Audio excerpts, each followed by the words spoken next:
knife fighting martial arts using the improvised training knife, which I crafted from a cold steel knife that comes with a secure sheath, rubber headbands, and a small 6-inch scissor neck beaters. So that's all you need to do what I did. Neck clippers and a scissor will do. Hairbands, rubber hairband. The knife itself. This we are going to be using it for training.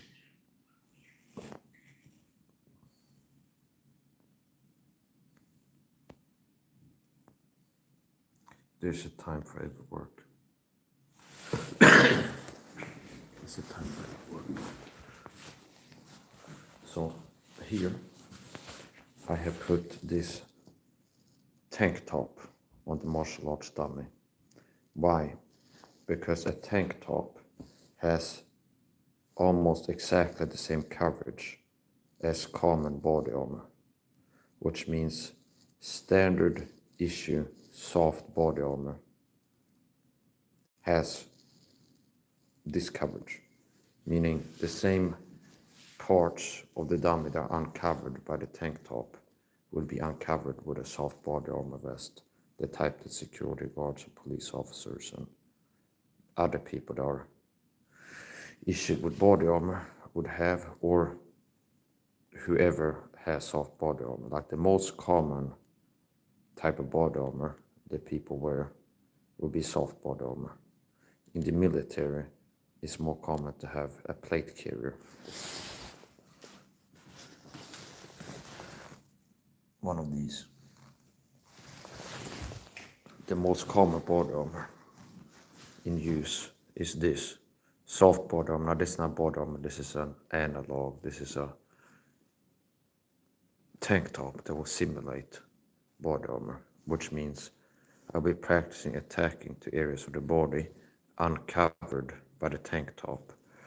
And the tank top has the same coverage as the most common type of body armor people wear. And why is that useful? Well, you never know if you're ending up needing to use self-defense against an attacker, an intruder, somebody working to do harm to you. You might go in body armor. So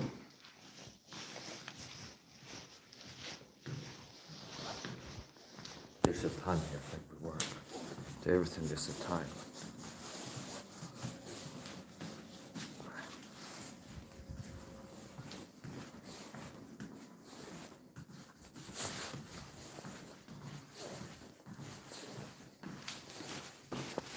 And I'm gonna take myself time. I'm not in a rush. So we do this.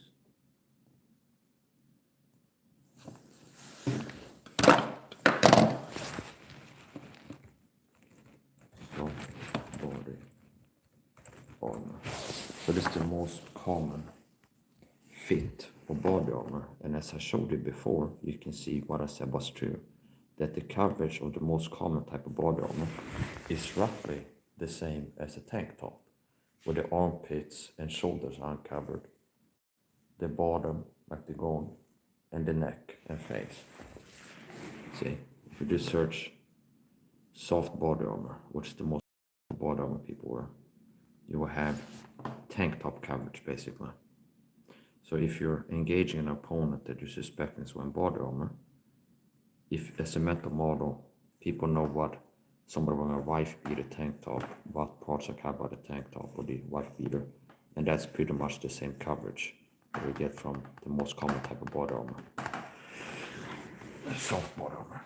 And a plate carrier is a different issue. That an advantage of a plate carrier, well, this advantage and disadvantages. A disadvantage is less surface skin area covered. So a plate carrier protects the front, the spine, the lungs, the heart, like vital from the front and from the back, but you don't have protection from the sides. So here we go.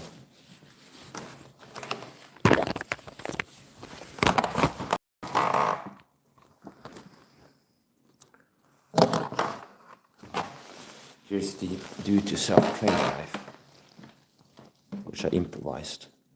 I wisdom dwell with prudence. I find out knowledge of witty inventions. So I figured out a way to, instead of buying a training knife, if you're gonna train, you want something as close to the real thing as possible, which means you want a knife of the same dimensions. And I don't even know if they have a training version of this available. And even if they did, it will take maybe a week for it to get delivered if I ordered it.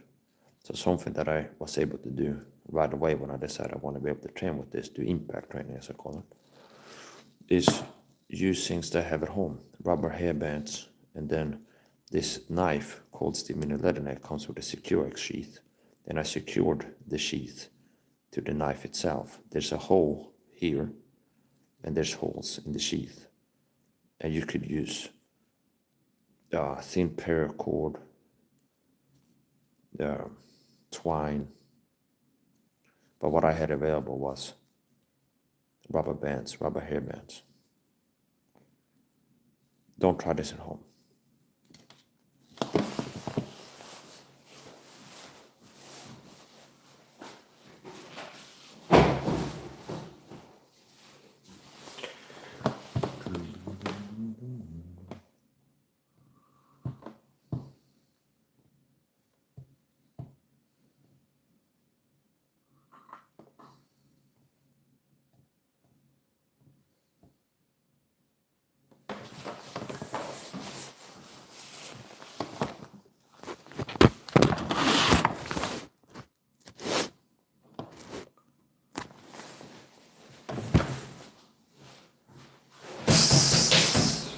Three stabs, 2 to the left side of the neck and 1 to the right side, using the ice pick reverse whip.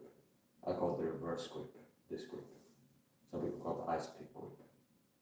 I call this the regular grip, and this is the reverse grip, which is one of my favorite grips to use. So from here, what I did was approach here swiftly, double stab to left side of the neck, and that's number 3 stab to right side of the neck. So, when they with knife fighting, human anatomy, target zones, is the same. And one thing on many things, if you deal with being effective with a firearm, shot placement is important. If you look like crime statistics of people being shot and surviving being shot more than one time, a lot of times the people that survive, you can see, oh, it's the shot placement. They were hit in the arm, the lower part of the leg, under the knee, in the shoulder, or something like this. So they were hit in a place where the bullet didn't hit any vital organs or major blood vessels, resulting in internal bleeding. So, same thing with knife fighting, where you place the projectile, which you are launching. If you look at the knife as a projectile, it's being launched from wherever you start your attack sequence. It's being launched and it's something to start moving through the air. So knife placement is the same, it's of the same importance as shot placement in gunfighting, which means there's certain places that are more effective. There's certain places that do more damage. If you think about technique, like a stab, a thrust from the hip here. If this hits maybe the hip here, it's not going to cause the same damage as if you would hit at an upward angle into the heart or the lung. So the same technique, the same force applied, the same speed of attack, the same technique, it can be completely different in terms of what it does to the person receiving the techniques, depending on where you place it. Similar to boxing, fist fighting, knife fighting, gunfighting, for one thing on many things. So, if I'm going to attack with a hook stab from here, just like this, the same speed, force, weapon, this attack, if it lands on the hip bone here, versus if it lands under the rib cage here, versus it will be applied to the neck, it's going to be doing completely different things. So, attacking somebody that's wearing body armor. Obviously, hitting in places where there's no body armor is different than hitting in places that does have body armor. So, one way to train knife fighting for self-defense is assuming that the opponent will bring body armor. And simply this, because you don't know if the person will covert body armor, which means I could be wearing body armor in this jacket and you wouldn't know. I'm not, but I could.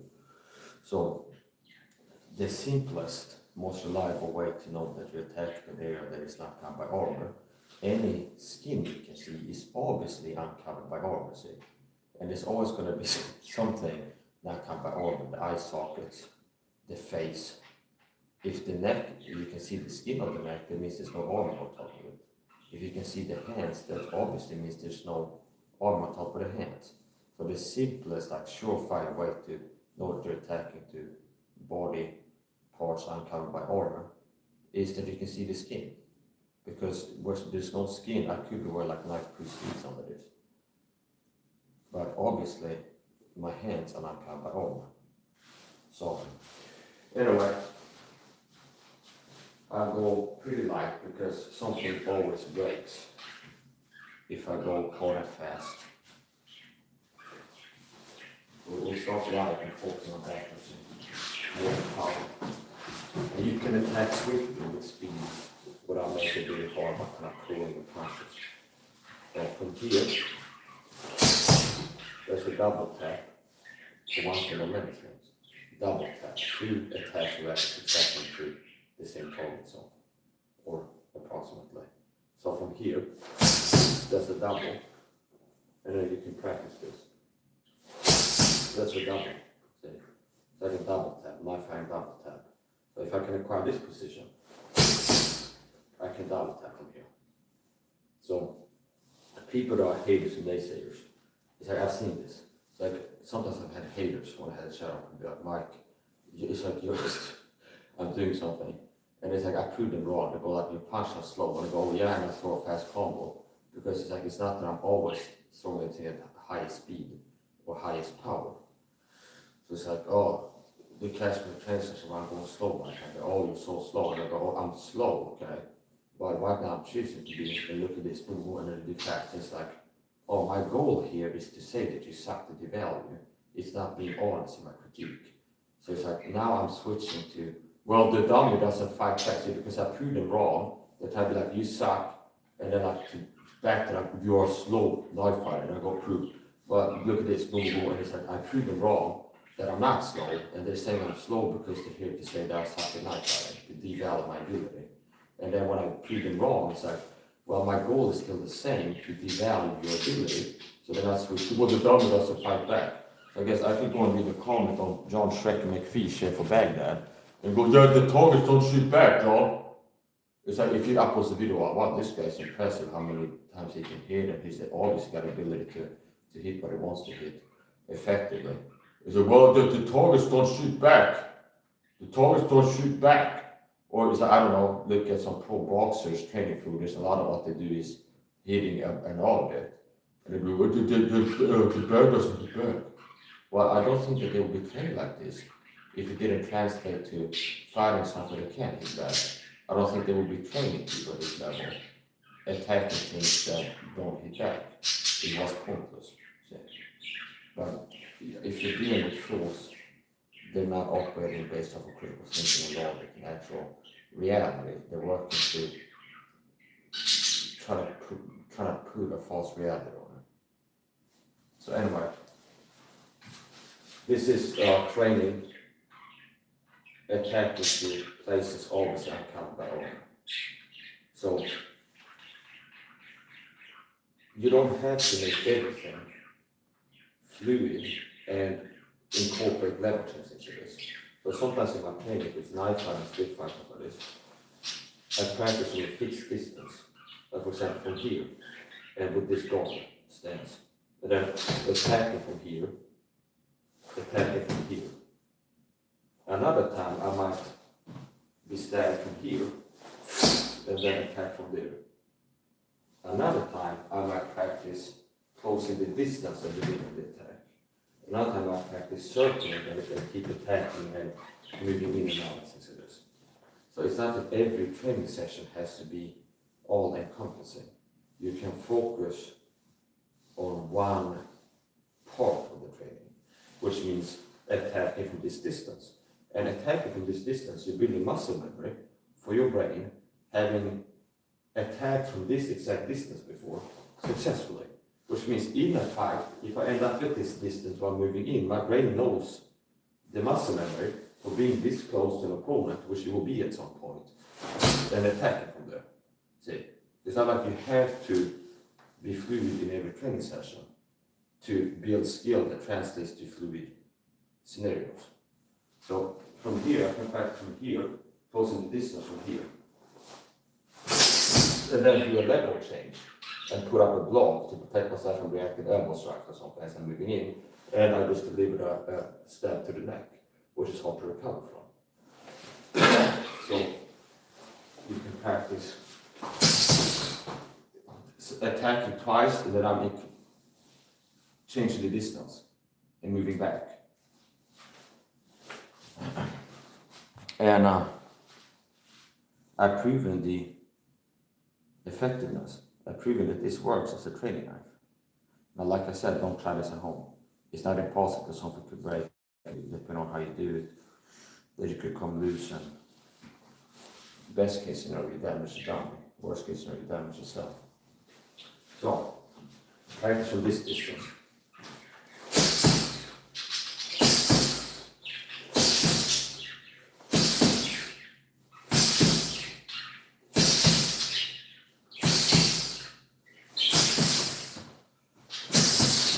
And I'm practicing moving in and out with my attach, and I'm using the same grip reverse grip, which are my favorite grips. So now I can practice attacking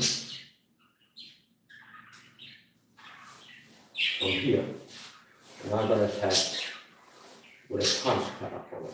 So the same grip using the same grip. Obviously you can stand on it.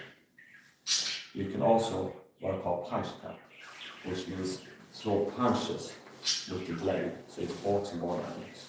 If you know how to throw a punch, that's connected with the knuckles. They're slightly augmented, the same technique translates to knife fighting. See? Because from here, punching with the knuckles to the face. If I miss on purpose and punch like a normal boxing punch, and miss on purpose to the left, I'm punching the blade into the face of what I'm hitting. See? It's the same thing as boxing. This is a jab. Double jab, see? Now the same body dynamics for fist fighting applies to knife fighting. There's a double punch, see? So I'm punching with the blade. So it's like 95% the same body dynamics. So basically a boxer holding a knife can use his boxing muscle memory for fighting with a knife. And it works. Also, hammer fist attacks that you see with UFC and MMA.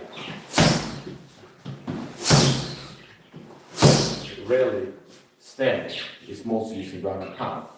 If you know how to hammer fist, notice how the reverse grip that you're using. A hammer fist is a lot more dangerous. And normally a hammer fist wouldn't be used from here, for example, like this. Okay. Here.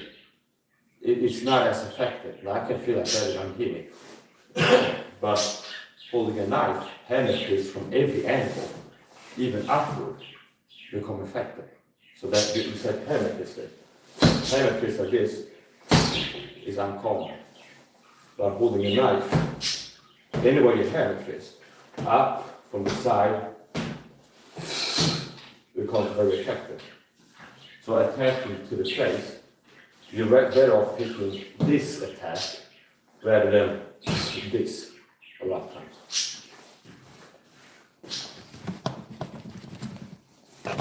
Increase the distance a little bit.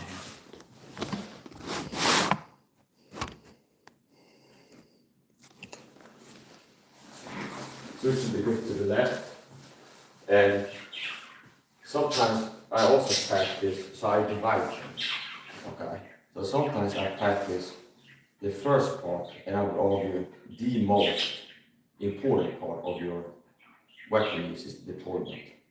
Because even if you get good at knife fighting or gun fighting or something like that, like you have a gun or you have a knife, and you get good at, once you got the weapon deployed in your hand, standing from your target, being effective in hitting where you want to hit and things like this. You build combos and you're really good at it. If you don't train the deployment, and there's a fight that happens, if you don't have the knife in your hand, all the knife fighting like skill and muscle memory doesn't do anything if you don't have a knife in your hand. So, same with a gun, where it's like people know what to talk about to train gunfighting. It's going to be standing and then binging and then drawing the weapon is going to be the first part of training. And now it's like, okay, we're going to train self-defense focused gunfighting. And it's like, okay, everybody gets slowly the gun out, and you always start from here, like a low ready, or whatever. No, it's going to be part of it, of course. It might be like from standing at that, but somebody who's really good at teaching gunfighters, like it's going to be practicing drawing from the holster. And then attacking. So the most important part, and if not the most, it's going to be like the top three. It's going to be deployment, because if you get good at, once the weapon is deployed, hitting what you want to hit, or with a gun, a knife, hitting what you want to hit, unless you have like the ability to deploy the weapon, have it in your hand fast enough, it doesn't really be really good. It's like the knife fighting, if it's still here, I don't have it, and it's a knife fight, it doesn't do anything.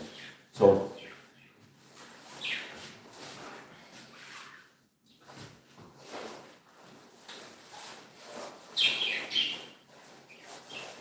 we practice this my cold steel mini leg knife, which it might be my favorite knife that I have at home right now. It's easily concealable. It's a dagger, which as far as I'm concerned is the best, if not one of the best, fighting designs, like fighting knives for fighting.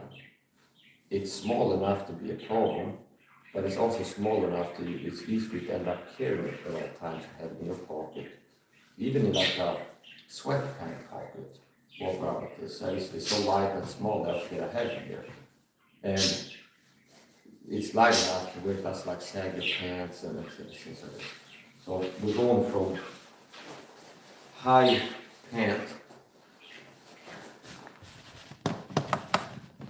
in the sweatband pocket here. And we'll practice it a few times slowly. The first part of knife handling was, and that became a second part. This happens too. And depending on how you carry it, this little alligator, what we call it, clip, from here, sometimes this happens, depending on the carry method, the sheath and things like this, how much effort you put into attaching it. Like here, it's just hanging here. And pulling on it is like a common malfunction, you could say, or like operator area deployment, where you get the whole sheath with me, which add a second step to the deployment process of filling the sheath. Now, since that was not the first time it's happened, I was able to get the weapon out quickly. Sometimes it's also happen when I practice speed draw, that like some kind of new way or new knife or something especially, that the knife falls on the floor, and then I capitalize an opportunity to be like, oh, that's your opportunity to practice getting the weapon off the ground before you hit it. Because that could actually happen in real life. It was like the weapon, somehow you lose it, and then practicing quickly getting it. So never let a good practice go to waste. So from here, don't try to take some good, especially at home.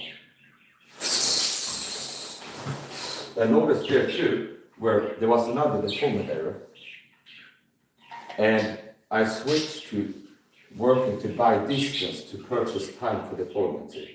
So depending on the carry method situation, let's say like over carrying in a gas station, and this guy that comes in and like puts a gun to or something like this, like one of the CCTV use of force mirrors there, some self-defense channels deal with. And it's like some of the guys here, you might have to push off to get the distance to get the weapon out. And sometimes that can be the right move, where you need to create space and distance to have time to deploy your weapon. And what you don't want is to be wrestling with the person because you wrestle then can interfere with the opponent. See, so if you like tussle up and just punches and grabbing each other things, and it's harder to deploy the weapon when being engaged in hand-to-hand combat with somebody than engaging it away from the opponent. So one of the best ways to protect yourself from an attack with a weapon is to interfere with the deployment. So if the attacker has made a decision to deploy his weapon and use it on you, and his close range, one of the best defenses is to interfere with the deployment, to stop the deployment. Because once again, if they don't have the weapon in the hand, they can't use it.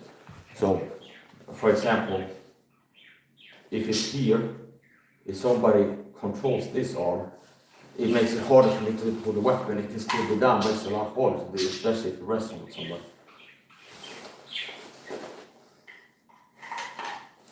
And if you're practicing this, don't use real knives. And go slow when you're inserting it, when you're resheathing a weapon. Because it's easy, you might think, to end up poking yourself. Like if you're practicing pulling fast and then like trying to be fast in getting back in the sheath, it's risky. Okay. So don't try anything you need to do in the session at home. If you're going to practice knife and martial arts, use training knife for safety training. Okay.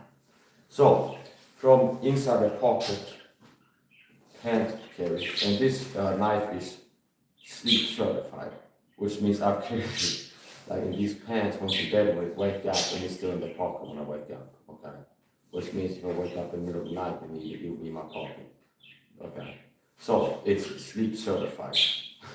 Means I try to sleep where it stays in the pocket. So from here we go see here, and I have it up. Now normal deployment is you need the sheet, which has my thumb here, and I can push on it to free it. But now I have attached the security sheet to the handle for use as a training knife. Because once I do those punch hand techniques, that will free the sheet and remove it from the knife.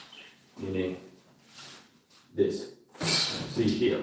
Now that technique I could practice it in impact training, like pushing and dragging with the sheet on. But if I didn't have this improvised attachment, secure the sheet to the handle of the knife, it would come off, and if it comes off here, it would cut it on the side there.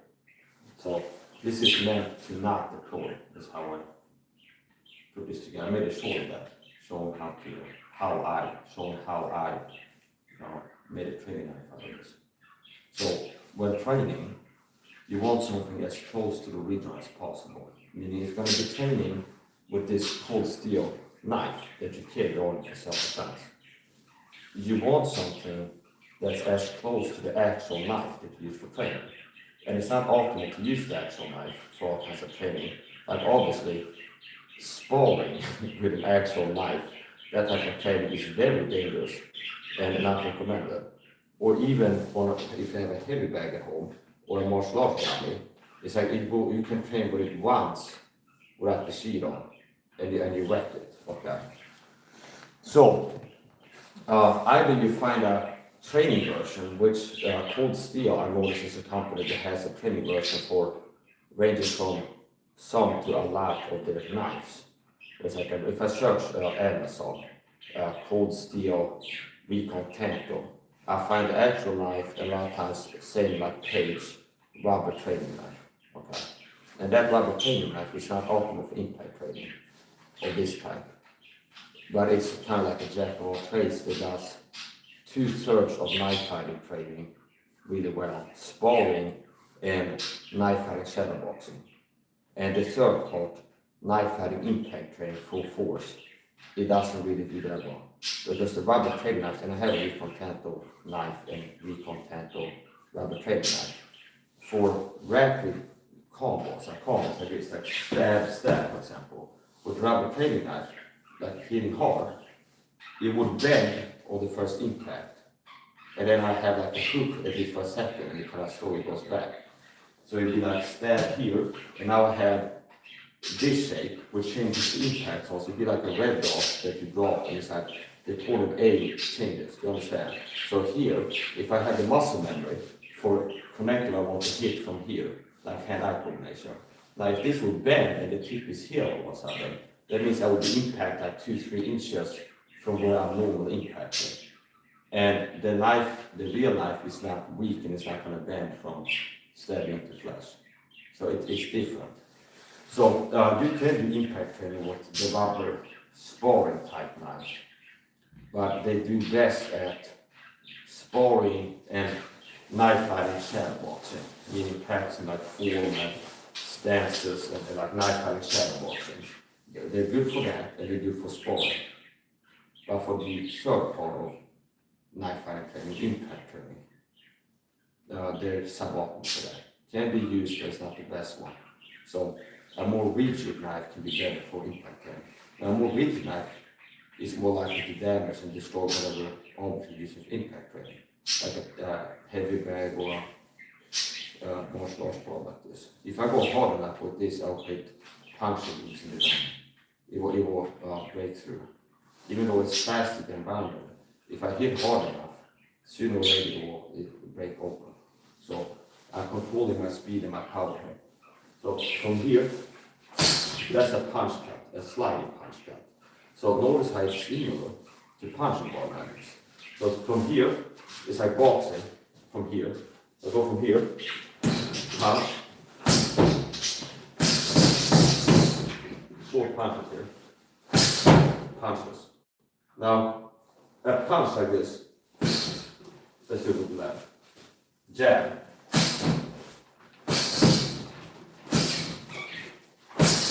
That's a 1-2, okay? Jab and then right.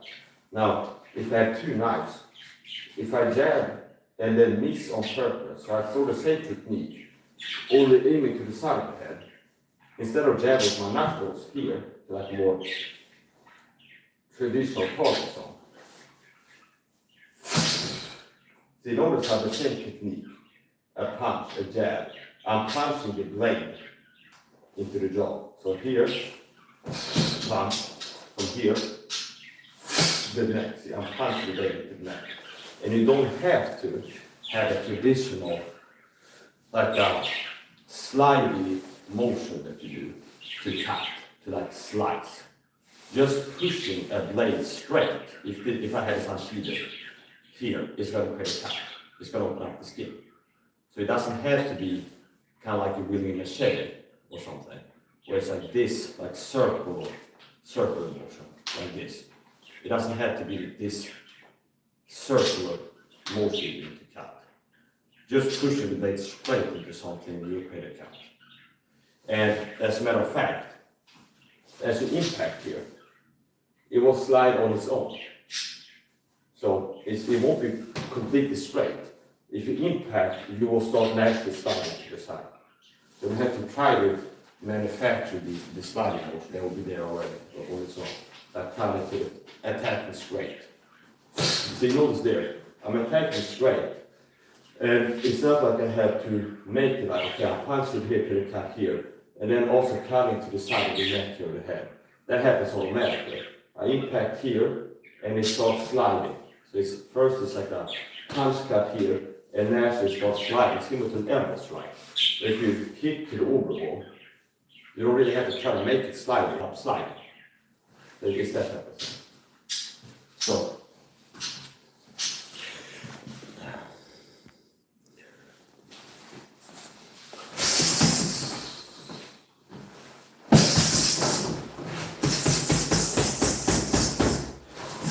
and that's the last finishing move, where I'm acquiring this position and then push-pull, where I'm pushing the head and pulling on the blade to create like a really powerful cut. And you can compensate for blade sharpness and length of blade with ferocity of attack, like power of attack. So here,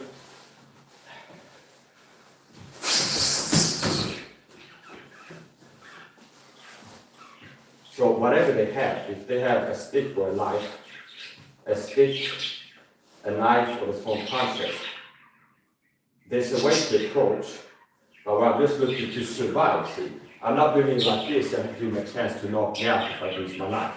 So the first part can be close to the distance and survive the distance so I can deliver my attacks. See, and all I need is to survive and be conscious and arrive within attacking distance to be able to deliver my lethal attack.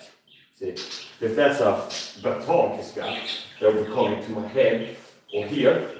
See, if I can just survive that, him hitting once, close to distance, and then deliver wound, then it's not going to be something that he can laugh off.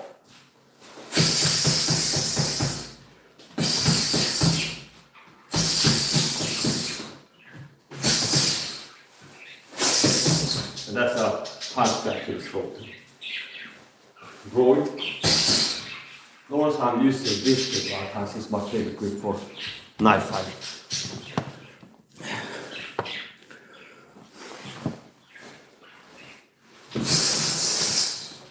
If I can acquire this position, get close and control the head. From any position, get like one arm around his head. From there I can work with two. Cut it. Go from here, from the front even.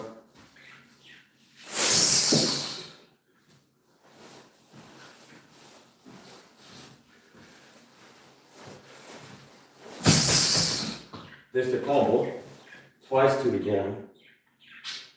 And most people that have groin guards, it will be obvious that they have them, like level 4 body armor with the shoulder pads and neck guard and like a groin guard. Most people that carry that level protection don't use it for work. And it will be hard to do. So from here, notice how I'm using the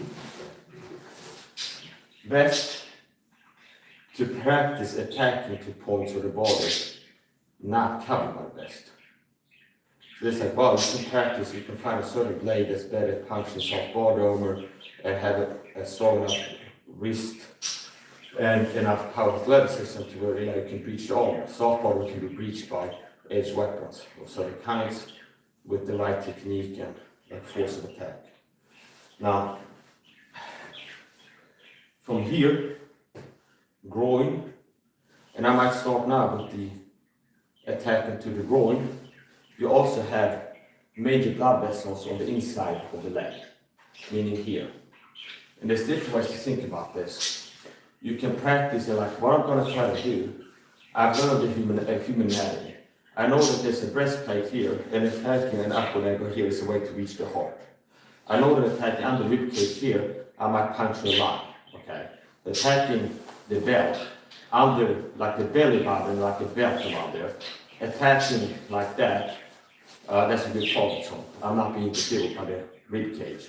Here you have like a breastplate, and it's straight stab to that will catch the breastplate. Now, an attack around the belly button from the angle can slide under the breastplate here.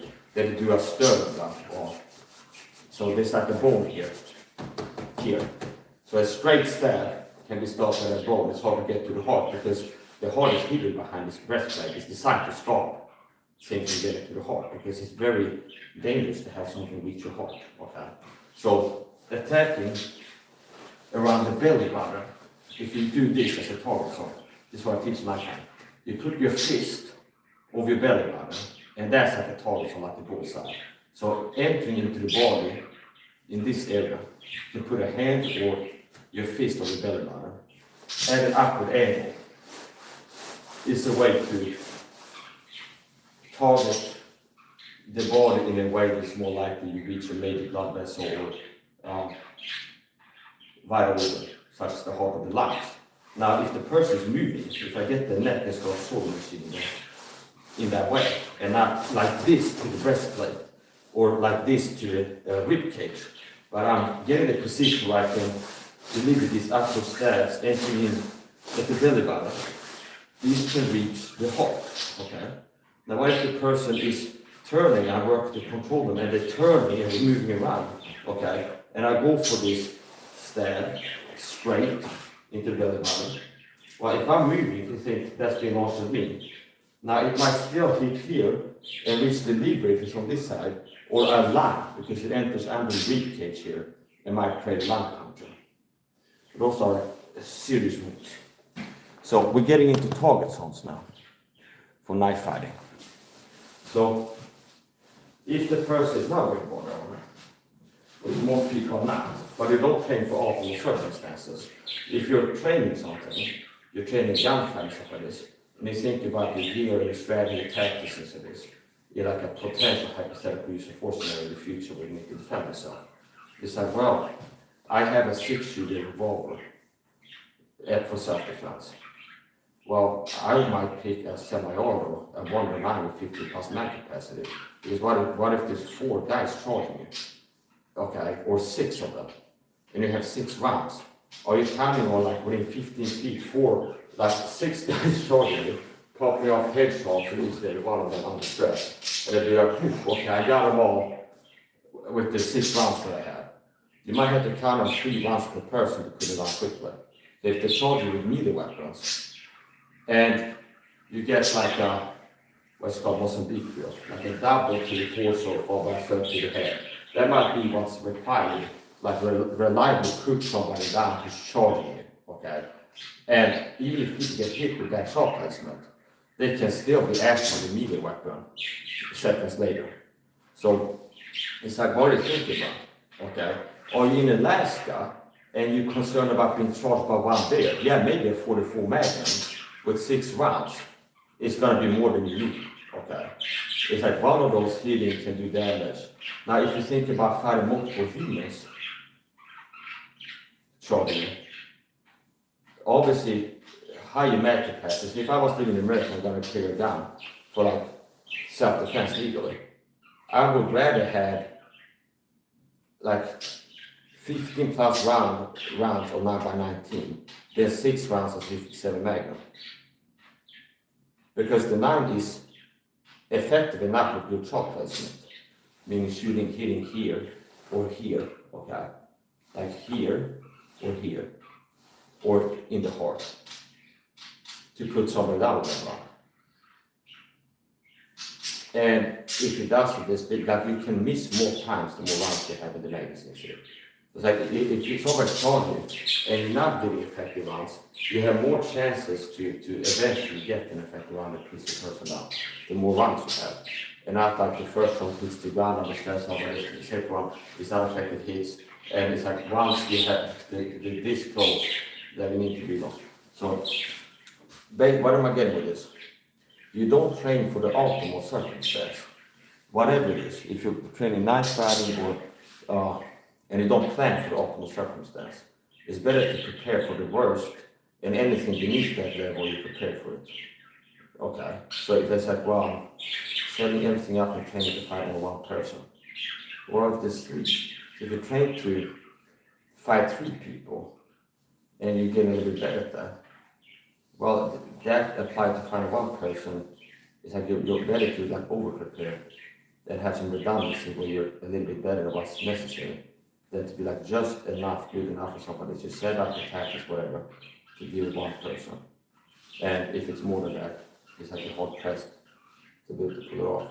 So anyway, the body armor, maybe you're not as likely to fight a person wearing body armor as fighting somebody that doesn't.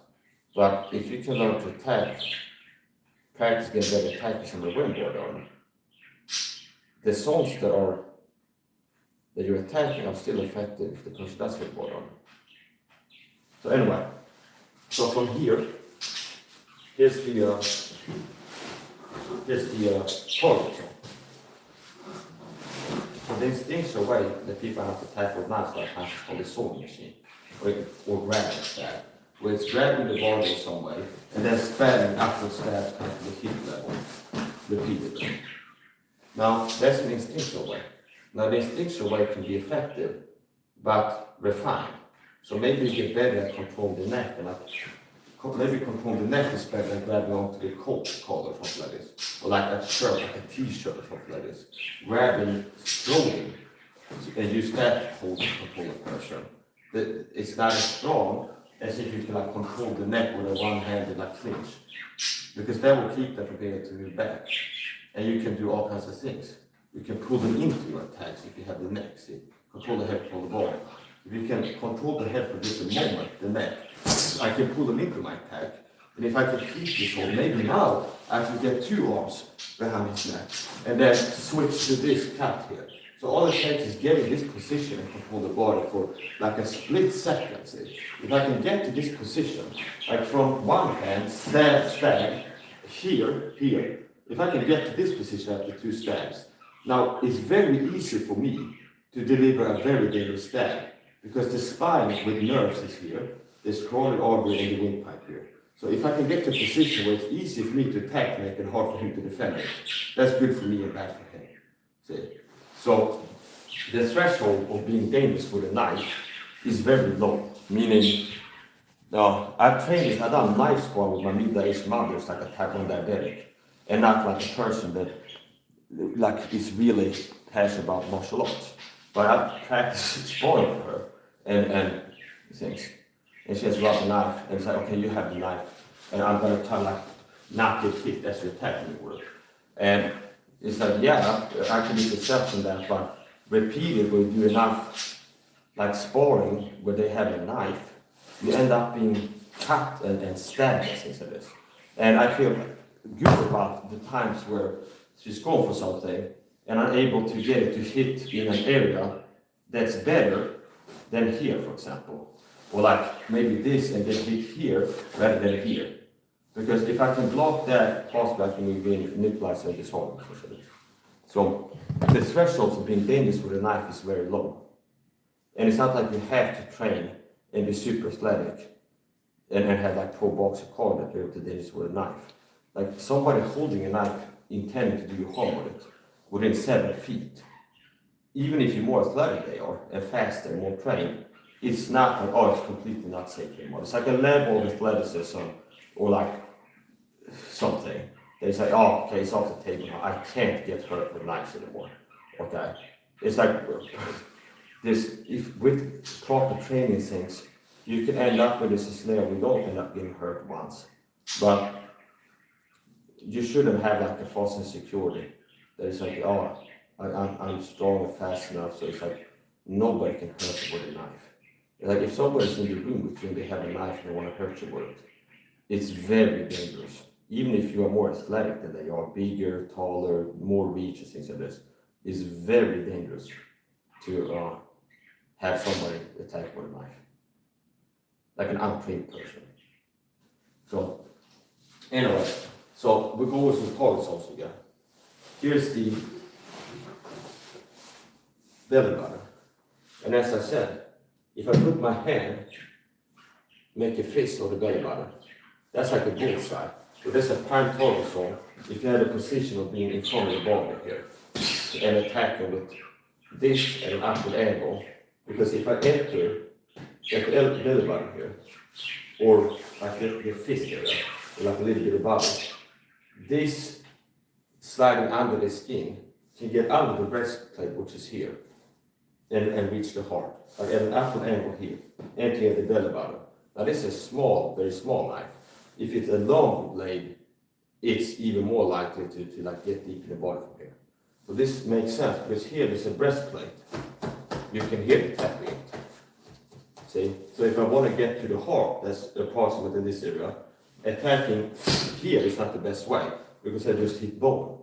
Is it impossible for somebody to smash through the bone if they hit hard enough and the knife is strong enough and the blade is strong enough? If you hit to this area, they can like break through the bone. No, it's not impossible. But you're more likely to accomplish what you want to do if you hit in a spot not covered by bone. So you're not really looking to target bony areas, you're looking to get in between, around the bones. Makes more sense. So attacking at this angle, entering here at an upward angle, you have a greater chance of reaching the heart. And you have lines here too.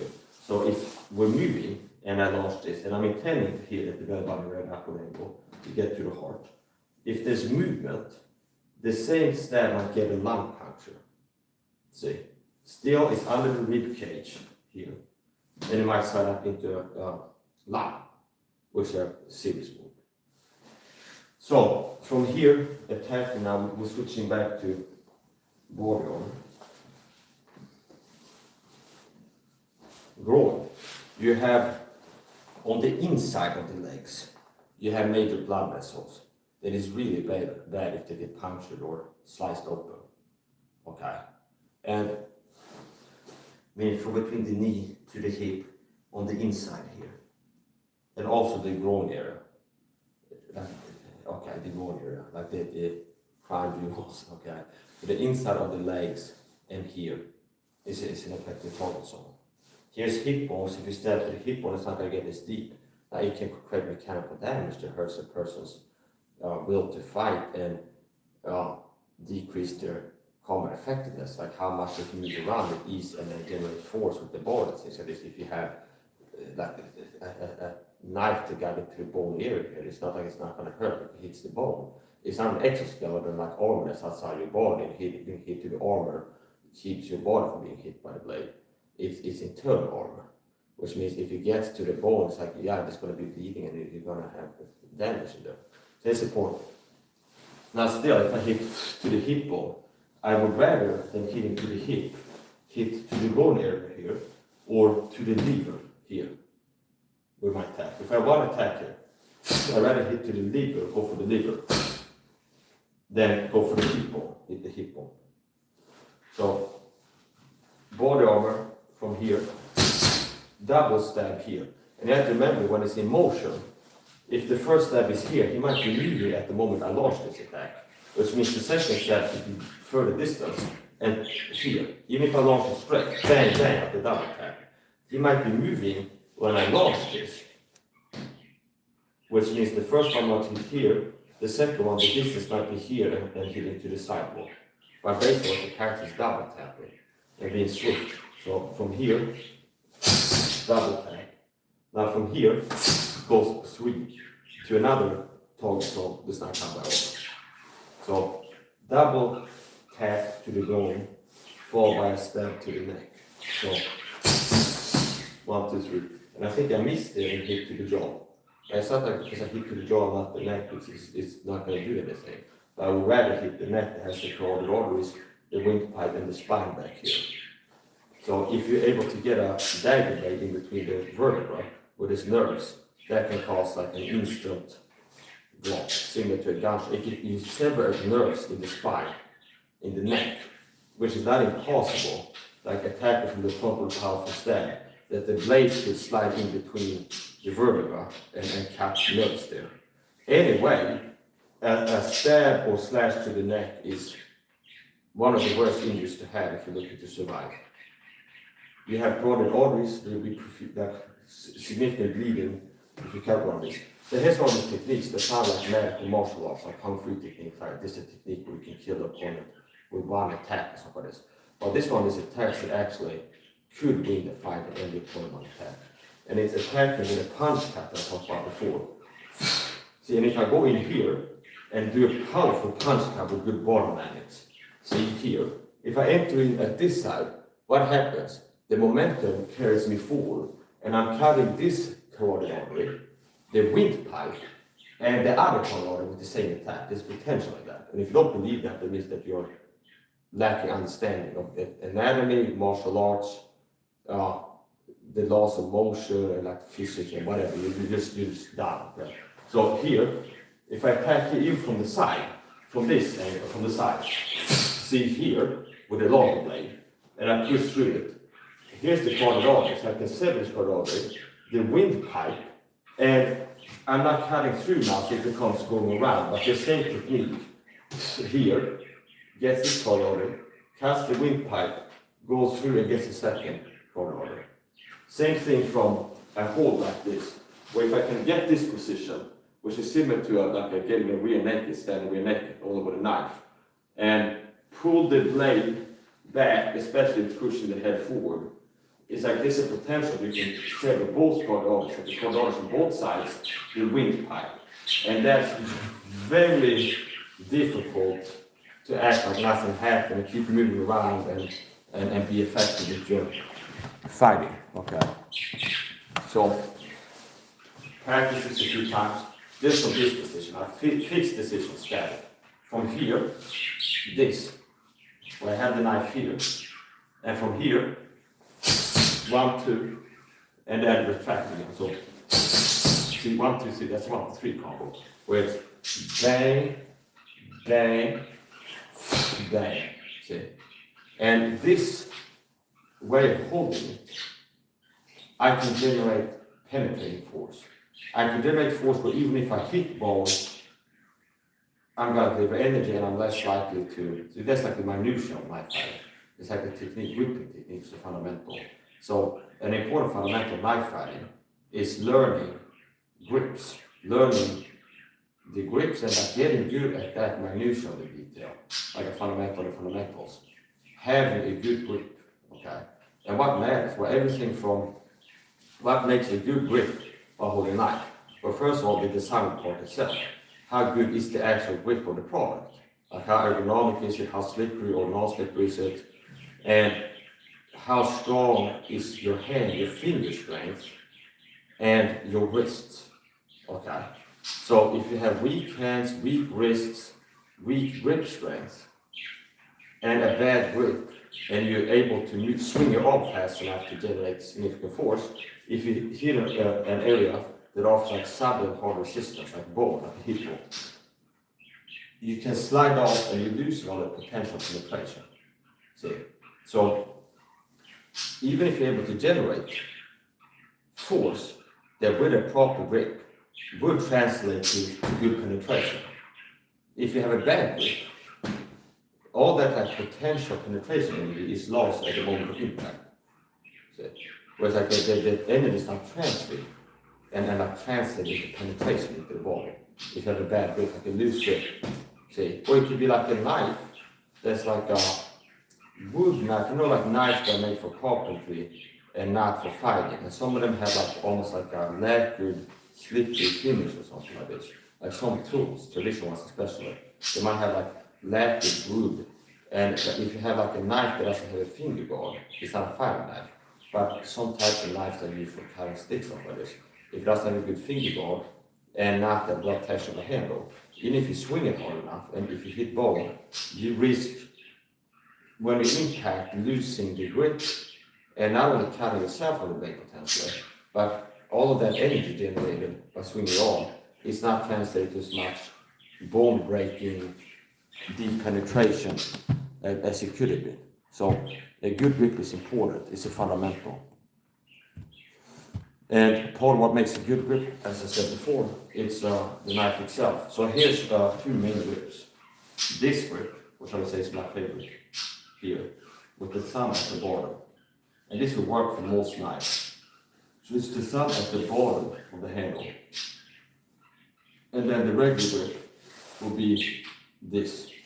And then an augmentation of that is with the wrist at the bottom, which is like the inversion, mirrored gripping technique. So here's a Muratini, and it works with this. So here's a regular hand grip. I like this grip with the thumb here or further out. And I have the pinky at the bottom. And from experience stabbing things, this is a good grip. I can have it further down here too, but there's more finger on the blade, and there's advantage and disadvantage of that. So I like this grip with the thumb behind the blade or here, kind of like the finger guard, and then the pinky as a backstop. See? And then this is the inversion of that grip, where I have the pinky at the finger guard or further up, and then the thumb at the bottom, versus like a hand grip with the finger to the side, having the thumb at the bottom as a backstop. And like I said, don't try anything at home, and we'll see if the foam will fall over. I'm going to do some impact testing here. Hot damp. So this is high density wood, and there'll be vibrations. So we'll see if we can. So just with this thumb at the back here, I have enough. Don't try this at home, okay? I'm an amateur stuntman, professional artist. So here, kind of demonstrate the importance and like the value of the thumb at the bottom, how much it's doing for you. Now, I wouldn't do this with one finger here and stab it here, because I lose having the knife, my hand go down and cut it myself and losing it. Now, with just this finger and the thumb here, see, just two fingers, the finger there and the thumb, having enough resistance that I'm able to stab into an analog bowl, dense wood, without having my hand stick down the handle and cutting myself. So with the thumb at the bottom, in of itself, with a finger here, it's strong enough to right stab. And this is hard enough to stab into the bone. So now if you have all of your fingers, see, this finger and the thumb, which in of itself was strong enough for a grip to be able to stab into the bone without having this happen. Now if you add all the other fingers and have a strong grip here, it becomes even more effective. And I like to go up high in the blade and not be close down. That's just how I like to do it, to be as far down kind of on the hand as I can. And I just feel like it's, see, I have more control of it. I can hit something hard without feeling like I'm almost losing it, okay? So the inversion of this, once more, is the finger, the pinky at the bottom, and the thumb here. So now, we'll do it like this. And you can see it's hitting hard. So this grip, with the pinky at the bottom, the backstop, in and of itself, it's offering some resistance. The pinky at the bottom. Now if you add these fingers, the other fingers, see I'm going far down on the blade.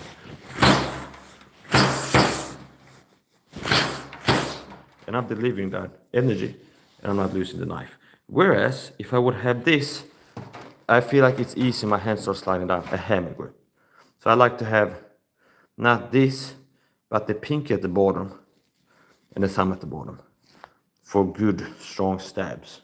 And the same grip works for the punch cutting that I talked about before, punching the blade into the face, the throat, wherever you're aiming. And for the punch cuts, the face and the neck are good for that. If you're going to attack to the torso, you're better off picking a stab. Whereas this target zone, from the neck up, the punch cutting works better, and it helps your accuracy. Because if the head moves here, with a stab, it's easy to miss, hit to the side. If I punch like this, if his head moves over here, I'm still getting further down of the attack. If he moves towards me, here, see, notice how here I'm slicing. If he's here, I'm slicing with the same, like, slash there. So, here we go. Let's see if we can get this on.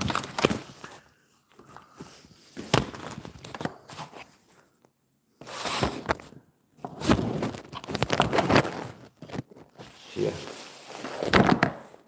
Oops.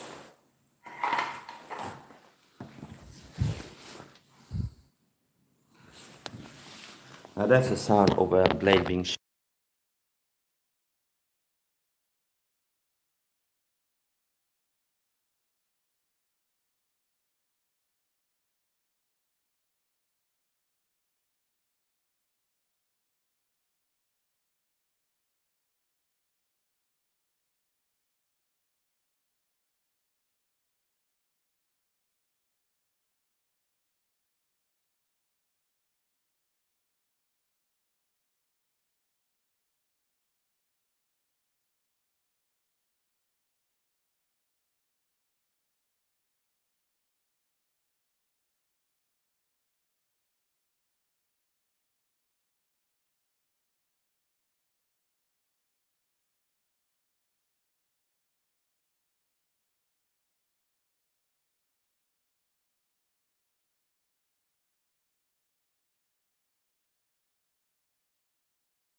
As I was kind of smoking some position requiring and techniques I wasn't trying to smell as force or anything. But if you stab somebody in the gut, there'll be poop in there, they'll be smelling like shit or something. Most likely.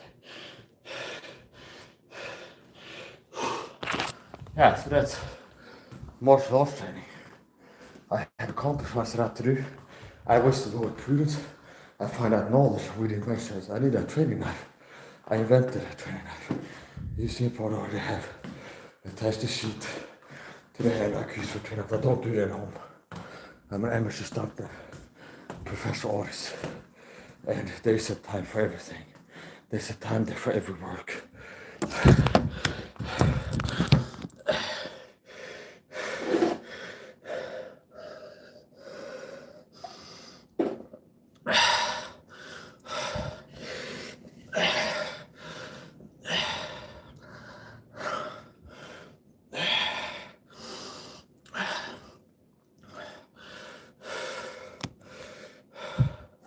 Maybe I'll actually extend this and practice some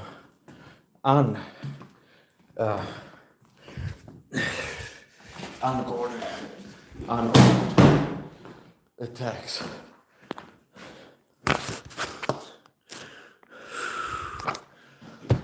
Yeah.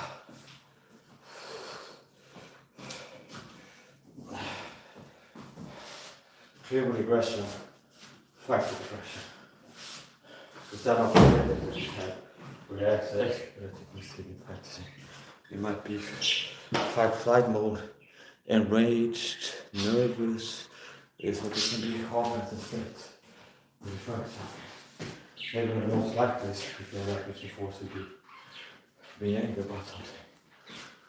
So here, this is not like this. This is the easy part. Attack somebody doesn't have. So, as I said before,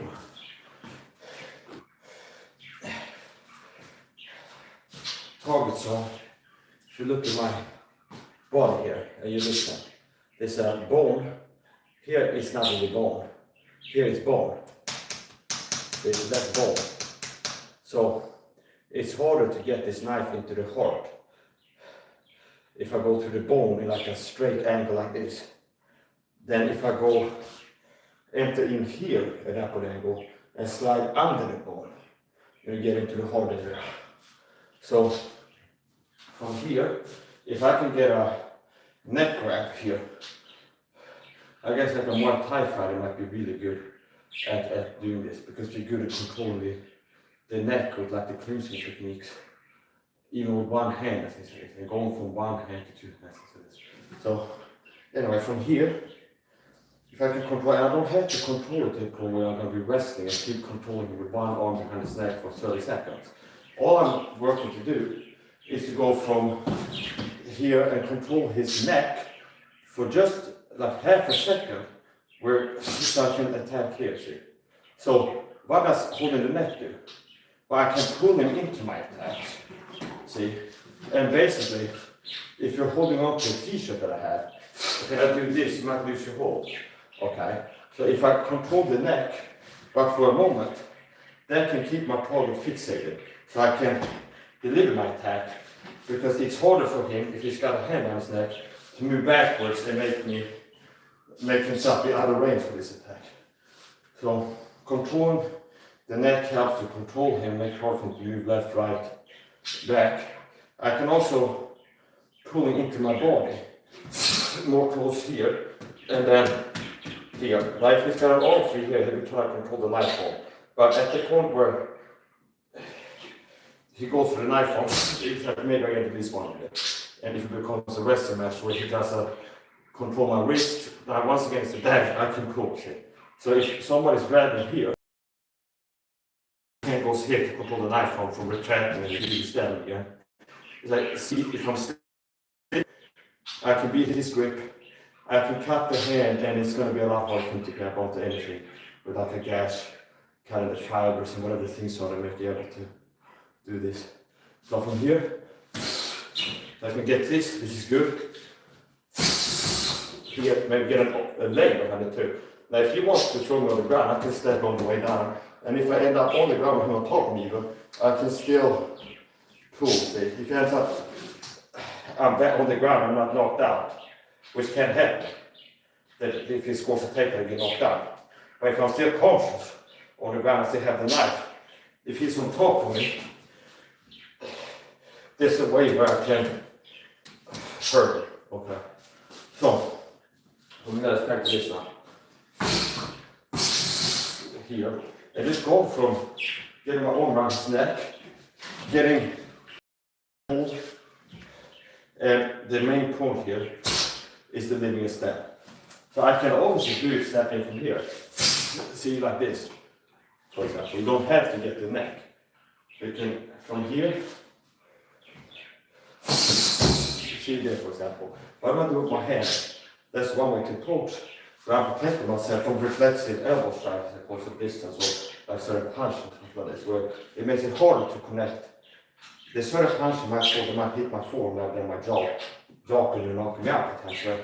So once again, I'm not expecting to get hurt at all. I'm just looking to survive the approach. Approach, the advance, and get the distance. It will be very hard for him to keep space going to his thorax, his torso. If you go around the clock, we can start here. A powerful stand here, see? If I'm here now, notice I can go all around the clock. Where first stand might be in this position. You see here. Wow, okay. That he's known he can hit there. Now, from here, bang, retract. I'm going to have to pull the speed, okay? It's become more dangerous. 2, 3. But from this position, bang, bang, bang, bang, bang, bang. Here. Like air from the mic. The blade is having its own.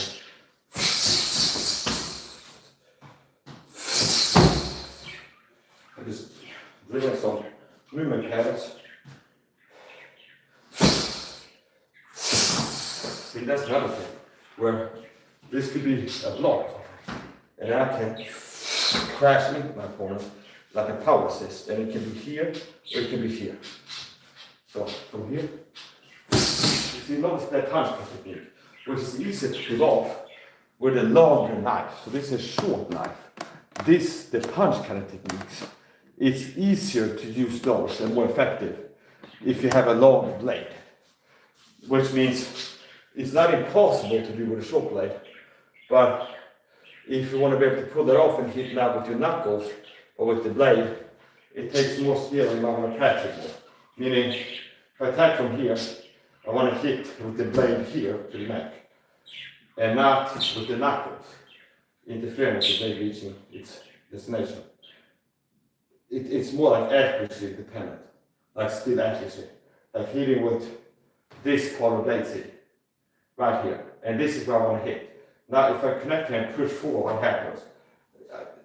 It's going to the side now because it's a sheet and not a sharp blade.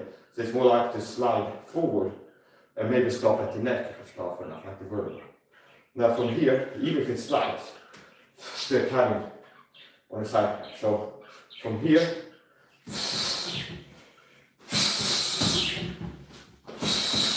see here, I'm going to slow down. Here, see. See here. So I'm working to hit from here down, and I'm not trying to hit with the fingers or the finger guard. So we just practice connecting with the part I want to hit light and easy while changing the distance a little bit.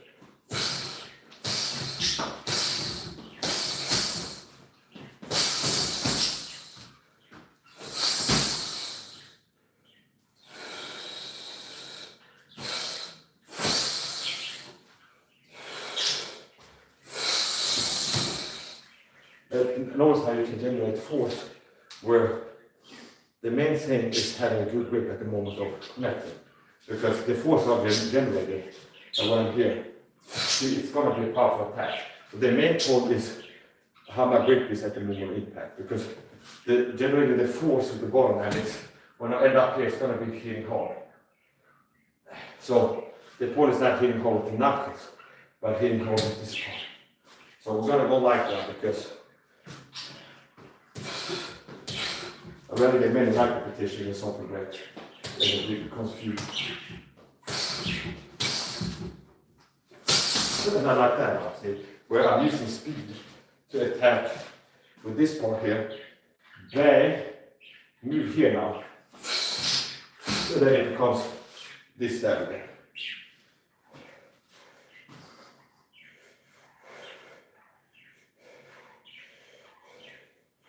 I change the grip into this, and it's a hand grip. Here's another target song in the armpit. See here, which is also, like a lot of times, see here, if there's a tank top, there'll be some opening here. So a person is unlikely to be standing like this, covering their armpits, if you're a fan of a knife. They're more likely to have the arms up, either doing something, or, do you understand? So this is an opening, and the arms are an opening. A lot of times it's better to attach to the inside of the arms. The outside of the arm is the shield side of the arm. This is like harder. This is the worst place to get cut. So be cut to the inside of the arm. We're talking about anatomy now. So be cut to the inside of the arm from the shoulder. This side of the arm is worse than being cut here. Okay, you're more likely to bleed a lot if you get cut here or here than on the outside. And there's some specifics I'm not sure about, but it's like basically this is the shield side of the arm, and this is not the shield side of the arm. So I wouldn't try to block baton strikes or knives with my wrist like this. I'd rather block with this part of the arm than this part of the arm. So from here, maybe if you can get them in the eyes. Okay, that can also help. Get the fingers into the eyes. Okay, close the distance. Now, I'm intending to go from static to move around more. So we'll go here. Now once again, it's dangerous to close the distance. There's a way to close the distance. And a person might be ready to swing something at you, or they just swing something, they missed it, got them out of position. Now you capitalize on that. You understand? If I have a stick and you have a knife, and I swing, and you make me miss, that's okay, by jumping back or something, and I can end up with out of position. And if you're that close for me to touch you with the stick, if you're fast enough, I'm able to close the distance and stab before I can get the stick out and attack you with it again. So it's not just about the dummy, it's about thinking about what the opponent might be doing. See, it's my wife is holding a stick like this, or like this, okay? And we can't touch her right now. And he throws something, and I make a miss, I was trying to hit my leg, and it ends up out of position. Close the distance quickly, and then I can, do you understand? This is part of the countering and making things miss and countering and capitalizing on vulnerability, these moments of vulnerability. Which means a lot of times if there's a vulnerability, an opening, it will be a short amount of time before you recover. So I go with a stick like this, I miss you, and I end up kind of out of position somehow. Maybe I overcommitted, use too much force, and you turn my body out of the way, and my stick is over here now. And yeah, I can turn around like this, but if you're close to the distance, and you're fast enough, you might be able to get here before I can get the target. But from here, you can also do this, look at this. See here, which is more unexpected, where this is another way you can attack. So obviously with this grip, I can attack punch cutting, I can attack with stabs like this, I can attack with heavy stabs to different levels. I can attack here, I can also attack like this, see, here. So if I end up here, cut, momentum carries me kind of up here. I can attack like this here, kind of an uppercut. Similar to if you throw this level stuff. I can see on the camera that the camera is really out of view, so let's readjust it.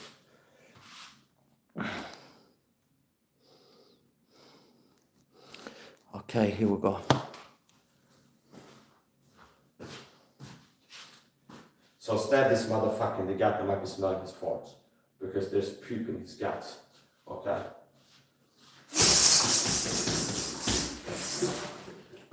It's often called visceral.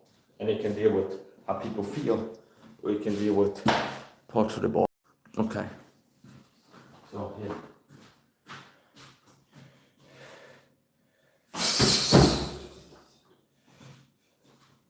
So from here to this part, here's another technique where it's like, is that it possible that you can end up ending the first attack?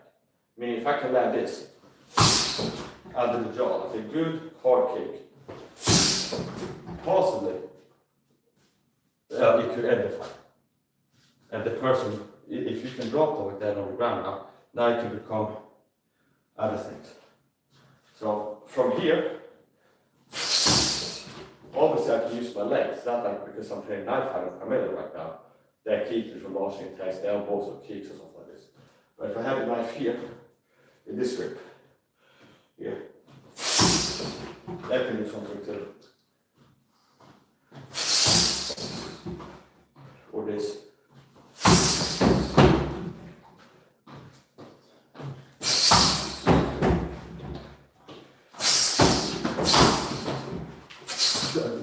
It might look like I'm out of position, but there's always a way to attack with a position here.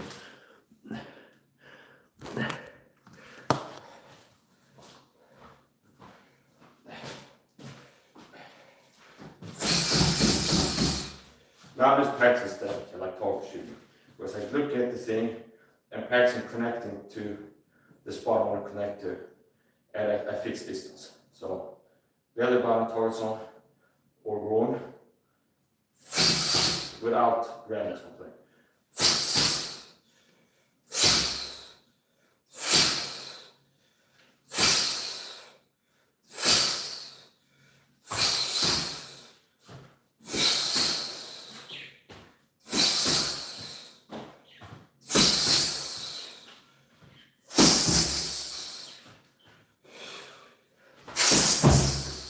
And I can't pull my punch because some of these attacks are kind of hard enough that will break through bone, but it's like if I do it, it's gonna break, something's gonna break.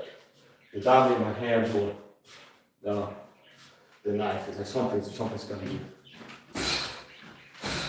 I'd rather be able to throw 100 light attacks in training than 10 full power ones. And then something breaks and it's stop training time. Might go to a real gym, I have some right. I live in the gym. This is a gym. Okay. Might go to a gym, I'm in the gym. This is a gym. If it's uncovered by arm, you can do these steps. So now we're going back to the going back to the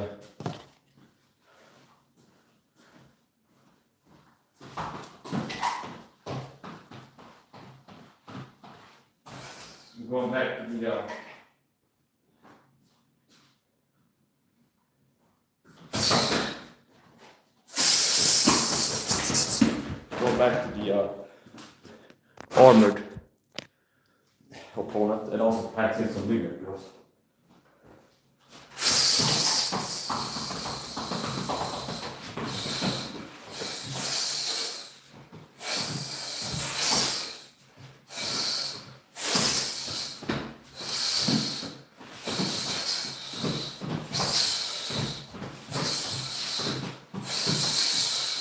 And I peek in the corner.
Bara practice det är nog mungippras.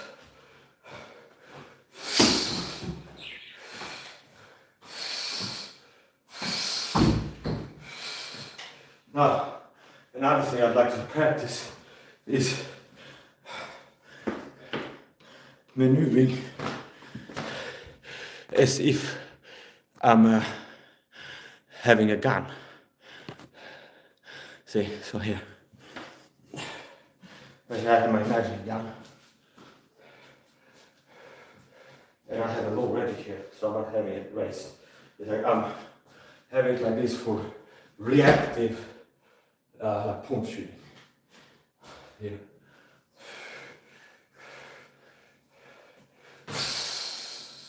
And also these fundamentals that apply from boxing, where it can be an advantage to doing a swift level change drill. Maybe there's somebody's aiming for my head because I got body armor for this. And while I'm doing a level change drill, I got into power position where I have a stable shooting platform. And for point shooting, this is strong, okay? And I'm a smaller target. See, center of mass, my legs are not center. And if you appear and the other person, gunman, is going for your head, that might make them miss. And all you need is them missing once for you to be able to end them with your fire. Quite possibly. In the old times, they used to have the FBI shooting technique, which kind of like undefined. Also, in World War II, they taught chicken winging with the rifles. They would be hold the rifles like this and chicken winging, where they're kind of going straight. So in World War II, US infantry squads, if you see it from a picture, I don't think chicken winging here, whereas now a shooting instruction teach you to not do that. So the FBI had a technique, and I think it was like this. See, where it's covering the heart, pulling your revolver, and then point shooting. And it's aiming over the sight, I think is how they taught it. Meaning not using the sights. So it's like pull it, go down here, and then aiming over the sights, okay? Not using the sights, but kind of point shooting. So the history of gunfighting and different schools of thought, it's been an evolving field. Where it's actually people thought this is the right way to hold a rifle. They like CQB or something for this. And then it's changed over time. It's like what used to be taught, do this, it's not like don't do that. So anyway, so from here, if I'm defending the doorway, there's different ways I can play this. There's different ways to skin a cat. I can go right and then slice the pie and not bite off more than I can chew. But I'm moving in a way where anything appears in my field of vision, I'm ready to engage it effectively. Okay? Or I can move for that quality cover there. And I can aim for getting to quality cover there. Or I can move right, being ready to shoot in this little space here. So kind of like this. I can go here, and I'm ready to shoot anything appearing behind that cover, that corner of the wall. See? Anything peaky, I'm ready to engage it here. And I have a good position on my body here. See? And then I can go here, see? And start slicing the pie, and I'm biting off more than I can shoot. So it's like I'm here, and that's a little bit bad tactics because I expose my right leg, which means my body, a person behind cover, they might be able to see my leg and shoot me if I can see him. So we're going back here. Here. Keep it a little bit tighter now. And then I'm leaning up the body. Because I'm looking to expose as little of my body as possible. And I want as close to just the gun hand and the right eye peeking from behind cover. So from here, I can go left here. And notice how from here, I'm ready to engage anything from behind cover. See? So here, and I'm keeping a stable platform here. So I'm not standing up like this. I'm here, see? Which makes me a smaller target. And if I use a low ready here, I'm ready to push out like this and make myself lower. Which means if it's a skilled marksman that knows how to wear body armor, and they're going to go with the MP5 survey technique and get him in the head. See? And I'm here, they peek. I respond. When they peek and expose their head. And possibly I can get him with my first shot. So if I can get him to miss the first headshot, possibly I can hit my first. See? So at these distances, point shooting techniques, aiming over the sight with both eyes open, and like instinctive reflexive shooting, can be very effective. Especially if you have a semi-auto or high mag capacity. The less rounds you have, the less effective it becomes. So this can be simulating quality cover here, which makes things even easier. Okay. So I don't have firearms in case evil people want to hurt me if I get this water again. Okay. I'm engaged in a hobby. It's a martial art form. Gunfight, since I don't have guns, I'm practicing without a gun. So it's like everything but the weapon use. So here, from here, this is a stance I can start from here. My wider stance here. I can even assume like the lower stance here.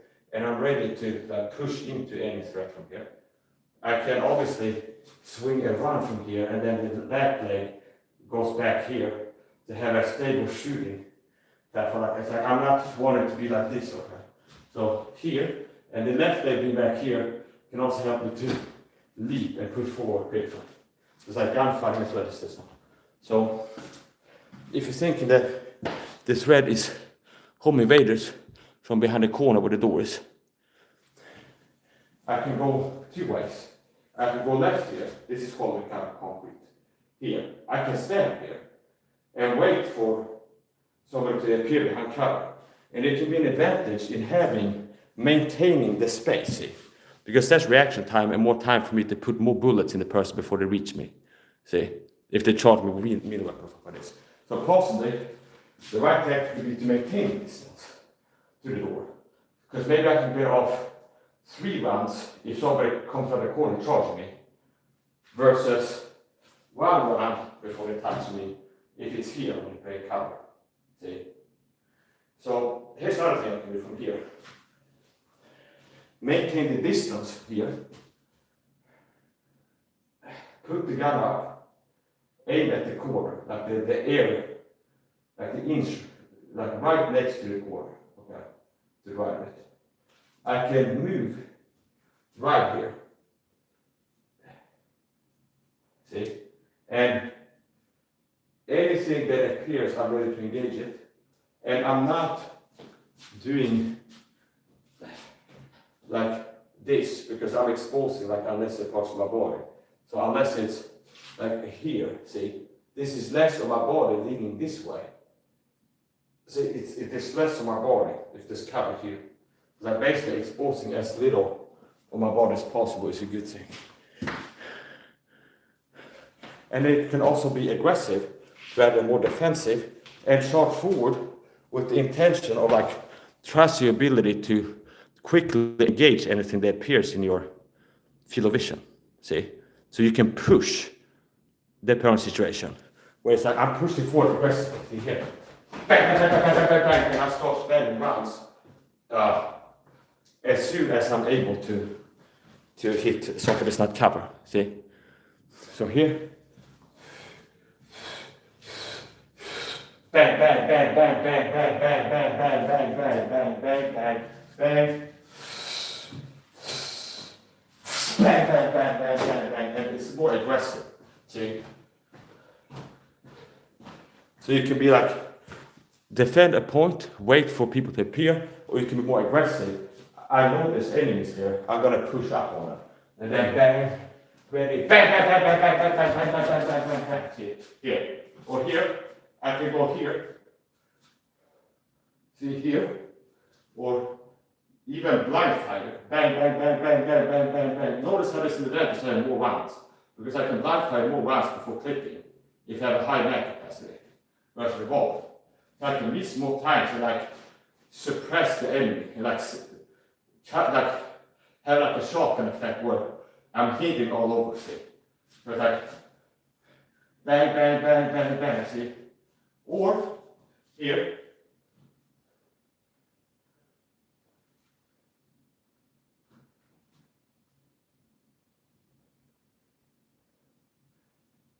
or here. Bang, bang, bang, bang, bang, bang, bang. See? And then it has to be faster, more accurate. See?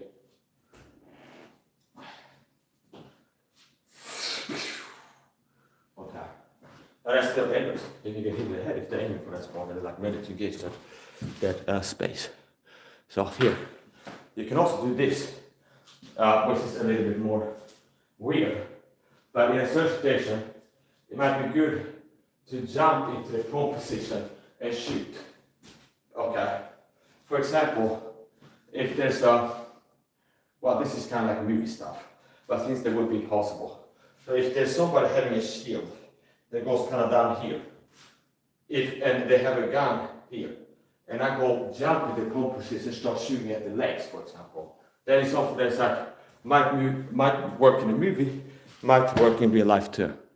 Say. So here. Now here I can see kind of the skills on there. And I can keep the back safe, ready to engage here. Here. Now, if I want to, for example, if this bullet impacts here, I can push into cover here, here, bang, bang, bang, bang, bang, for example. See? So there's all kinds of stuff you can do to get crazy. No. This is very fun, see? So this is all the fun of gunfighting without dying or being shot or something like this. Okay. Well, anybody else? So here. What is the purpose of like duck walking? I have a low ready with a gun, but this one's a good serious, but it's something that can work. Meaning, if I have a 9 and I'm going to be engaging something at 50 yards, I have a better chance of using the sights and stuff. But if home defense distance is really like 20 feet, if you have a pistol, if you can't hit central mass, point shooting, looking over the sights, it's like maybe you need to do some training. So here, for example, if the camera was an enemy here, you see here, I'm in position where I'm going to hit, if I keep spamming the trigger, central mass, something in the body, just from holding a weapon, forget about the sights, moving my body and squeezing off around, like looking at what I want to hit. Or here, for example, see? And if I look at my body position once I squeeze the trigger, it's in his torso. So from here, this is low ready here. And then anything that appears, I'm reactively getting into position where I can rapid semi-fire at him. And if you're close enough, bang, bang, bang, bang, bang, even like not being that stable can work to advantage. We have more of a shotgun effect, where that the rounds are. So it's not always that hitting the same hole over and over again is the optimal thing. There's a reason why double back, like plugging shotguns over double back, is preferred by some people because they have a higher chance to hit something within like 3 seconds to pull the trigger. With a rapid fire scenario, spamming the trigger at close range, you have a higher chance to hit something. Here's another little trick too. Well, I don't think we're doing that. No, we're not teaching that. That is the point. So from here, what can I do from here? I can react to contact. Turn around here. Bang, bang, bang, bang, bang, bang. And it's on the balcony. So from here, if I'm expecting here, and then the sound on the balcony, I can react here, see? And I can cover this hole like here, in the same position. And if there's here, I can swing around and here, see? So here, hold it cover. I can swing around and engage over here, see? And I'm close to cover here. I can swing around and engage over here. There, there. So this is a good spot, see? This is a good spot where I can react to things over here. I can react to things over here.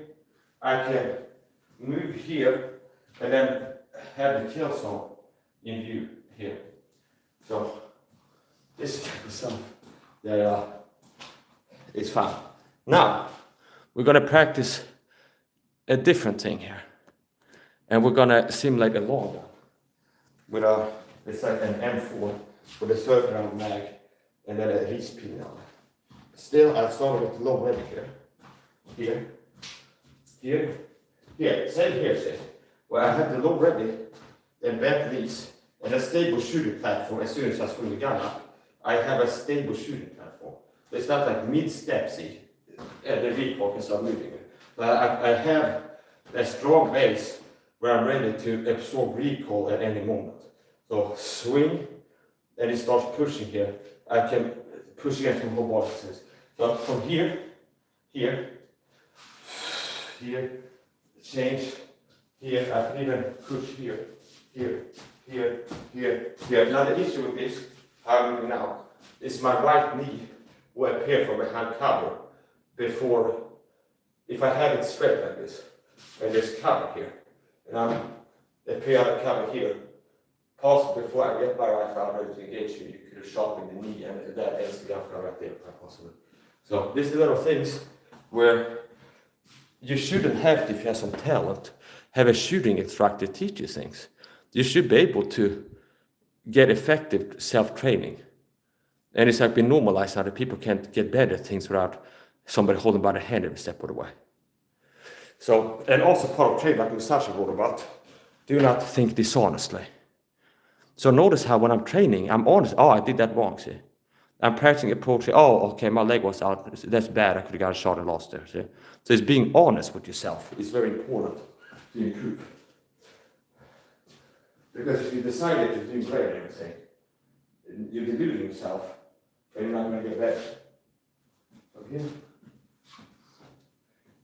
So, an advantage of having this here, like bent knees, and there's different ways you can do it, like more fighting stance like this, here, or more like this, and a little bit wider, is first of all, if you're not prepared, and there's explosion, you can have this like reflex return reaction of something exploding, a glass breaking, something like this, where human beings can instinctively react by a sudden loud noise, like a shock, kind of be like this, like going down like this here, okay? So if you already, your body, in response to like a sudden loud thing, wants to do this and like go down and something like this. So if you already have the knees here, you can cancel the reflex. This is some extent because you're already low and your body feels safe in this position more. So it's not like you hear that or something like this. You're less likely to have the reaction. If in a position where your body's not like, okay, this is a safer way to keep the body. And it's always more stable. So if I'm here, I'm not as fast, but if I'm like a frog where I have my knees half bent, see, notice how I can launch myself through the air and move forward, backward, all kinds of ways if I bent knees. So,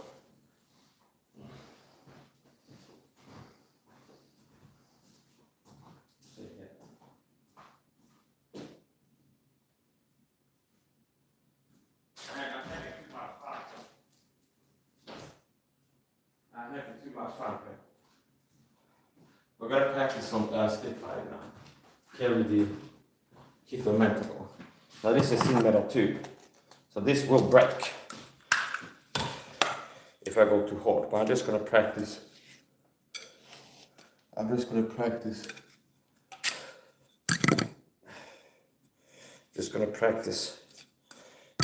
Touching. So I would like to have a solid wood stick for this training, and I could whack it harder. But this being a thin tube, I know from practice I've thin tubes before. If I whack it too hard, it bends and breaks. So I'm gonna go light, like having both tips here.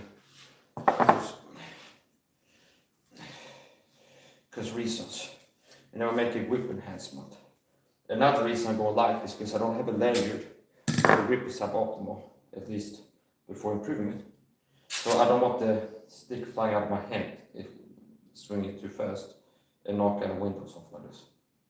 So this is a grip enhancement where I'm running it in a serpentine barbell pole pattern, if you call it. Where actually, notice it can be actually better to have parts of it not covered by the grip tape because it becomes like a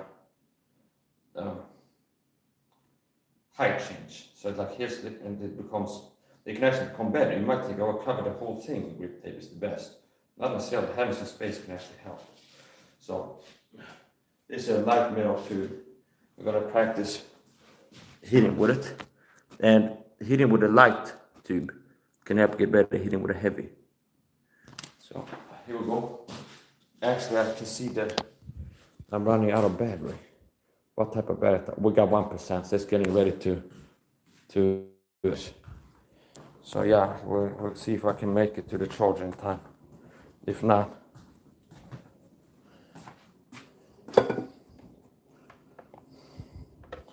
here we go.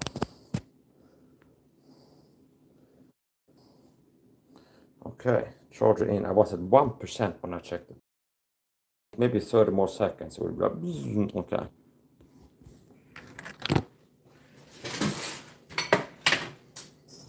All right.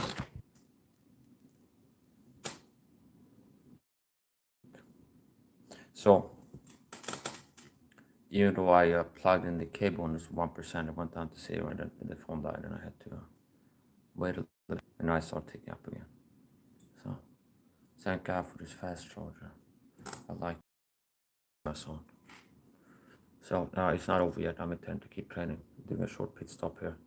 Gonna rehydrate, get some vitamin C water, and allow the phone to charge up to at least, let's say 10%, should give me at least 10 minutes of recording time.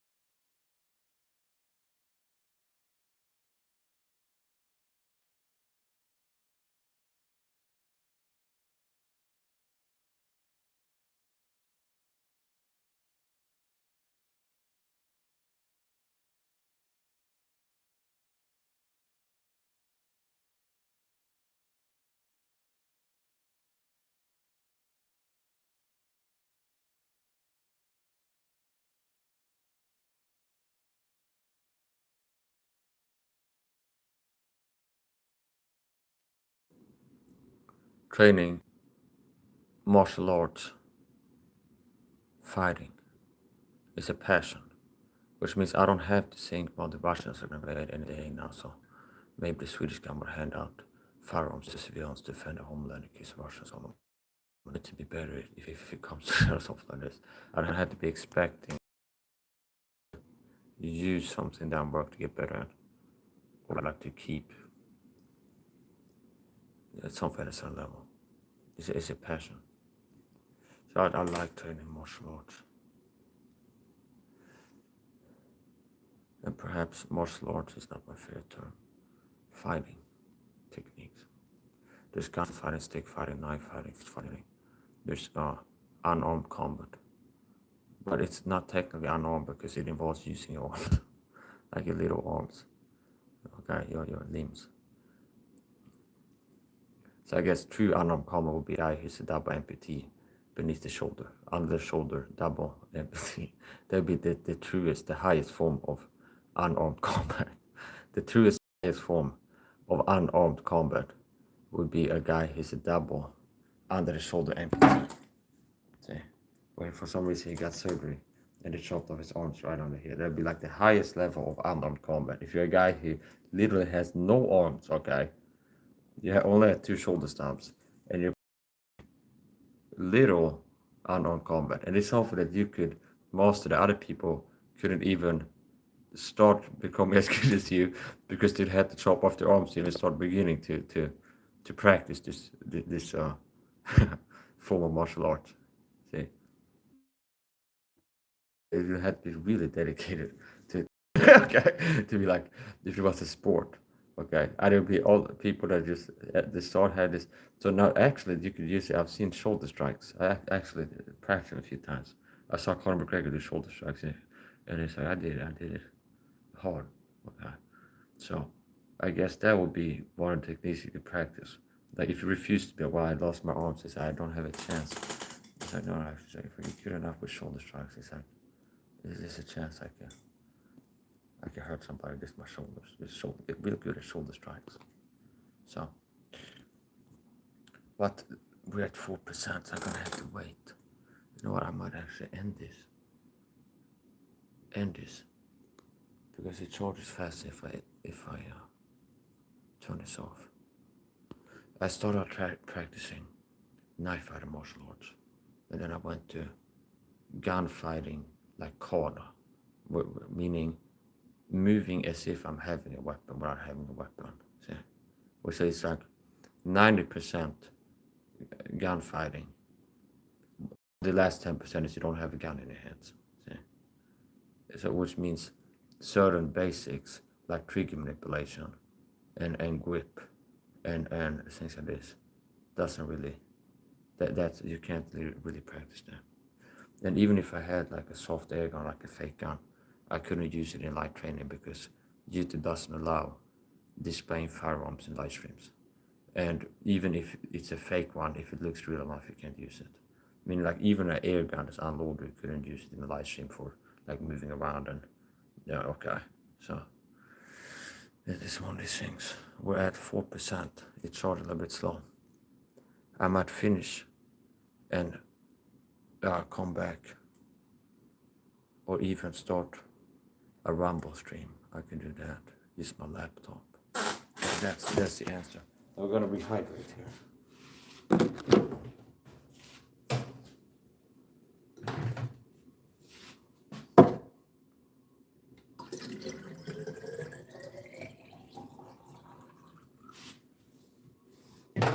So what I've been practicing now is called CQB, close quarters battle, and I have my own terms for things. So I like to call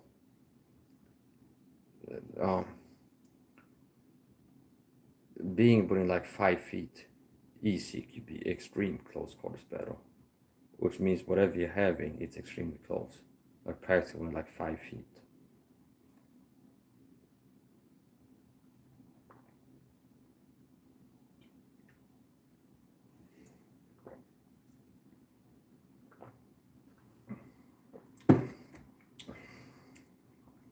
And one thing of many things.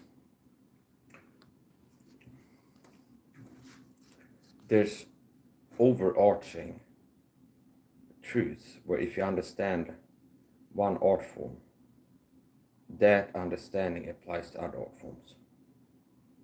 Boxing, hitting and not being hit. See? Gunfighting, hitting and not being hit. Sword fighting, hitting and not being hit. Knife fighting, hitting and not being hit. See, that's true in all of these forms, martial art forms. It's also not true. The best armor is not being hit. There's also like a truism, which I got for fighting. I have level 4 heavy body armor, covering like every inch of my whole body. So if I get hit, it's like it doesn't hurt as much.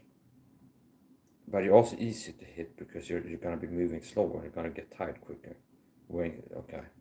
So if you're standing still and you're moving slow, if there's a gap in the armor, somebody can hit the gap in armor, and you're moving slower, whole body speed, head speed.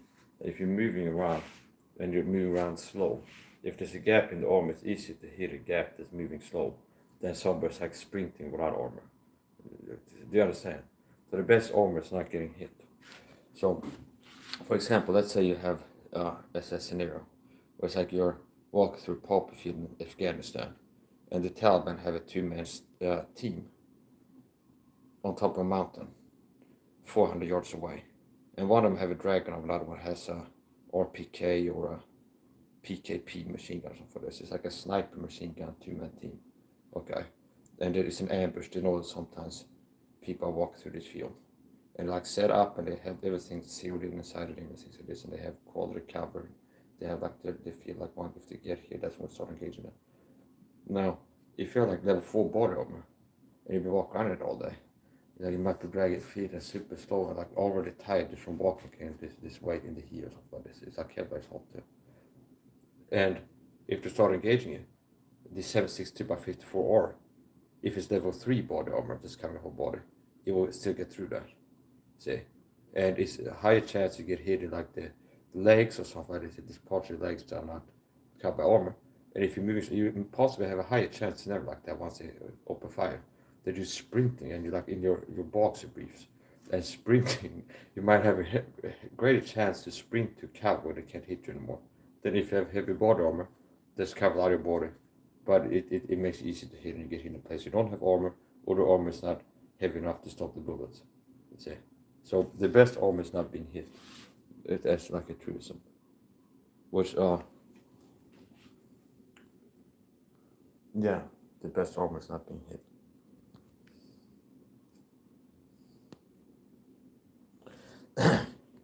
If you're interested in knife fighting, in gunfighting, okay, or just your person's interested in history and like battles, the Battle of North Hollywood, meaning Larry Phillips and Emil Monteserrano, which were two heavily armed and armed robbers that were referred to as the High Incident Bandits. And North Hollywood shootout was a shootout that changed America, because after this incident, that's when the police were militarized and they started pushing towards changing so they have AR-15s where they had like a patrol rifle. Before that, a lot of them had Bred 92 FSs, like a semi-auto steel firearm Bred 92. It's like in Hollywood 90s kind of scene, a lot of movies like Lethal Weapon, things like this. The Bred 92 FS. And 15 plus 1 mag capacity, I think, but it's like a 9x19. And some of them had revolvers. Okay, so like 6 rounds, and they had 12 gauge shotguns, pump action shotguns, like 12 gauge double buck, I think I don't even know if they had slugs. That could have done more if they had slugs, like still the same shotguns, but if they had slugs. So I guess they didn't have slugs, and maybe only double buck. Like a faster slug in level 3 body armor, it can rip through it. So I'm guessing that it didn't have slugs, okay, and only buckshot. So I don't remember every detail from reading all this, but I can, from what I do know, piece things together. So I'm counting they didn't have slugs, because if they had slugs, like every third cruiser has a shotgun or something like this, so even every one of them, if they had slugs, somebody would load them up and be able to hit it around 100 yards, 125 with a faster slug. Then it can crash through armor. And even if you would have armor that can stop it, it's so much energy, it's like being hit with a baseball bat or something like this, it will still do more to you. So here's the point.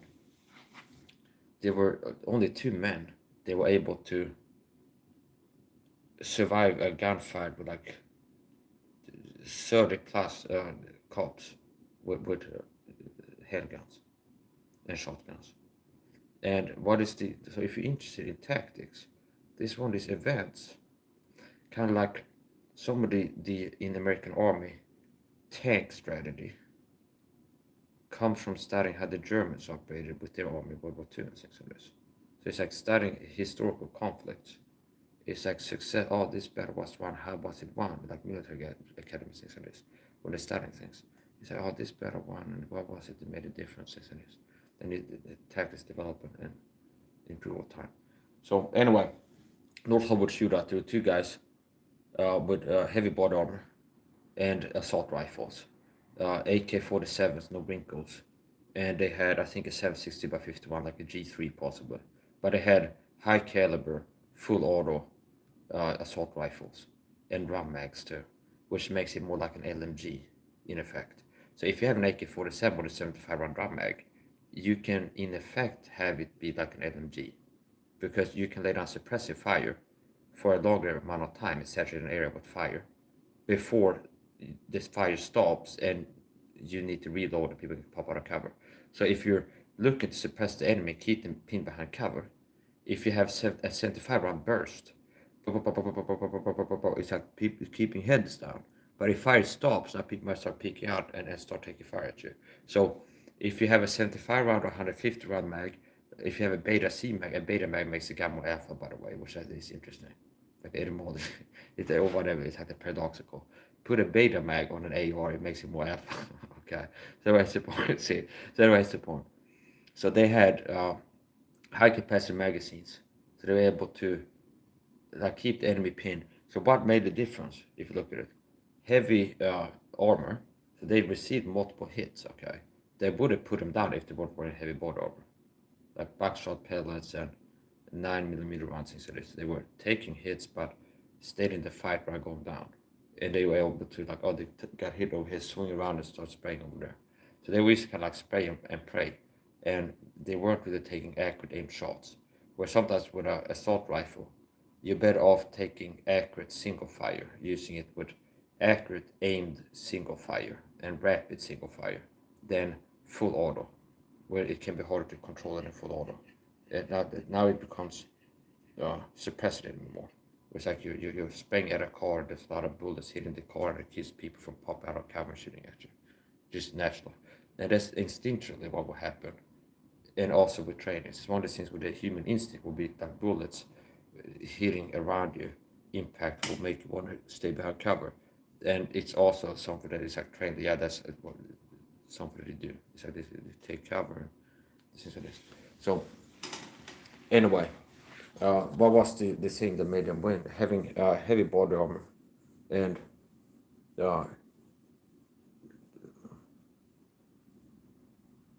high caliber. They had assault rifles, so firepower and armor.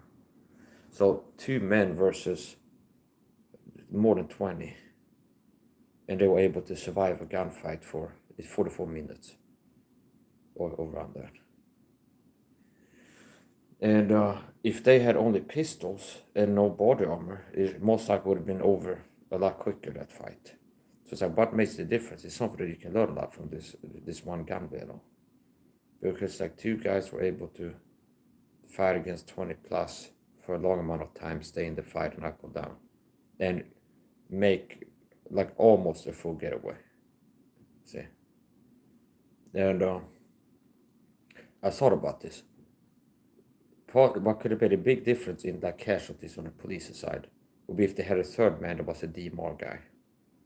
So you had 2 guys being like LMG, spray and pray suppressing the enemy and saturating like the area with bullets and keeping people pinned and make it hard for them to engage with accurate aim fire because there's like bullets flying at them and you had to take cover and things like this. So it's really hard to be accurate.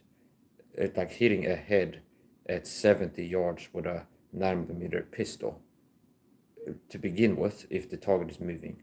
Now if you add bullets coming from the person at you, it makes it a lot harder, okay? And it's like it would be stupid. I'm just staying here and take accurate shots. No, it might be better you like get behind cover and stop aiming. So here's the point. If they had a third guy that had a battle rifle with like a red dot on it, or like a ACOG, for example.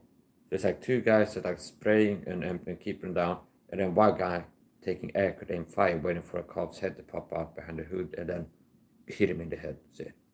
Because it's at the distance, if you're at 75 yards away from the person that has a pistol, and you're exposed just a little of your body, and you have like you're waiting for something to pop over here, and you can hit them.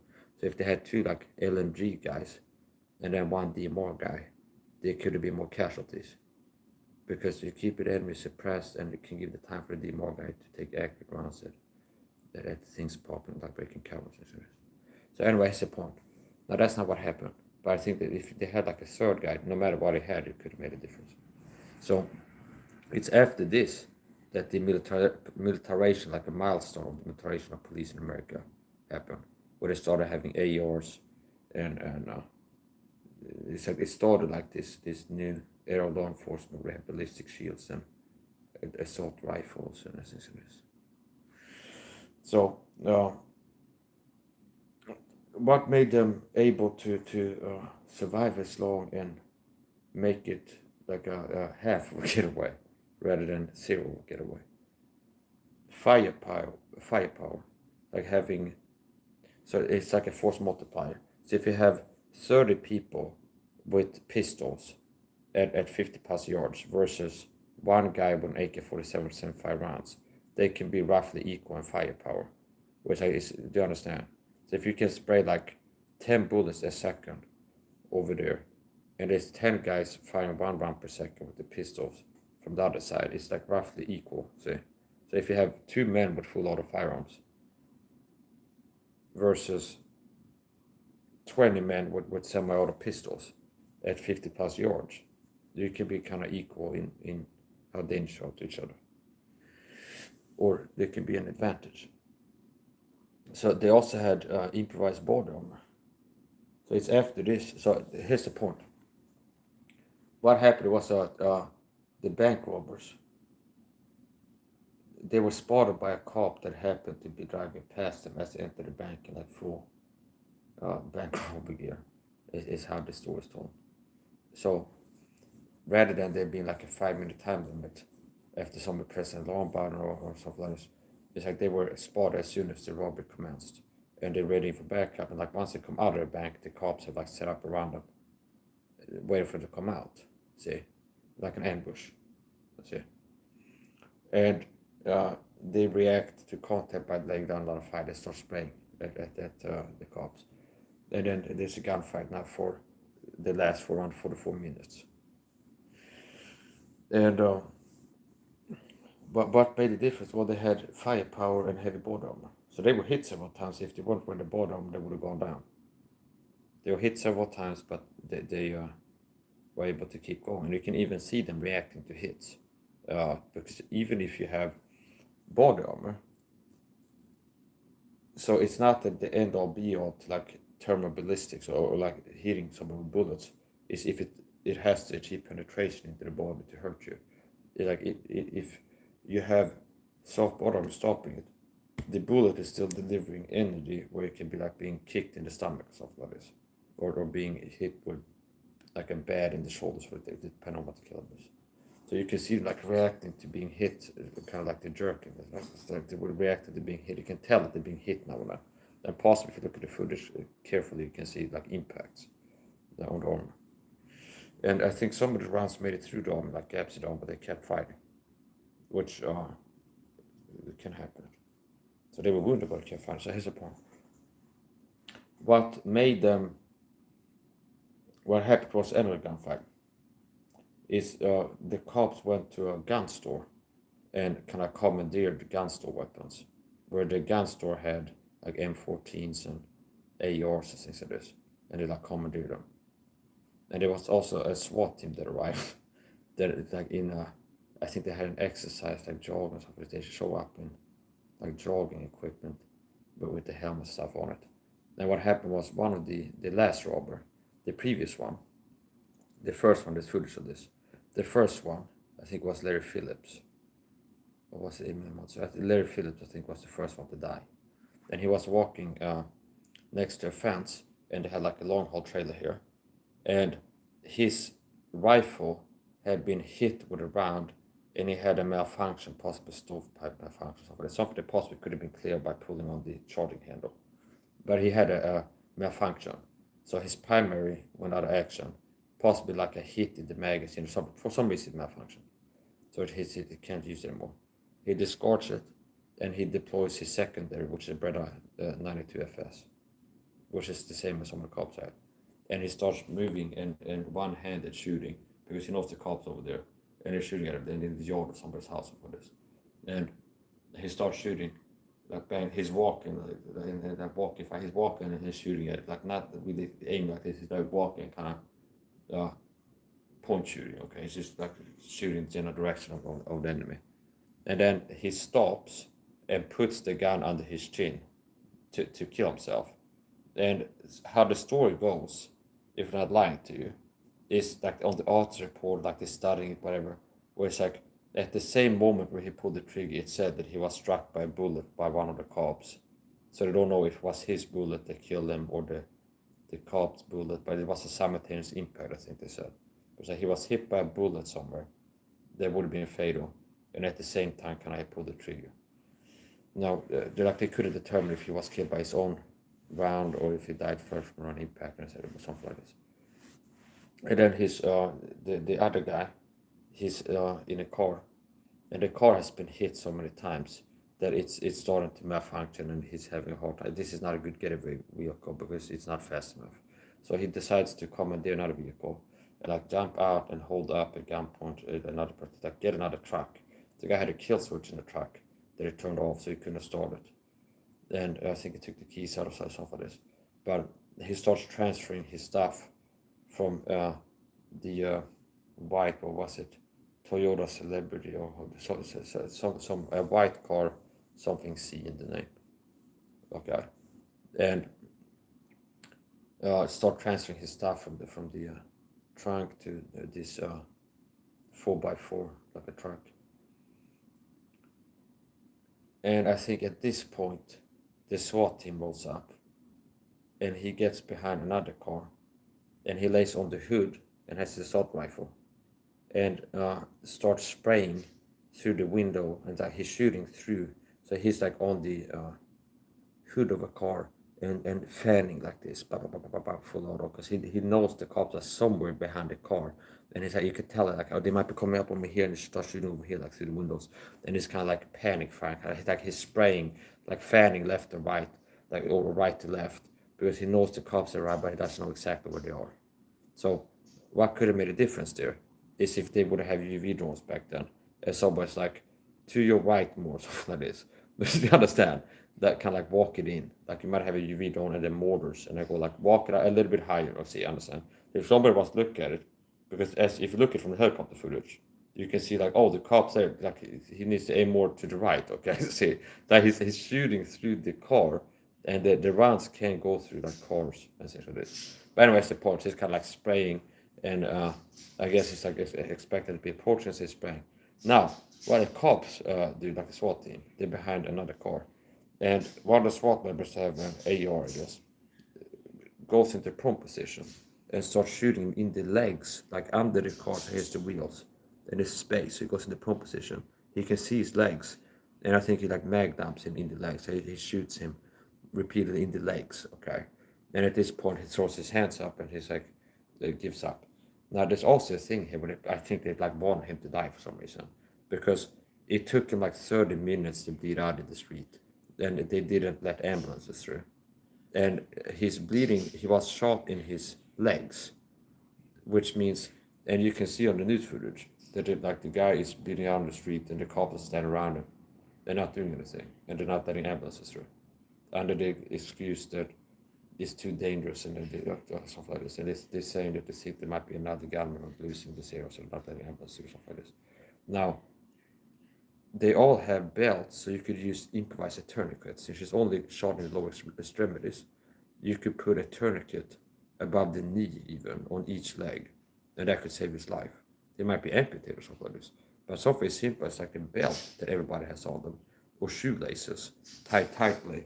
Like if all the wounds are here, if we tie shoelaces or like a belt and tighten it, you could improvise a tourniquet, even if you didn't have tourniquets part of the gear back then. Like even like a belt that you tighten it is gonna help to decrease the bleeding. So it's like they just let him bleed out on the ground. And they said somebody was a witness. It's like they were looking out at the scene. It's just the bleeding and so this. Now I'm gonna get wax conspiratorial on you, and I think that possibly guys were patsies, and they were put up by the deep state to be like somehow they wanted this to happen, to use it problem, reaction, solution chain to be like, we want to militarize police in America, okay? Because that's who we're going to use to tyrannize the public. And now we have it where they're brutalizing people and all these body cam videos where cops are crazy. Okay. Now, why can they do that? Because the people are at a disadvantage of police force. It'd be a lot harder for them to do that if it was an even kill. Or it's like civilians have AR-15s and things like this. And do you understand? So it's like, don't be naive. Meaning, when they're working to take your guns in America, gun control restrictions, or make the police have more weapons, it's because they want to be able to tyrannize you. It's why the founding fathers brought it down, because they could foresee this. Now we see tyranny, where it's like there's so many videos. Now I see the incident, we see like cops brutalizing civilians in America. It's completely disgusting level of violence, and it's not like once every 10 years. It's like there's so much. It's like it's definitely a problem.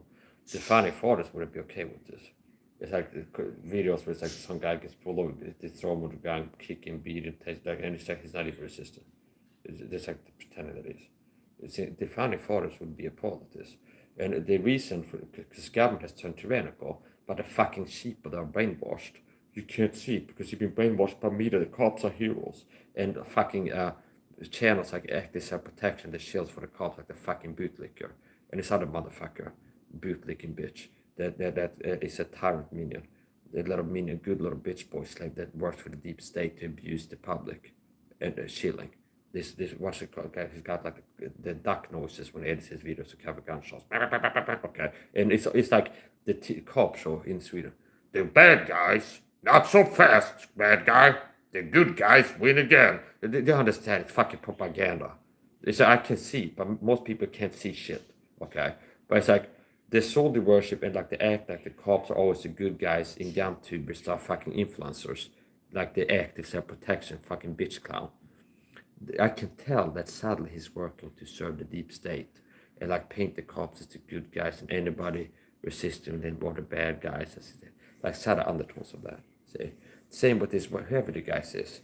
The ex-officer's got a gun to the channel. He also makes videos on use of force and arrows. And he's the guy who's got like that. Every time he plays the video, they edit out the gunshots out for like a duck quack. Okay, the bad guy goes down again. The cops are the heroes. I'm sad, basically translating to that. Now these guys are shields for the deep state because they working to paint the cops as the good guys. And now in America, the cops are more the bad guys than they are the good guys. Okay, so the founding fathers foresaw this. So why do you think they have like the right to bear arms? It's to make it hard for cops or other like boots on the ground for tyrannical government to abuse the citizens. See? So people that want to abuse people do not like armed and dangerous people because if you're looking to bully and victimize somebody, you want the victim to be harmless and unable and unwilling to defend themselves.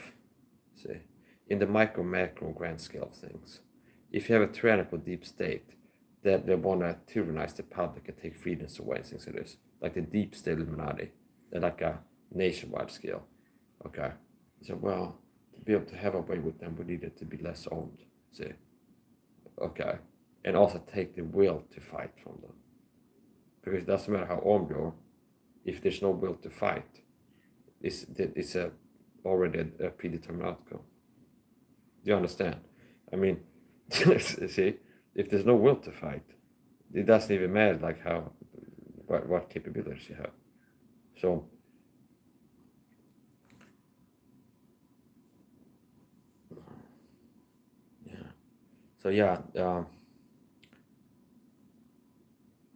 people are messed up. People are so messed up. People are so blind, so messed up, and it's like it's very frustrating to live in a world where there's certain things that I know are true, and it's like you start talking about it and you can tell people, oh, that's crazy. Okay, so whatever is the point. The founding fathers didn't claim that these rights that they write in the Constitution is all because it's our opinion. It's like we're smart guys and we figure out how to run a country well. No, they were like, we hold this truth to be self-evident. The man has been endowed by his creator with certain unalienable rights. So they're like, yeah, obviously God has given man these rights, and we're writing them into paper and be like, here are the rights God has given human beings. Okay. So they weren't like, because we're smart guys to figure out the best way to run society. No, I said, we believe it's a faith issue. We believe that God has given man certain rights. And here's what the rights are. See? Well, so yeah, I do believe that God is for self-defense in the micro, macro, grand scale. Meaning God is for the self-defense of individuals, of nations, and so on and so forth. So anyway, that's the point, why I digress here. So the issue is this. I'm a persecuted Christian torn video. I'm a target of a secret persecution program called gang sabotage videos, which means it's like I have become less interested in like freedom and tyranny and what's right and what's wrong since I started being persecuted by tyrannical deep state Swedish government. Okay, and there's a D that's missing in that chain of words. But anyway, here's the point. So it inserted what it fits. So I had to I kept it on. So there's the point. Yeah. So back to the conspiracy angle, the North Pole shootout. I just theoretically now, hypothetically, I suspect that it could have been patsies. Okay, and I know the truth on how the deep state operates. Problem, reaction, solution. 9/11, problem, reaction, solution. It's like we want to bring this solution out, okay? Take freedoms away from Americans to go to war and this and that. So we need the right type of problem, okay? That we can get the masses to react to and then give them the solution, see? So it's like we want militarization of police because it's easy to tyrannize the public if the cops are militarized. And the cops are controlled by the deep state, more or less. So the public are not going to accept that if you're just having Congress or the president go, hey everybody, let's have the cops be militarized and have like turretless APCs like MRAPs and like pretty much like an army. Have the cops just switch to being more like a standing army or something like this, like an army. Like MRAPs, which is an active central minor system, ambush protected. MRAPs, turretless MRAPs that could be retrofitted with the turrets, by the way. MRAPs, okay, turretless APCs, MRAPs, and like assault rifles, which the army uses in war. See? Okay, and all these other things. It's like they know this. Like the public are not just gonna accept this if we kind of float that idea. It's gonna go like a lead balloon. Like somebody gets on TV, a congressman or the president, like, hey everybody, let's just militarize the police and have it be more like the military. It's like it's not gonna go over well. It's like we need the right type of crisis. And this is how they operate the deep state, like the MO. It's like, well, you would have a major shooting involving the cops, where it's like, wow, the cops are really underpowered. And now obviously we need to have the cops be more high powered, say, which means militarization. Do you understand? It's like, yeah, with the deep state, we want to have the Patriot Act, extraordinary rendition, aka torture normalized, but let's call it, it's not infanticide or abortion, see. Let's call it Planned Parenthood, see. Let's not call it baby murder clinics or like planned killing of baby clinics. Let's call it Planned Parenthood or something like this. Or like responsible parenting or something like this, see. It's like, let's not call it what it is. Let's call it something else. Like, kind of like sanitize the terms. That's part how they control people too, controlling language. So if they want to normalize like abortion clinics, they don't call it like baby murder clinics, which has got to be close to the truth than what they call it. It's like, no, it's like Planned Parenthood or something like this. They're not going to call it baby murder clinics, okay, for sure. It's like they call it abortion clinics possibly, and it's kind of not less, it's more vague. It's further from what it is. Calling it spade a spade. It's like, okay, we want to normalize, we want to have America change to be de-Americanized and more draconian, as if like a dragon was running the country from behind the scenes. Yeah, we want America more draconian and less American. So it's like, we need to, the funny farce be like, they don't have the right to like spy on people and things like this. Let's just have it so that the government can spy on everybody. And extraordinary rendition, they could just keep you up, put in a black site camp without charging with a crime or something like this, if they understand. And torture in a civilized nation is not normalized. Okay, but we want that. We want to be able to torture people in black site camps. Or okay, we want to have torture camps like Guantanamo Bay and torture people. But they said we need to call it enhanced interrogation tactics, see, and waterboarding. Let's not call it like torture techniques. See? So part is the language and part of it's like, to get people to accept these things, give up rights and go to war in another country, they need to have the right type of crisis. So they manufactured the crisis, 9/11, the deep state plan 9/11 advance. And then they use the media. So here's the summarization of 9/11, the way I see it, and I see it right. Simply this. The deep state planned 9/11 in advance, more than 10 years before they pulled it off. And then they used the media they control the reaction to the crisis that they manufactured. And then they provided the solution to the media and politicians they control. So they planned the 9/11 attacks way in advance, the deep state. Then it's like, oh, now we created a problem. Use the media and politicians we control to provide a solution. Like, no, to control the reaction. We're under attack. Okay, see? So here's the crisis. They're like, we're under attack. America's under attack. We need to do this, control the reaction. And they provide the solution. We need to change the laws here, less freedoms in America, and go to war with this country over here. These are the people who did it. Problem, reaction, solution. So I have thought about this, and I'm coming into it from like being interested in military history and weapons and armor, things like this, kind of like, just is interesting. And then later on, it's like, yeah, this might be conspiracy. So I wouldn't be surprised if the North Hollywood shootout was a deep state manufactured crisis planned in advance, like 9/11, to militarize police. Like, we want to militarize police, and we're not going to have the public. Just like they wouldn't accept going to war with Iraq unless, like, oh, here's a crisis and we need to do this here. And people wouldn't give up the rights and have them change the laws, the Patriot Act and whatever other laws were passed after 9/11. They wouldn't accept that if it wasn't like a major crisis to be like, this is the solution, okay? So I don't think that the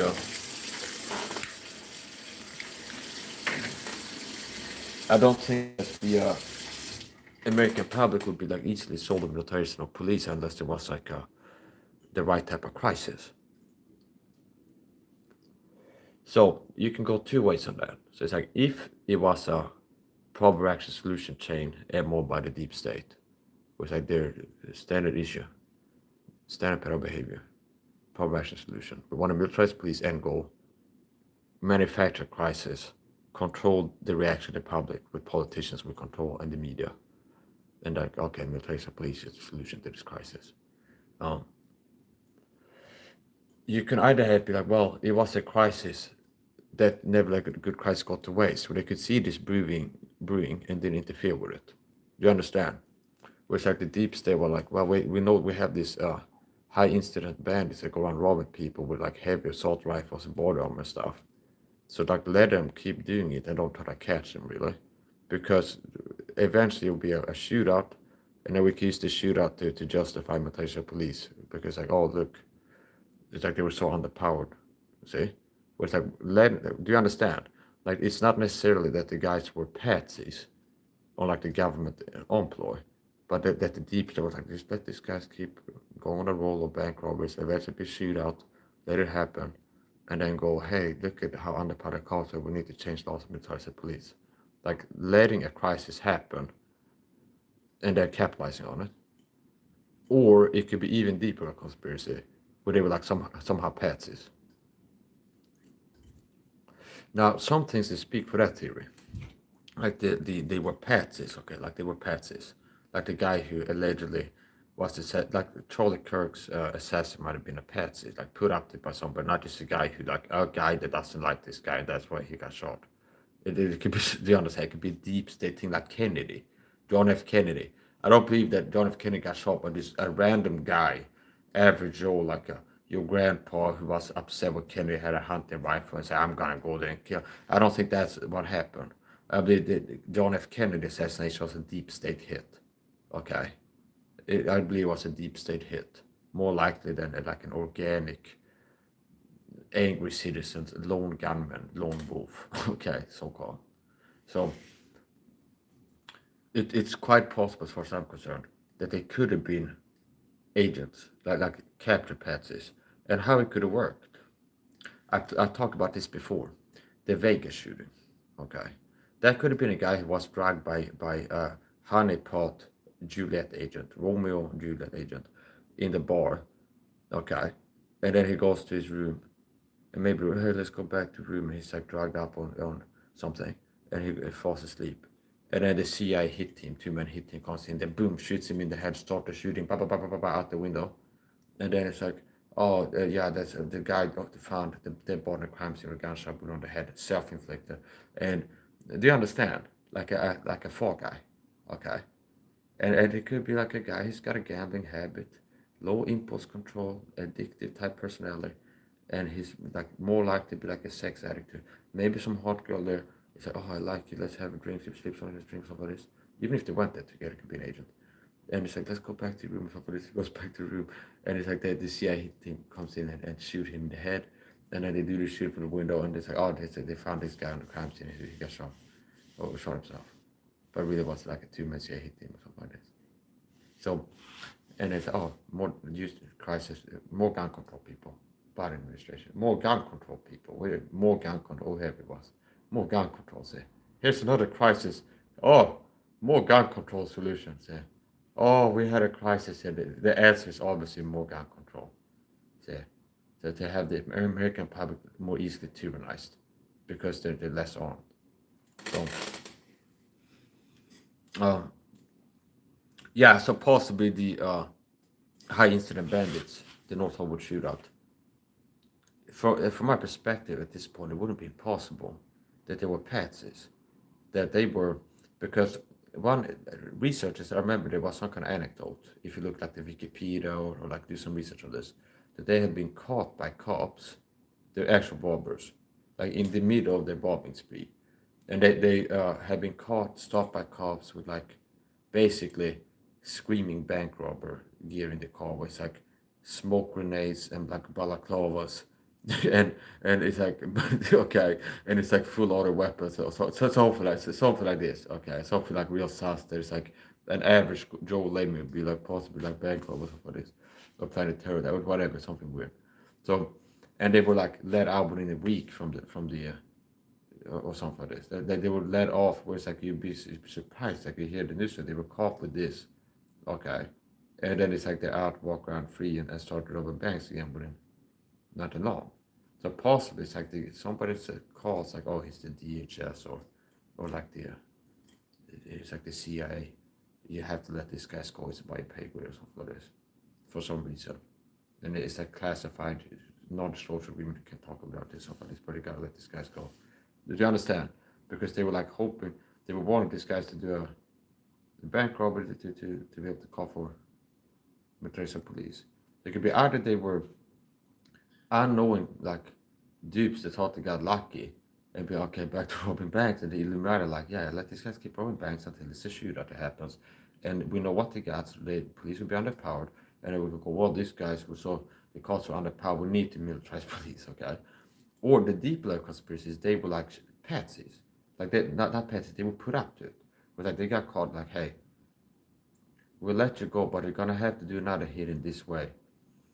For some reason, like, yeah, we can put you away for life for this, but it's like you're gonna have to hit this bank in this way, and like we'll let you get away, promise, pretty please, we'll let you get away. It's like, so just go in there, hit the bank, and it's like we'll let you get away, and then something like this, and then like psych fool you, they walk out the bank and there's like a police ambush there, and there's a gunfight that was started by the cops when they had been like told, yeah, we'll let you hit the bank, and then let you get away. And it's like, psych, we're not letting you get away, there's a gunfight, okay?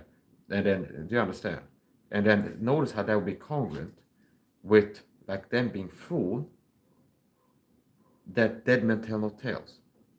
But one guy got shot, the other guy, the cops let him bleed out on the street, like as if they want to make sure this guy can't talk about anything, see? Because there's like the helicopter footage, is he was on the ground bleeding for like 30 minutes or something like this. Emilio Monteserrano. Or Larry Phillips, I get him mixed up sometimes. But the number 2, the last man standing, he was like bleeding out for a long time. And the cops are just standing around there, kind of waiting for him to bleed out. And they're not applying a tourniquet or like putting a sock on the wounds. They're not doing anything, like even rudimentary to like control the bleeding. So it's almost like it's like they're like guarding the scene from ambulance, but yeah, no ambulances here, it's too unsafe or something like this. Then not applying first aid, which they have been trained to do for the police officers. And it's like obvious, like I'm not a trained expert, but I would be able to save his life by getting like a belt. Hey, give me shoelaces and tie like a tourniquet, like a shoestring tight around his leg, and several ones, and like a belt on the other one. It could make a difference where he would survive longer. Okay, so it's like basically they let him die. Okay, and I think the family sued the police department of the city for this because like wrongful death lawsuit or something like this. That is like because of the police's behavior he died, and he would have been alive if it hadn't been for them denying ambulances to come to the scene and not doing anything to okay. So anyway, his support that would be congruent with the theory. There's like these guys, they didn't want him to live to tell any tales. So if they were deep state operatives, it's like yeah. It's like, yeah, we'll let our police keep on the banks and we use that to call for mutation police or something. So if they have it, they tell them how much I tell them.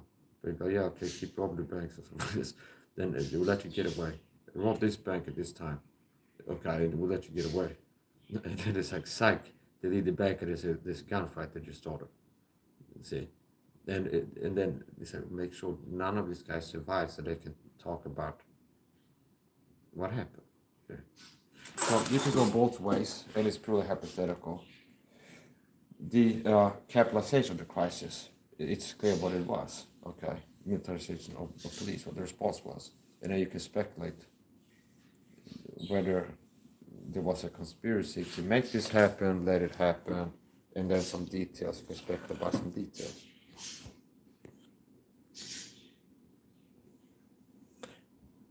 Here's another thing. There was also a school shooting in Sweden, or like a school shooting, okay, in Sweden, not too long ago. And I predicted the response of the government because I'm not dumb. So I talked about this on TikTok, but that news broke. Yeah, they're gonna use this to TikTok. She must was. Yeah, they're gonna use this to call for gun control. See, they're gonna use see, okay. And yeah, I see that when it broke, it's like if you think about it a while, and I went public before the prime minister. I mean, I predict his behavior. Was like, I don't remember. I think it was on TikTok, like last year. It's like this broke. I talked about yeah, that happened, it's bad, it happened. Now the government's gonna respond by like gun control, more gun control, and they made it illegal. They like even more stricter gun control. So Sweden is already gun restrictive controller, but they wanted to make it even more. So it looks to me like the government, Swedish government, as usual, they're not looking. See, they sellouts. The government, the American government, and the Swedish government, as far as I'm concerned, they're doing the opposite of what the responsibility is from God. Instead of protecting the nation, the public, and guarding people's God-given human rights, they're working to victimize, exploit, and rob people of God-given human rights, like a parasite class.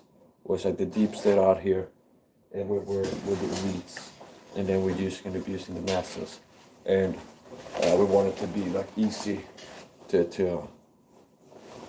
tyrannize. Okay.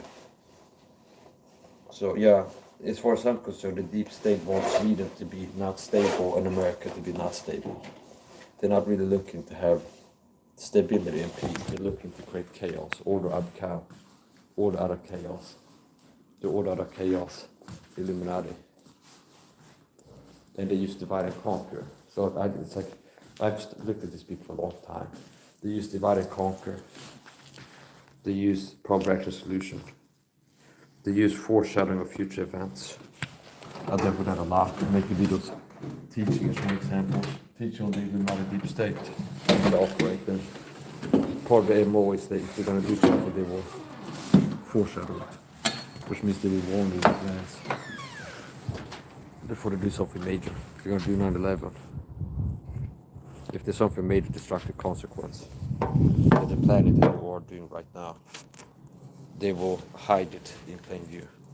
So if the Illuminati planet did something in the future, or major destructive consequence, aka or major negative impact, they will alert you to it. They will hide hints at it in pop culture They will foreshadow it.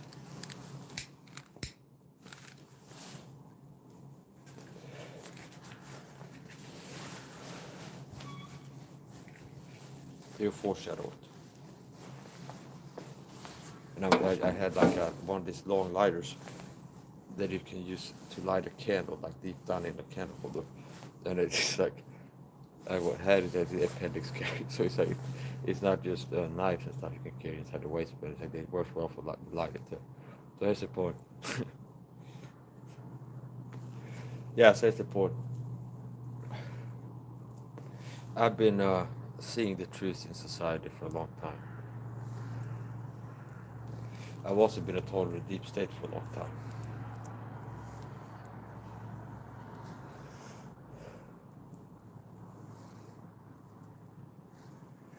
And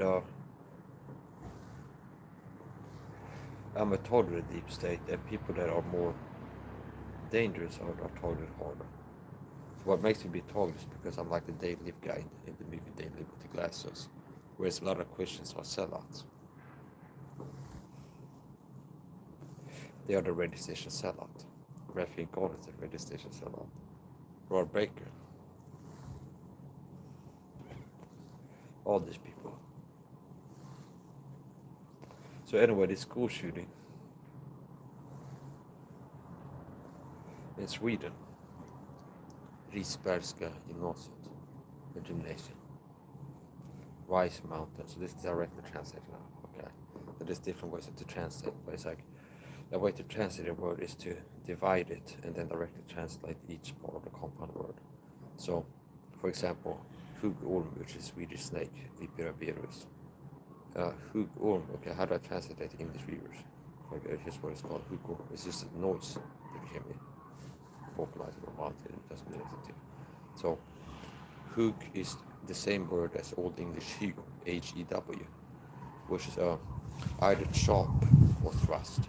So it can be used for a stabbing, hook, kniv hook. The man received several kniv hooks. Like if it's a news somebody got stabbed, the victim received multiple stabs to the abdomen or something like this.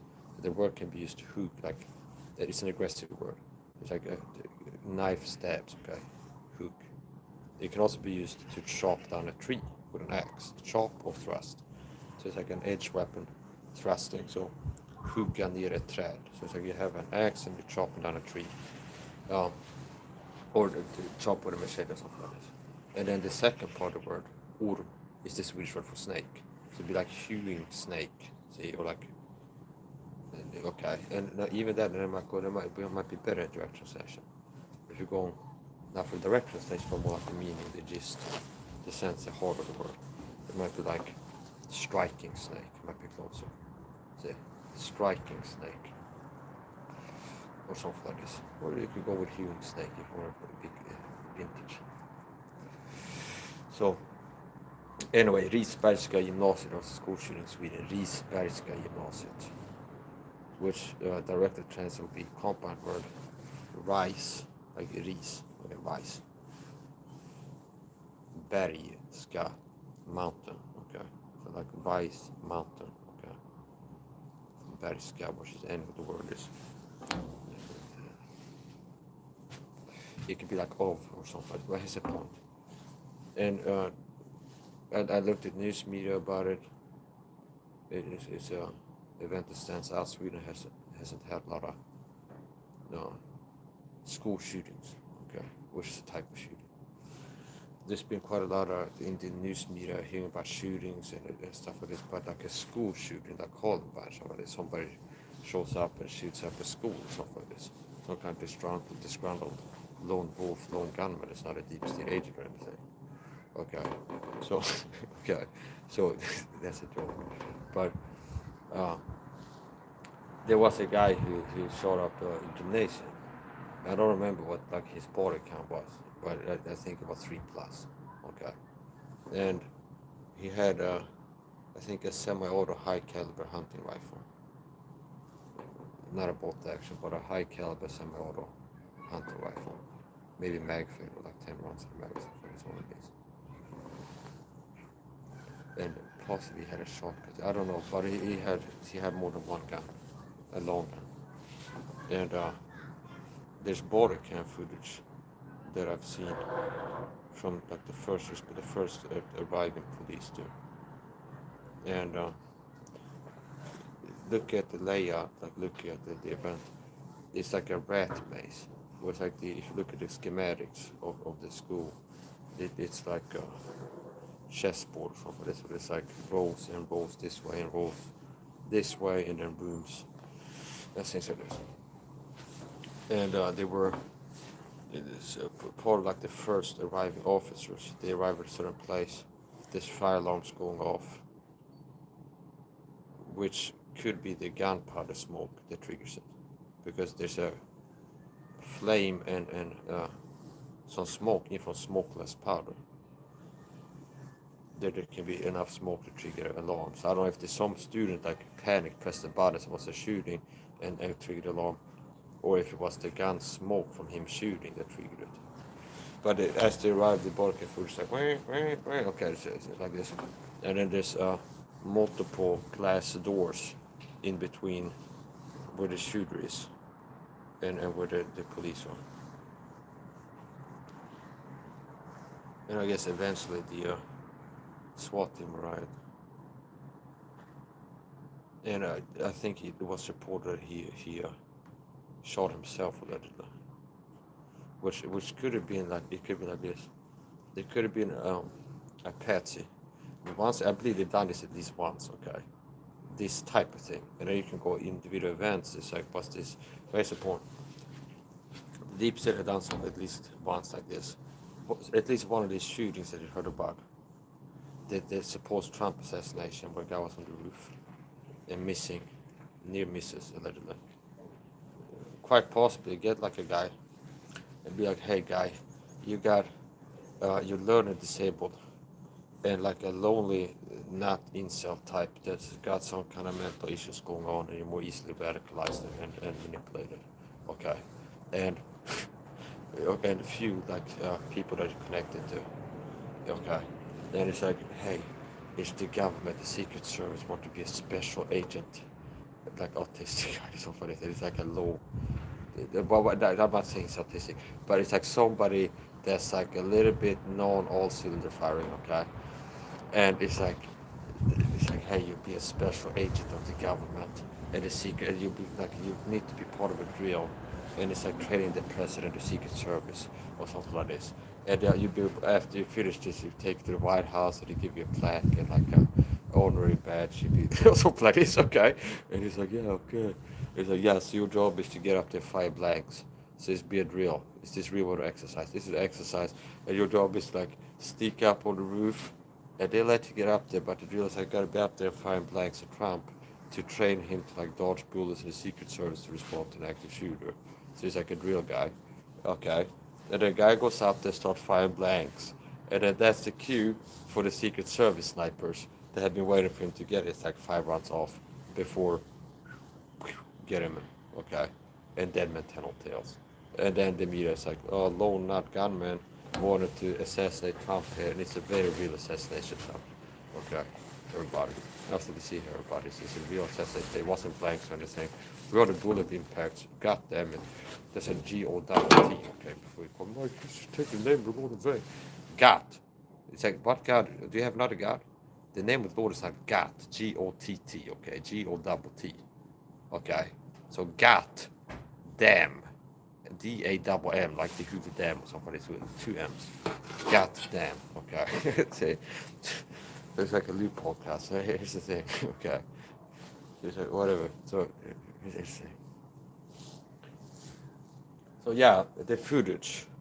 Now, long after the event, they come out, oh, they had a high-speed camera that showed bullet streaks because we need to sell you on it being real, apparently. Because people like Mike, the same night at base, told that this was a fake assassination. Okay. The same night I was up on a sports panel in the news break, and I go, fake, deep state, fake. What I'm saying. It's fake assassination attempt, and it was like the same day that they have like, oh, look at this high-speed footage with like a bullet streak. It could be AI, okay. They have videos of fake UFOs the government released because they want them to be aliens, by the way, and like fake whistleblowers They got idiocracy. So yeah, that tells some more things that I can see. I can see how being played. They want you to believe in aliens, okay? They want to believe in little green men visiting Earth with their spaceships, okay? Which were, oh, this person's government whisper Rogan's podcast, reaching the masses. But yeah, this alien tech, secret tech, okay? Or Bob Lazar. Also, the Africa got aliens, okay? Or somebody like that. Or what I saw recently, some senator, some shows up on TikTok, a guy walking on the street, and it's like they present that he's some kind of big shot in the government. What is? They're like, yeah, they got aliens. And then all these things was like, the government tells you that the government is hiding aliens from you. Okay, basically, that's what most. That's what I see. Like government, deep state puppets tell you that the deep state controlled government are hiding aliens from you and don't want to hear about it. See.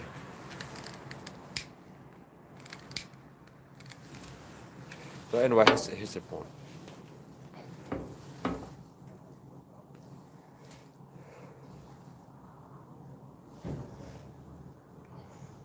Yeah, so the supposed assassination, the same night it happened, news broke in Sweden, okay? So it might have been in the morning it happened in America, but it's like once the news reached me and I started clicking like Reuters and whatever people have videos. Yeah, I think it's fake. Now, Trump is standing and there's bleachers behind him, packed with people. And look at the footage, like the same day broke. I don't see bullet impacts on Trump or behind it. So where these near misses go? I don't see anybody being hit behind Trump, and there's people all around him, behind him. See, I don't see anybody reacting to being hit. I don't see bullet impacts in these things behind him. I don't see people being hit behind Trump. I don't see like the backdrop being hit, any bullet impacts.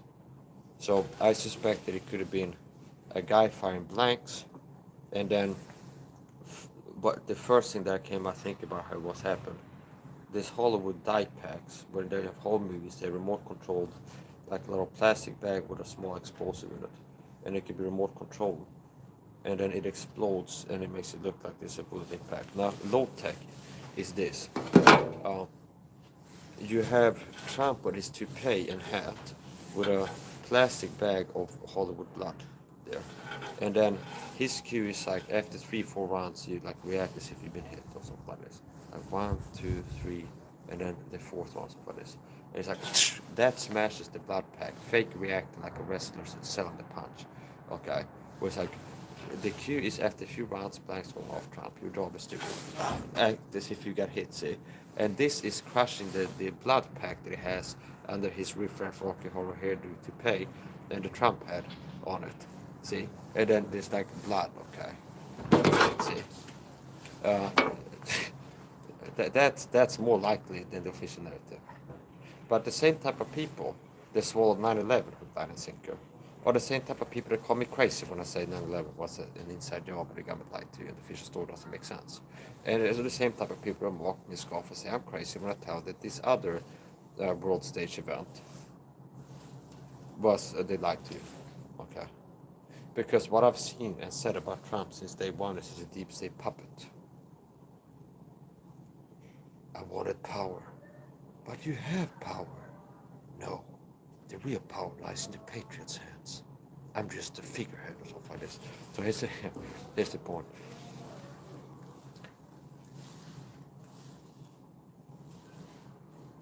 Yeah. So the deep state, the presidents are puppets. Okay. They're puppets. Just a puppet on the lonely string. There's puppets on a string. Okay. They're puppets. Okay. So it's like, I don't give a French man's crap. I think I'm crazy when I say this. They're puppets. The puppets.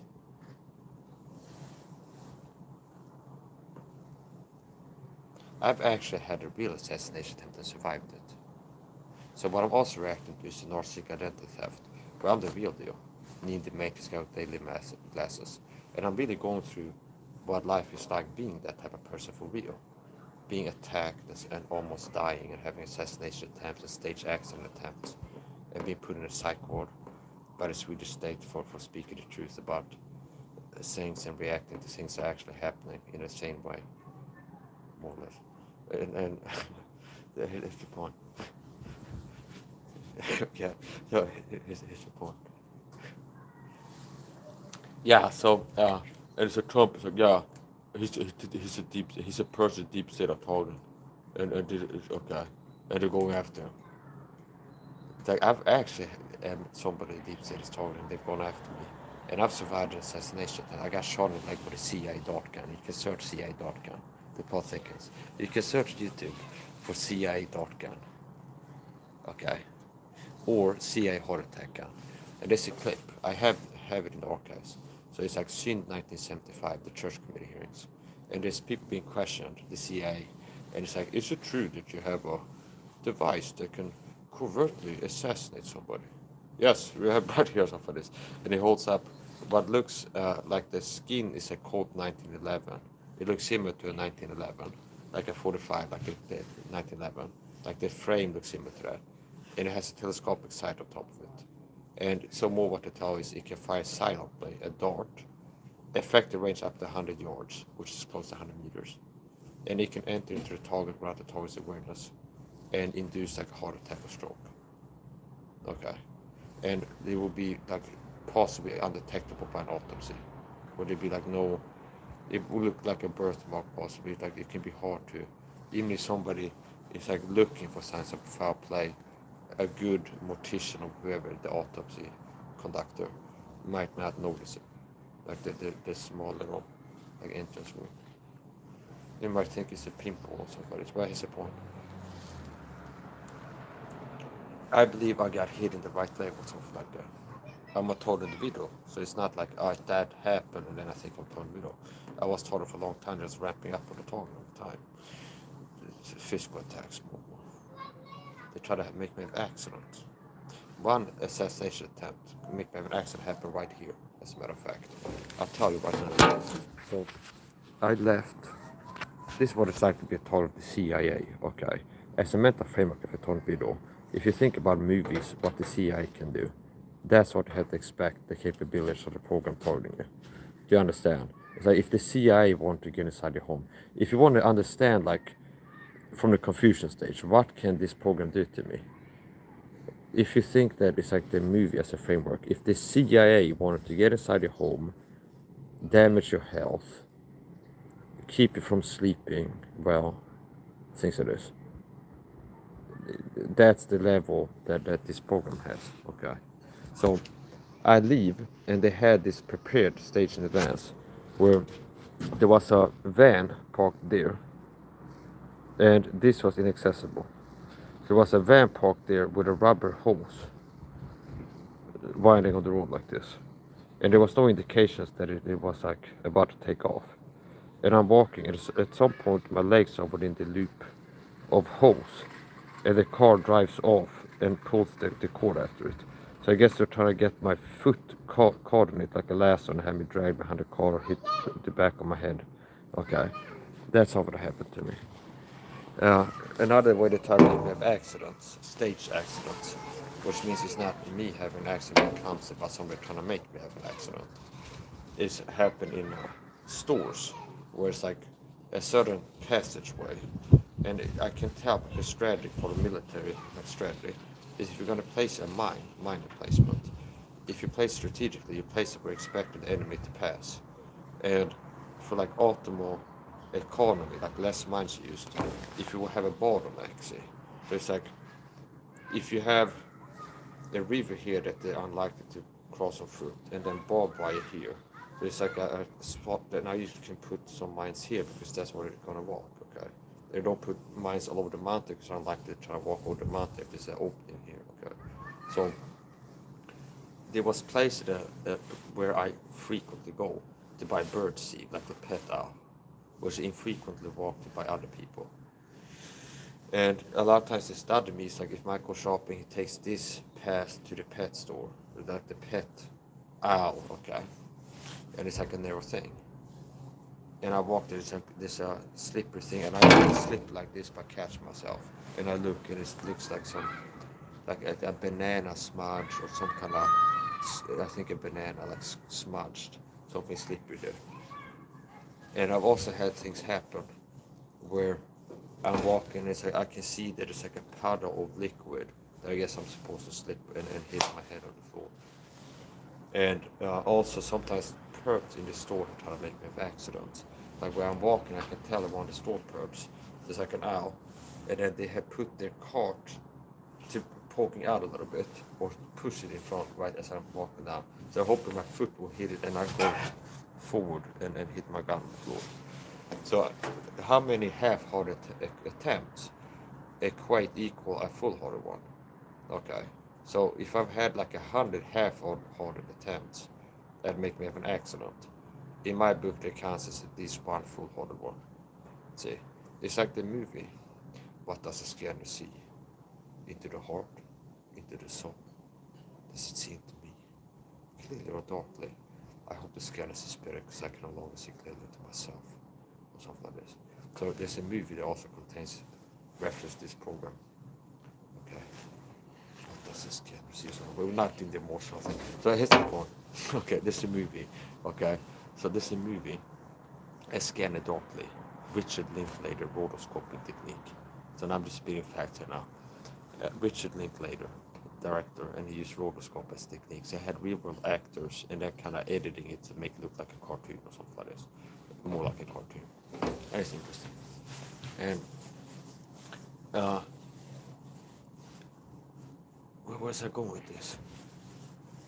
Yeah, this is so total. There's a scene where it's like they talk about some bad guy who's trying to take people out. It's like he doesn't outright kill you, but he kind of like puts things together where that would naturally end up happening that you die or something like this.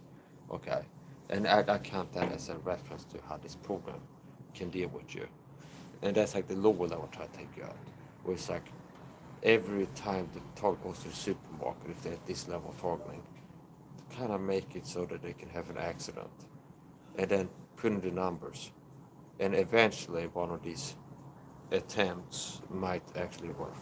Okay, so it's like a 10% chance that the trap will work and have an accident. If they do that 10 times, maybe they'll be like close to 100%. See, that's not perfect statistics, but it's not really bad. So, yeah, I got shot in the leg by what I suspect was a CIA dart gun or something equivalent, only packaged differently. And to this day, more than 3 years after this happened, I have an unspotted right leg. In my book, indicative of nerve damage, tissue, whatever damage. There's a constant pressure, numb feeling in my right leg. And it happened at the corner store more than 3 years ago. A person walks past me, I feel something hit my right calf. And I feel weird feeling spreading up and down the leg. So I feel something hit my right leg, and I feel a feeling like spreading up and down the leg from the place I feel was hip or something. And it's like an itchy and twitchy feeling. It's like a muscle spasm, itchy, twitchy, numb feelings. So it's like explaining the feeling. It's like numbness is part of it. Like numbness, itchiness, and twitchiness. Like it's muscle spasms, like contractions. Similar to if you haven't slept for a long time, and everybody's had this once where they had like involuntary muscle contract twitches around the eyes. See, where it's like your eyes are spasm. That's some kind of nerve thing. The nerve signals are firing in a certain way that make your muscles contract. So, and after that, more than 3 years after this, I've had constantly. It hasn't been a moment where I haven't had like a constant pressure feeling in my right calf, and I have it right now, which I'm always feeling it, and it's not pain, okay, but it's like a constant pressure, numb feeling in a certain spot, around like a fist size, on my right calf. The constant numb pressure sensation, and that's like what I think is that was a assassination attempt where I was hit with an LD50 dose at least of some like prototoxin, which is double positive if it's called LD50 dose, a potent dose. But here's the point. So I was hit with an LD50 dose at least in the right calf. and I ended up surviving. And I don't even feel comfortable on YouTube getting into like the what I think health fitness wise or some kind of insurance claim act of God or something. But I'm not even feel comfortable on YouTube to get into like why I survived it. Okay, but quite possibly I had something like an antidote in my life in my bloodstream at the moment that the toxin was introduced into circulation. Quite possibly I had an antidote in my bloodstream before this thing got into my body. Okay. Then I'm not gonna get into. I said possible. I'm not gonna get into the specifics. So anyway, here's the point. So the antidote could have been like prayer, okay? So I'm not gonna make any radical medical claims on YouTube and get a medical information strike. Like all I'm saying is it could have been prayer and God put like magically an antidote in my bloodstream. I'm not even saying that it was something that it's like I got put in my body. So anyway, it's the point. So yeah, if you watch my one piece for learn more about like radical, theoretical, practical, definite therapeutic interventions. Okay. So yeah, Trump had a fake assassination attempt because what really happens to people like me, they are not a fake deal, like Andrew Tate or Tucker Carlson, control opposition agents. Oh, I'm sorry to break it to you. Control opposition agents. Andrew Tate, Alex Jones is not a kind of tell us they did fake truth. The best way to control opposition is to do it yourself. Here's a list of major control opposition agents. Alex Jones, Andrew Tate, Tucker Carlson, and Trump. These are the same type of person the system has launched as. This is anti-establishment. These guys are not puppets by all the deep state. The system is going after them somehow. Okay, they're being targeted. Now, what being targeted really looks like is the deep state work to sabotage life and keeping you from like getting a major audience, making that harder, and working to keep you busy just peering blows at the songwriting in the private life all the time. So, I like recuperating from the attacks and things like this. So,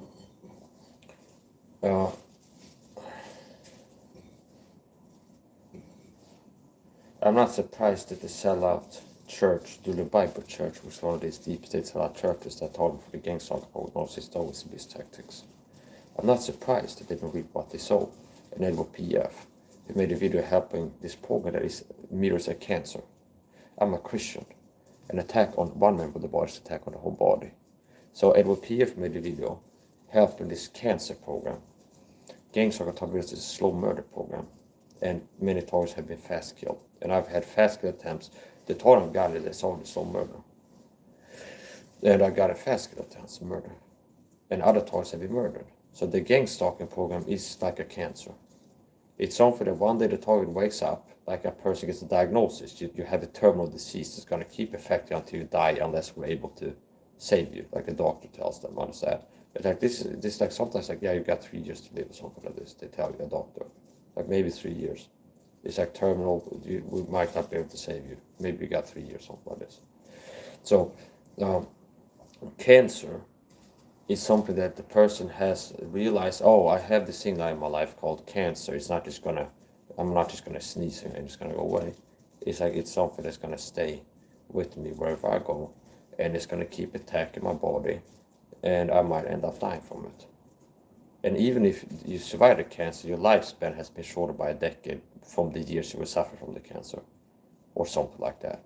Do you understand? It's like if somebody would have a flu every day for 3 years in a row and not die from the flu, they still have a shorter lifespan from having had a flu 24/7 for 3 years in a row. See? Even if they don't die while having the flu. So even if the toilet was stopped today, my life expectancy would be shorter, 20 years shorter. Understand? Than if I would have been left alone. I mean, if I'd be like, I die at 80, I would have died at maybe 90 or 100 if I had been for the toilet. Even if it would stop today, understand? So here's the point. It's like a cancer. The gang stalking persecution program mirrors a cancer. Where one day you have clarity. You wake up to the fact, I got this issue. Like a diagnosis. We have like, I have this problem that I'm going to keep having until I die, most likely, which a lot of cancer patients had that told to them, or they think they're like, wow, I might not survive this, and I might keep suffering from this and then eventually die. I might not be able to get cured from this and have it leave. So I'm not surprised that Edward P.F., being a Bible teacher, made a video helping the satanic deep state murder a brother in Christ, a child of God, that's been working to attack my body, which is the temple of the Holy Ghost, on top of made in the image of God. And as a Bible teacher, working to help the deep state predatory psychopaths destroy a Christian's life with persecution. So you're helping persecution, aiding and abetting persecution of a Christian, and make it easy for them to take out. Because this is psychopathic abuse. And if narcissists and psychopaths want to destroy a target, but we need to murder this person. We want to destroy this person's life and take them out. We need them isolated and discredited. We need people to not believe them, because people get murdered, scream bloody murder a lot of time. So if we start talking with somebody, they'll be like, hey everybody, I'm talking with a secret program. So we need people to not believe them when they speak out, because it's harder for people around them believe them to take them out and get away with it. So we need a target to be discredited, to be able to succeed in this. And we need them to be isolated. So this bitch, Edward P.F., I'm a Christian boy. I've suffered persecution like David or Samson, thousands of people, and I survived. And you're like Judas, or those that draw back, like the Matrix movie, Cyrax. It's like, oh, I want to go back to whatever. So here's the point. Yeah, so he makes a video. Well, Mike's crazy. Anybody claiming to be a special target, because I make videos saying I'm a target video, target with gang stalking. Anybody claiming to be a special target government, they're crazy. Stay away from them. Okay, isolate, discredit. So if he's not like a person who's been an agent, like he's one of these people, because there are a lot of people, churches and Bible teachers, that I can tell for sure they've been put up to target me. If I get the benefit of that, I'm like, okay, he's a useful idiot at best. It's like he's so ignorant and discernment lacking that he actually believes I'm crazy, and that it's okay to help to cover up what's happening to him and tell people I'm crazy and this and this. It's like still he'd be helping cancel the body of Christ. And I'm not surprised that he reaped what he sowed, and that God let him get cancer and have the cancer destroy his life and rob of energy and decrease the quality of his life and make him suffer mentally and physically. That God allowed him to reap that. And this is super strong smell of perfume coming from the neighbor's balcony. It's like a pattern. It's like last time I was out here, the door wasn't open, there wasn't smell of perfume. Now I go here, there's a door is open, it's a super strong smell of perfume, which I'm allergic to. So.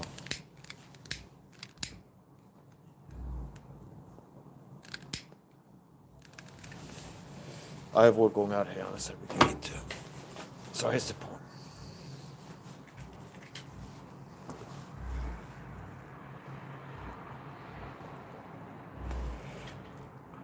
On that topic, the program actually uses perfume. I'm not saying that person, but the program actually uses perfume as a selective chemical weapon to affect negatively physically. So for example, if I would book a cab tomorrow at lunchtime to go downtown and shop and stuff like this, the program knows that he will be in the elevator between 11:55 and 12. And they send somebody in right before the cab time to spray perfume in the elevator. So I have like an allergic reaction to it. Inflammatory response. But that's what I will talk about again. Little chemical warfare. Big food poisons and things. And I've been told this for more than 10 years.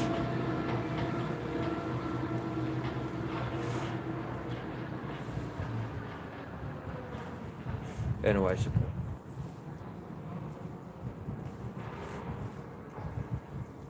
they don't like me because I'm influential.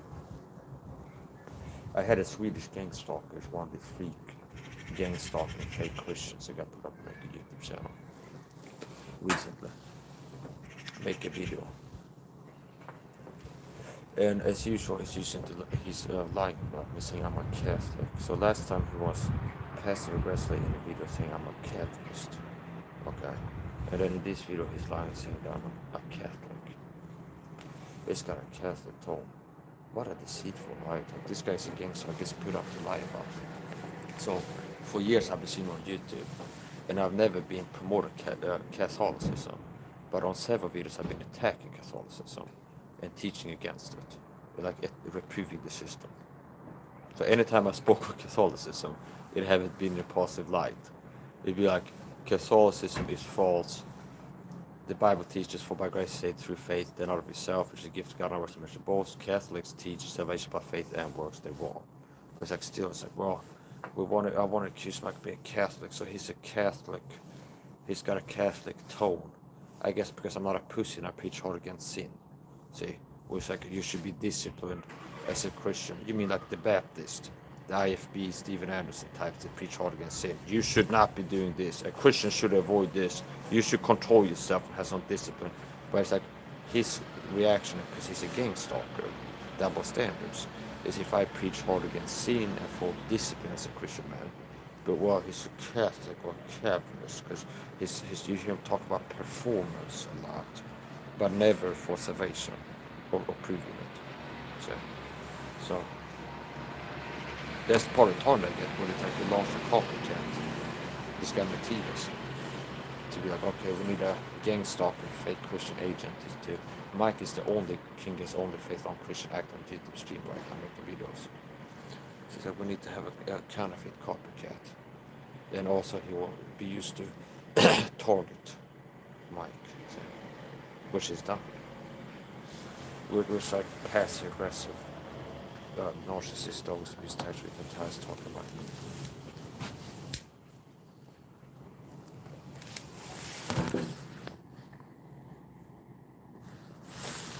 Sorry for phone.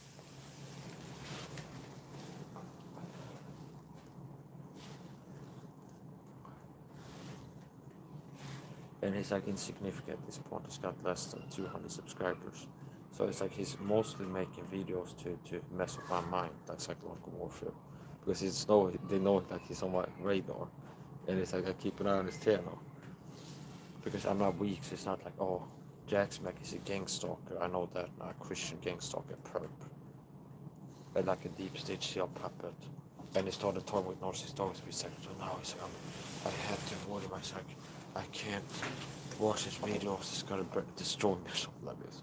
No, it's like I actually like seek it out and start working to look at what he's doing and if there's a need to make a video reproving it. And you should be aware of my Rumble channel, my TikTok and Instagram, because if you get to a point where I start reaching too many people or proving things that's happening too much, they will incentivize them to turn off my YouTube channel with some plausible liability excuse for what I did now. Also, if I go to a psych or a prison, become institutionalized and end up perishing there, you can count on him murder me there. So. This is a covert war. The gang stalking, not talking about it's the war, but it's a covert war. Which says a lot. It says it all. Because they're doing something that they need to cover up, see? It's something that can't survive the light of day. They had to keep it covered up. So.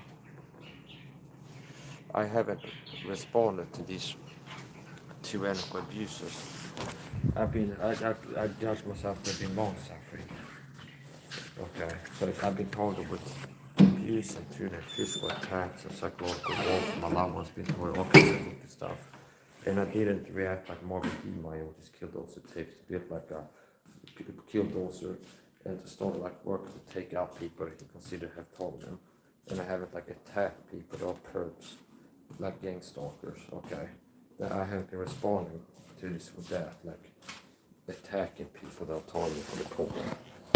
Or like building a Killdozer in my garage that I don't have, and like going on a rampage or like Myron May, which was a torn video allegedly. He went on a shooting spree, Navy Yard shooting Myron May after recording videos. So it's like, here's what I'm doing it. That's like I could say like that's the way that some people respond to similar circumstances, and I didn't pick that way to respond because I wouldn't be here talking to you free live on YouTube if I would have right now. So that's part of why I've been able to avoid acting out like in a crazy way and physically violent. I'd like to. I have enjoyed to retain my ability to produce content and upload things to Instagram, my Facebook, and Rumble, Critical Mass Mike on Rumble, Mike's89 on TikTok, and make posts on Flashback Forum, Mike89, and TikTok, Mike's89, and other places. So, and also being a guest on other people's panels. You see. So it's like I've like hard-coded myself into the internet. Do you understand? I've hard-coded myself into the internet. Believe the Illuminati, the head of YouTube, don't be evil. The words are the words. Okay. They do be evil. Like basically, it's like they like remove the don't. They need to edit it to have me more honest. Do be evil. Okay, it's the secret model. But it's like don't be evil. Okay, until YouTube, like the head honcho Sergey, whoever it is, that's like the head honcho of YouTube, gets a call from his skunk mason's buddy or something like this, and it's like the mouth of sorrow. It's like somebody gets a call. The guy who's like lounging on his yacht, who's some kind of head honcho of YouTube, gets a call. And it's like, you're going to turn off Mike's house live stream, and you're going to do it now. Okay, and then it's like this like smoke coming out of the phone, and like sulfur, and it's like, you will let the halflings go, never to return, something like this. Right, there's the point. Okay, it's like that's how I imagine it. And the guy who makes the call lives in like a tower like Saruman or something. Saruman. It's like Saruman. So here's the point. It's like this, it becomes more entertaining if I do like they do like the voices, okay. So well, here's the point. My point is this. Where else I go with it? Yeah. So it's like if somebody gets a call, like turn off Mike's YouTube channel. Make it work, cha-cha, okay. Make it work. Cha-cha, okay, turn off Mike's channel. Make it work. Okay, like the Fab Five or whatever it was. There was a series on TV I used to see, where it's like a guy who's like a fabulous type of person, and he's very happy. And he walks into a room and he's like, oh, you're gonna make handbags out of satin until tomorrow. Make it work, cha-cha. He walks out. Okay, you know what type of he's like a designer guy, okay, so okay, and he's kind of happy. So here's the point. Okay, I'm happy. Okay, yeah. So here's the point.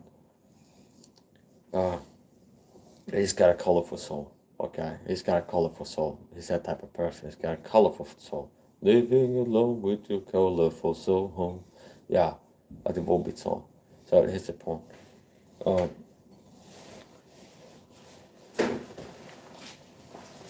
Persecuted when not cast down, afflicted when not in despair or something like this. I have endured immense hardness, being a Christian warrior, and despite the targeting, I have remained in better shape than the average Christian man mentally and physically, and perform at a high level, psychologically and physically.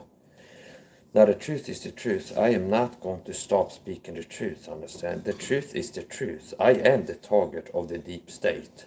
I am a target of the deep state persecution form called government gang stalking. I have been for more than 10 years. And I've been attacked physically and psychologically. So don't believe people that say they're gang stalking. It's just narcissistic abuse and harassment and mind games. No. It's a war.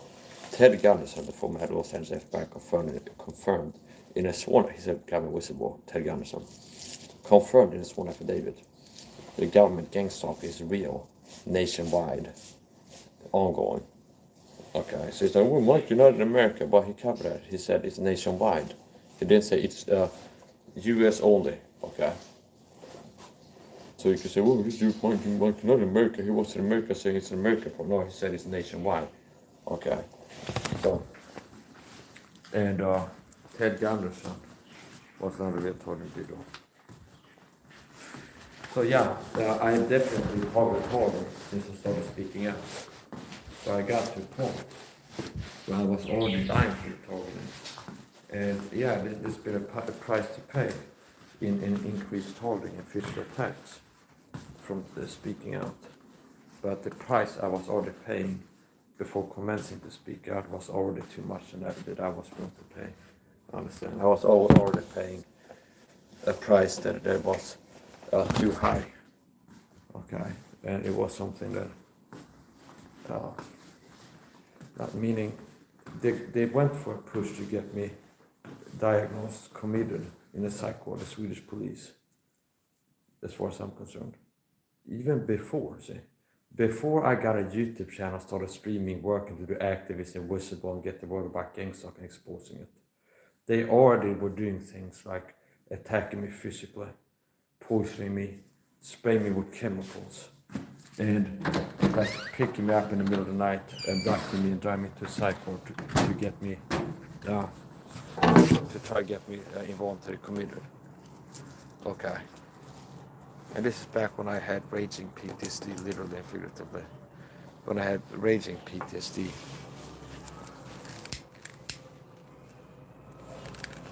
Now we're going into like the inspiration. We need an upbeat music. Yeah, okay. Upbeat music, inspirational. So we need a montage.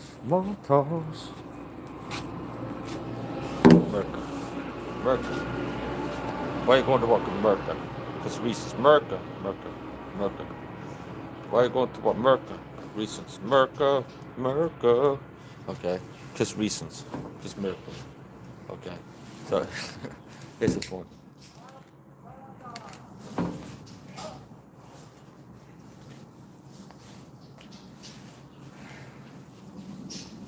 So here's the point.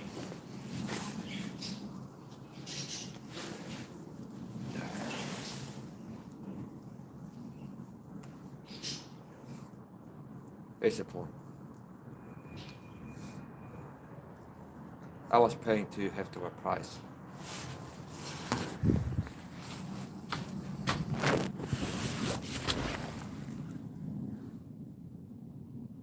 We had an order of each right now.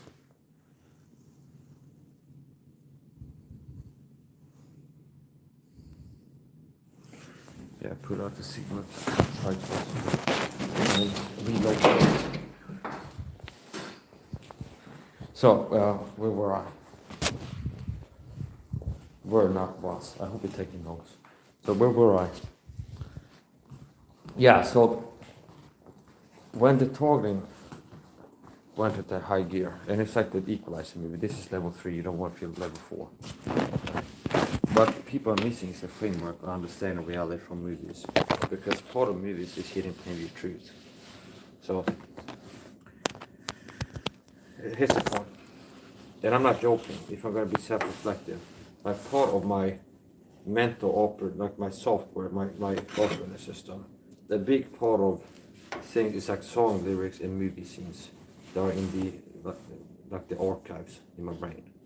And it's part of processing things and remembering things, like motivation too. So here's the point.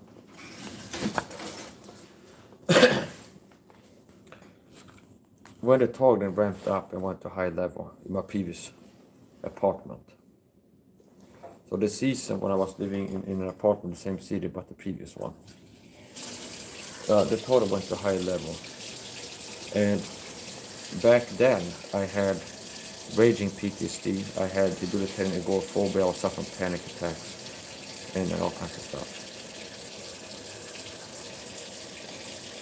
I cured myself of panic attacks. Something I was suffering from for many years. Cured myself of that. I also cured myself of asthma attacks, which can be proven by going from being diagnosed with asthma prescribed by inhaler to not collecting it. See, so I say apparently this guy hasn't been eating asthma anymore. So. I've cured a lot of things and improved others. So I just said like severe anxiety and I think that it's bowel combat. So with God's help, here's the point. It looks to me like they try to get me falsely committed and put in a psych ward. Like before nickel in the bud. That's right after getting a YouTube channel, and I think I got a YouTube channel. I thought maybe one video reading a chapter of the Bible or something like that. But not really like heavy talk about the harassment and gang stalking. But I used to get harassed a lot by the cops when I was out in public. Because I would go outside and come and stop and frisk me and so on. And I just harassment means acting in ways to make me feel harassed. So here's the point. Here's the point.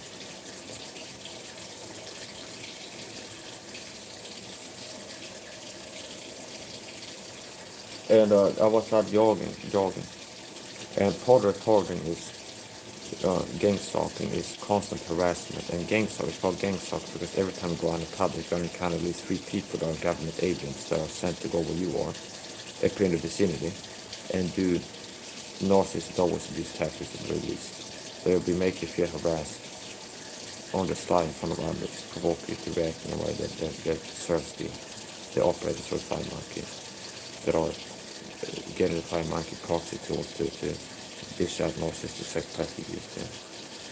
So it's not narcissistic abuse if you're spraying with poison chemicals when you're outside. So here's the point.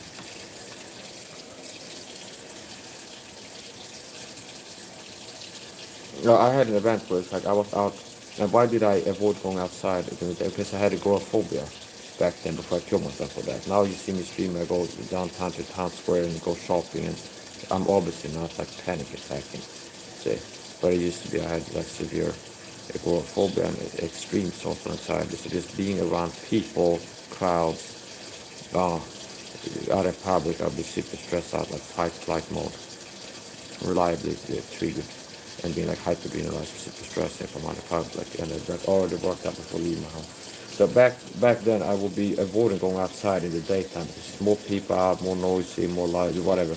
Then wait until it's dark and there's less people outside, and I would do my grocery shop in the corner store back then because it's more time being exposed to public environments if I go downtown to shop like I do now.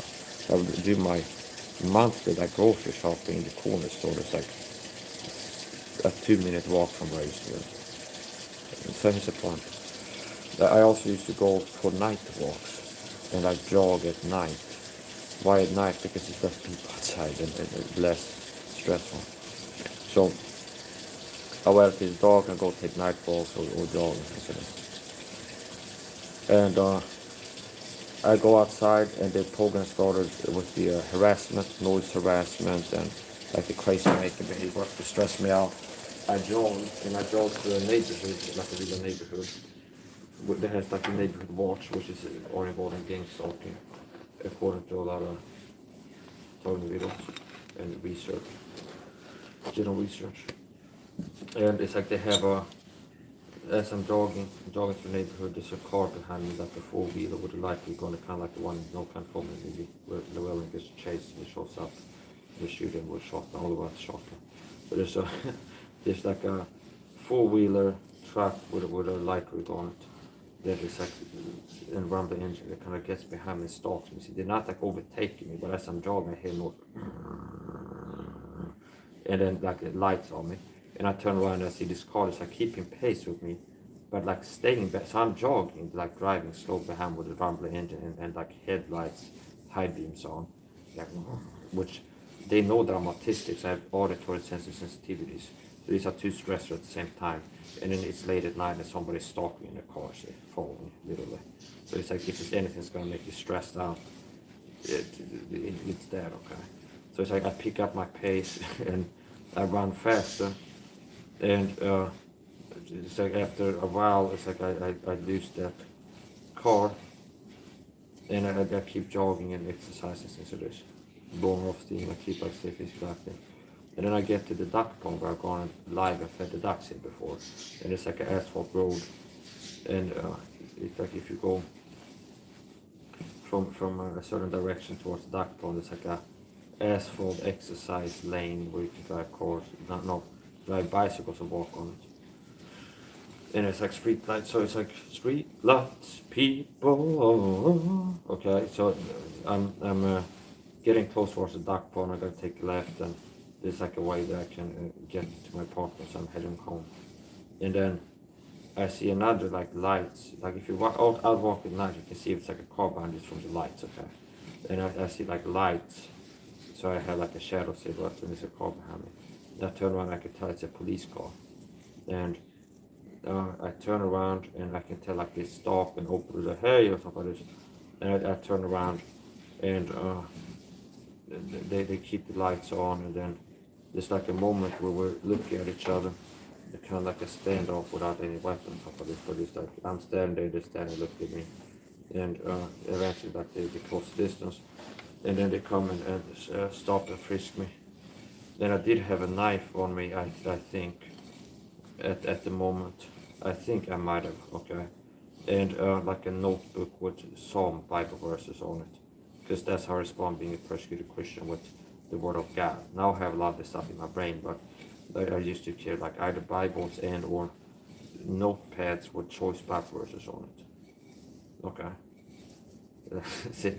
So, and it's like they pat it on, they found the knife, and then the notepad like Bible verses.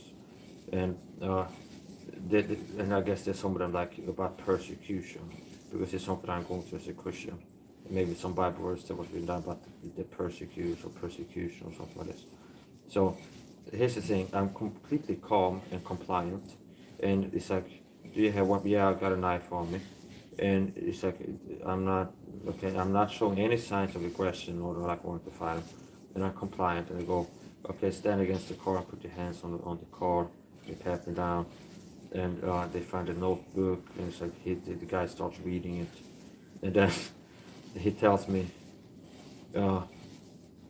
jag tror att du har förföljelsesyndrom eller förföljelsemani. I'm like, what?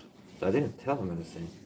It's like he read the notebook. It's almost as if he got told by his boss to go find this guy, start jogging, and then your job is to say that he's crazy and you take him to the psych ward.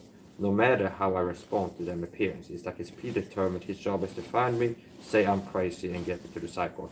That's the feel that I get. Okay. It's like that's kind of what it looks like. So they get me the car. I remember that there was a female cop from northern Sweden, and she had her haircut was, she had like a circle of braided hair. That like her hair was braided like in a circle. Okay. And she said she was from northern Sweden, I could tell by her accent. And the guy had brown hair and kind of like a long haircut, where it's like strange to see a cop with this haircut. That's not nature self-teach that if a man has long hair, it's a shame to him or something. It's a Bible talks about haircuts for men, and that's just like a reference. So anyway, his point. So I don't think he went for a biblical haircut, but his point. Basically, the Bible teaches a man's haircut is short hair and long hair is not a man's haircut. Like you can get that with the Bible. You know, I'm not saying that's that for you. You can have braided hair if he wants to and have it the colors of the rainbow. It's like, I'm not going to say it's not allowed to. Okay. So anyway, it's the point. So, and he goes, yeah, I think you got delusions of persecution, pretty much all it boils down to. And if I get in the car, and then we're going to drive you to the psych ward. And I'm talking to him, and his attitude is very judging. It's like as if it's like his energy is as if I'm some bad object that's evil or something like this. I understand. And it's like there's one person driving and one person, I think, at the back seat on the left to me. And it's like small talk. They're asking me questions, and I'm answering what I want to answer. And it's like asking that small talk, like, so what do you do? And what do you do in the daytime? It's like, well, I'm at home, I read the Bible, exercise, and whatever. It's pretty much if I'll tell you what I'm doing on my YouTube channel, right? It's a lot of reading the Bible, exercising, and things like this. So, and the topic comes up, it's like, oh, but somebody said I was doing that was weird. And I go, yeah, I also think it's weird that abortions in Sweden, I said. And it eventually gets to a point where I'm like, he's, I think, wanted to talk to me, and I guess it's a fishing expedition more than trying to make just small talk. And he's not happy with my answers, and he gets more judgmental in his tone. And eventually I'm just giving him the answer what I believe.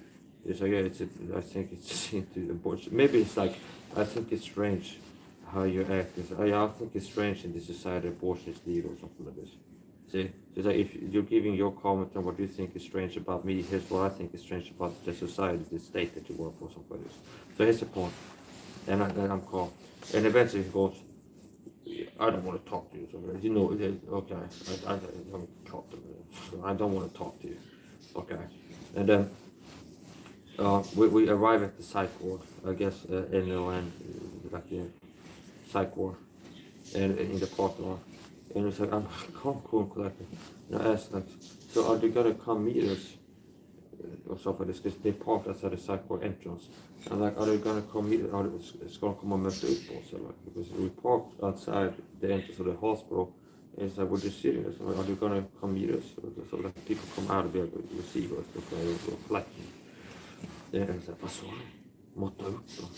Like, what? No, I said, is there somebody's gonna meet us? Måtta upp dem? Vad sa du?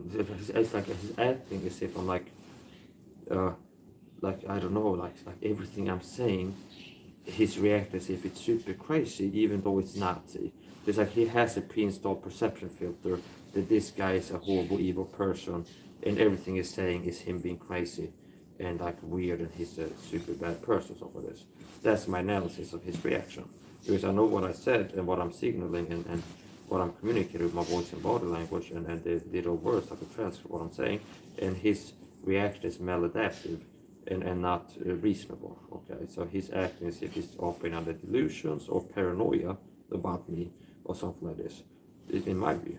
So it's like, ska de komma och möta upp oss eller? Måtta upp dem, vad sa du? Måtta upp ändå, någon say it like this. Okay. And I'm like asking him, are they gonna come out and meet us? It's like, meet him, something like this. Understand? Yeah, I'm saying something normal, okay? And it's like he's acting as if I'm like, this guy is so nuts. It's like, do you understand? If I'd be like, hey, I'm thirsty, gonna have a glass of water. Maybe he go like, a glass of water, what are you gonna do with that? Or something. Do you understand? Okay, see? Do you understand? So it's like eventually, it's like this. Sure enough, it's like we leave the car and we're walking towards the entrance, and it's like the car's already decided I'm gonna stay there.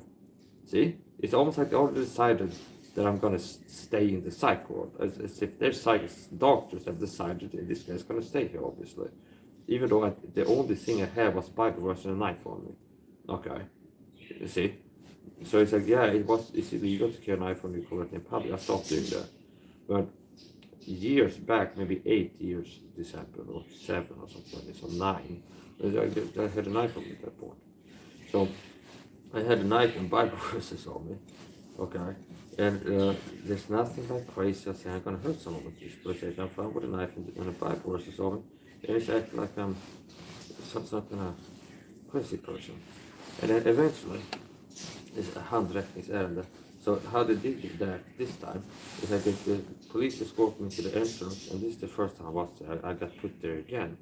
Darvo, the night attacker, victim offender, Mike is reacting to system abuse, work to drive me insane, and when it sometimes intermittently works. See, there's a program, there's people working to drive this autistic person insane, and using the knowledge of his autism and his problems to work to push him over the edge and make him insane. And look at the reaction to the narcissistic abuse. Darvo, the night attacker versus victim offender, which that people are working to push you about and harass you. You're autistic, and sometimes it works. It will work to push this guy, make him nuts, interfere with his sleep, give him stress, and do all these things. And now and then it's like it works that he kind of gets into a temporary, like angry state, which is an adaptive response. It's not craziness, because if any same person was subjected to these circumstances, they will be reacting with stress responses and anger and things like this. So it's an adaptive response as opposed to a maladaptive, indicative of insanity. So do you understand? Somebody's mental illness like reacting to demons in the room, but there's no demons in the room. But if there's somebody in the room abusing you, and you're reacting is as a person being abused, you're not crazy. You're reacting to your environment in an adaptive way, a normal way. Stress response, fight, flight mode activation, like cortisol going up, adrenaline, heart rate, and things like this, blood pressure. You have a stress response to people work to stress you out, see? And then it's like, can lead to fight, it's just like leave me alone or something. Oh, he's aggressive and crazy, okay? So that's how it operates. They work to drive you insane with the targeting, and there's a quote, and they were seen to be dancing, were thought to be insane by them. They couldn't hear the music or something like this.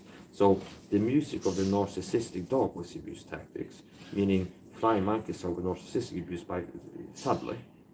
Narcissists love to provoke people on the side in front of others, baiting the target to react overtly to the covert aggression, and then people can see the overt reaction to the covert reaction, and then, oh look, the person is overtly aggressive, he's the problem.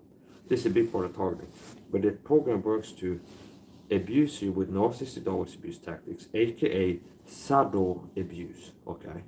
Pushing your buttons, working to manufacture and maintain CPTSD formation.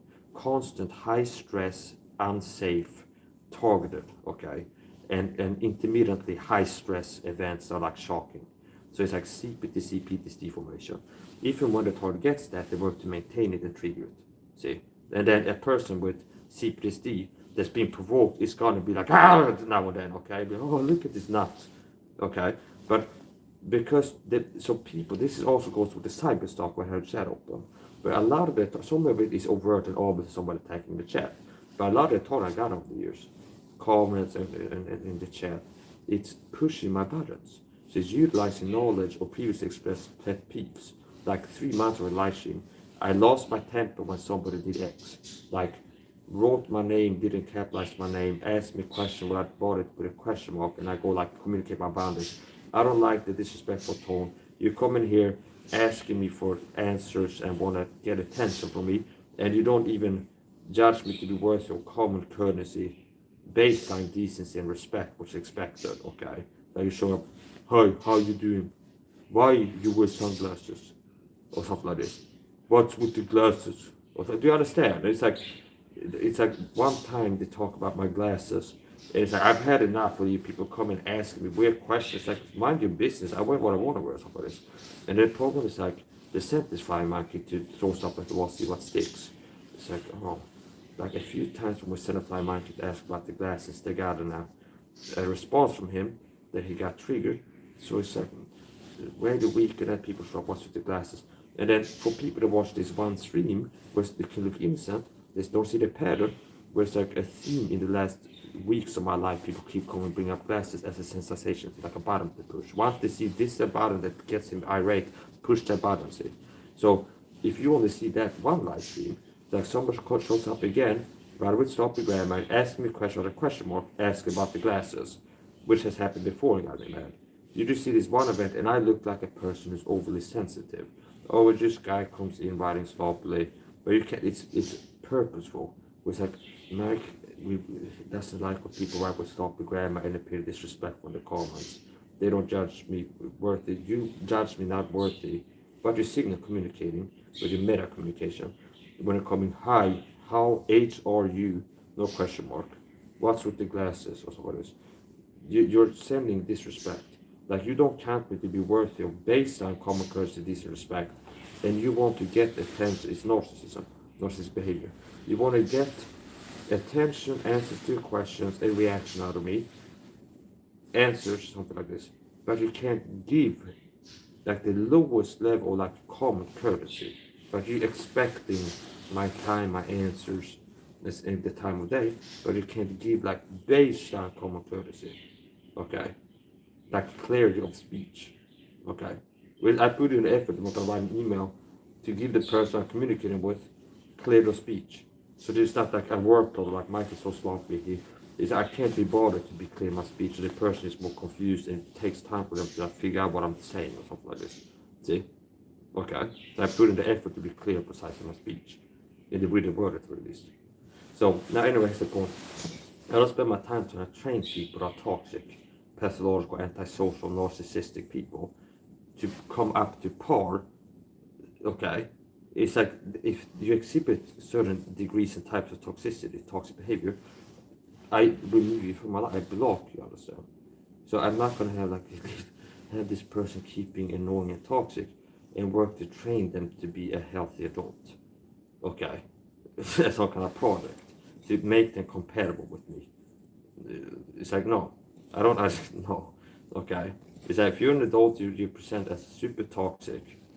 it's like I don't want super toxic people around me. Okay, there's a limit of like milligram dose of narcissistic abuse I can deal with per week. Okay, and I have enough of that every time I go to the supermarket or anywhere else. See, so anything like online is like it's already like hit the limit. Okay, so that's the point. They take me to the psych ward, and it's like this like a reception area, and it's like a airlock, luftsluss. It's like a door here and a door here. And it's like lockers here. And the female cop is like, so why don't you take off your pants or something like this? I'm like, why? Well, you're gonna stay here. So I'm like, I don't know about that yet. Okay, I didn't see a psychiatrist. It's almost like they decided I'm gonna like stay here. Okay, it's like after it's like, oh, take off your clothes. It's like, why? It's like, because, well, I guess gonna stay here. And I'm like, I don't know if I'm gonna stay here or not, or something like this. It's like weird. And I said, well, it's like, oh, okay. I think it's kind of strange. But here's the point. Eventually, I go to the like this waiting room, and it's like, I think it might have been a weekend. Okay. And it's not, so a lot of times it can be short-staffed and taxed with the resources for the people that is like got put here because they cut themselves in the wrist or something like this. Or do you understand? People that actually are mentally ill and hurting themselves by other people physically. Okay, so this, do you understand? So here comes a totally individual Christian being persecuted by the Swedish government, and that's why I'm there. To staff a diagnosis on me, so I'll be discredited. So when I whistle about state corruption, I don't have as much credibility, see. It's like try to get a diagnosis on this guy. And I don't know if possibly some of the psych ward workers are not in on the plot, see. So I talked about this before. The deep state psychopathic power elites, narcissistic psychopathic, it's the fact to say psychopathic because part of psychopathy is narcissism. So that's baked into psychopathy, narcissism, being narcissistic. So you don't have to say narcissistic psychopaths, they're psychopaths. And psychopaths are narcissistic because they will exploit other people to their hurt for their gain. See? So like psychopaths, it's like a serial killer enjoys killing people, like for sport. And we'll talk about it's like the people like Ted Bundy or something like this, or BTK, Dennis Rader, was like he enjoyed killing, like this is thrill of it, okay? So he enjoys. I play video games for kicks, okay, over exercise, but some people it's like how they get the kicks is murdering others, okay, and I think that's kind of toxic. I know that's the point. I mean, I get my kicks training martial arts or stick fighting or playing video games, stuff like this. So that's not like, wow, you don't get the kids killed. You're a great person, no, that's the point, okay. So a psychopath is narcissistic because if you look at it, narcissism is selflessness basically. So a psychopath is willing to like abuse people, murder people, like BTK is what I'm talking about, and Dennis, okay, because they enjoy it, and so they're getting what they want at the expense of others to an extreme degree. So you can't have true psychopathy, like active psychopathy of a certain type, without having narcissism. So narcissism is baked into psychopathy because psychopaths are narcissistic. Okay, so it's over redundant to say narcissistic psychopaths. Okay, because if you're saying psychopaths, they are narcissistic. So here's the point. Okay, so here's the point. The psychopathic power elites control the Swedish government, the deep state. Mike has been the target of their abuse for many years, and he's now referring to himself in the third person. This guy's to the point. So, anyways, the point. Okay, so the psychopathic deep state control the Swedish government has been told by a secret persecution program, reminiscent of the Sursatzen program. The Sursatzen program began in the 70s and 80s, post World War II Germany, when they had split into the east and west. The Stasi had a secret program called Sursatzen. So, here's some vitamin C water here.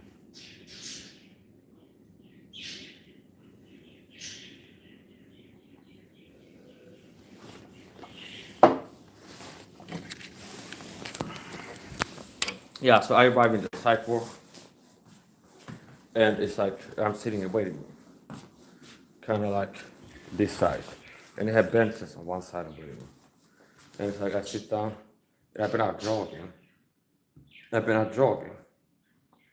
Do you understand what happened if I got caught? I was out drawing exercising, so I'm thirsty, dehydrated. So I'm polite and calm, okay? So I asked somebody to have a nurse maybe show up. There's the two cops sitting on a bench. So it's like he's sitting there, and there's a bench here, and he's sitting over there, the male cop. And I think at some point I could meet the male cop, and maybe the woman went around asking for a nurse. I don't know. But at some point someone was like, hey, could I get, I think it's like a nurse that kind of checks through the door for this. And they waited to get me to talk to the psychologist. They might have nurse, and they said, yeah, the issue guy does the evals. And we're waiting to get a time with her. And like, could I have some water or something like this? And I was thinking if they can get me to a bathroom, I could just drink from the fridge. I think they actually brought a pitcher of water. And some plastic cups, and I was drinking. So, and then the cop was like really, here's the dark level. What I'm saying is the several things that indicate to me that it's like the job, the cop in the conspiracy, like the goal is to get my community cycle of dialogue. So from the apprehension to the behavior to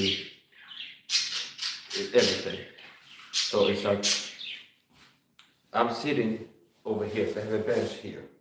The doorway is there, and there's a bench this side. So I'm sitting here, and he's sitting there, okay? And then he's looking at like a King Kong. So he's sitting like this, while I'm looking at him and cracking his knuckles like this. Which, in hindsight, know what I know about psychology and biology, is what to do if you want to trigger fight-flight mode in somebody. It's a cop who has weapons that you've already felt unsafe around. They start to act like he's getting ready to fight you or somebody. It's like staring at you and like crack his knuckles into this.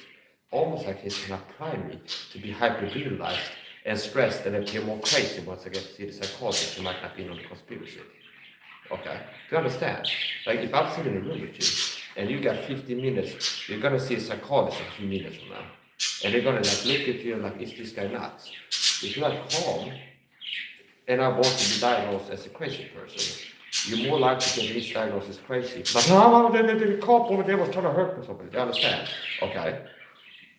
Then if you're like calm, then you just like answer questions. So it's like it looks like he's trying to get me trigger fight-flight mode in me. And mood activation, hypervisualization, and like get me like like stressed, and like once I get to see the doctor, I'll be like stressed, okay. That's what it looks like to me.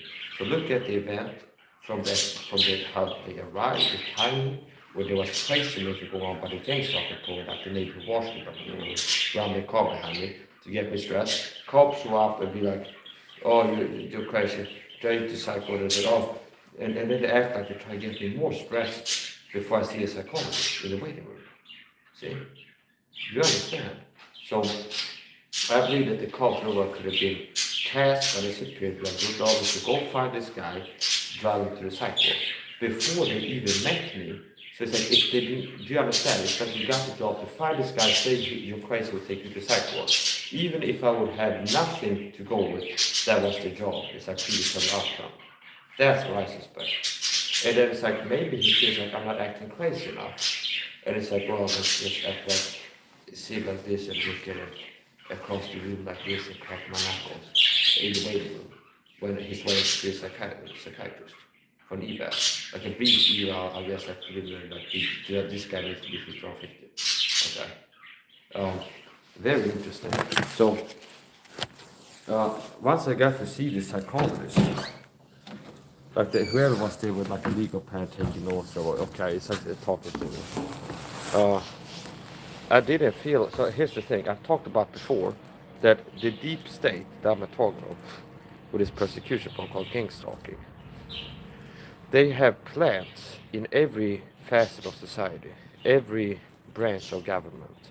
They have agents, 1 in 20 people as a Stasi agents of this. I recall, there's a Jordan Peterson clip about old-time tyranny, recent history. It was like 1 in 20 people was a Stasi agent or something like this. They had somebody every workplace, every apartment complex. This applies to gang stalking. It's like that's what it is if you turn video. It's like you will notice who's a deep state plan because if you turn video, they will get told to administer narcissistic always abuse tactics to you. When you go to an establishment, you can notice at least one of them picking on it in there suddenly. Then so they have plants all over society. Every school, they have at least one teacher every school. They have at least like the principal is more likely to be a plant. Um, it's like every workplace with like more than 5 people working is going to have an agent. Okay, well, to be precise, like maybe more than 50 for sure. Okay, to be like 100% sure they got an agent there. What is the number of employees? Maybe 50 plus or something like this. It's like they're going to have somebody there. They're going to have every major supermarket. They're going to have at least one person who's a agent. Okay.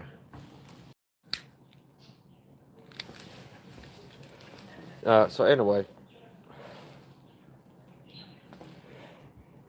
how I've been responding to psych evals. This was the first time, the first push to get my community right after I got active on social media.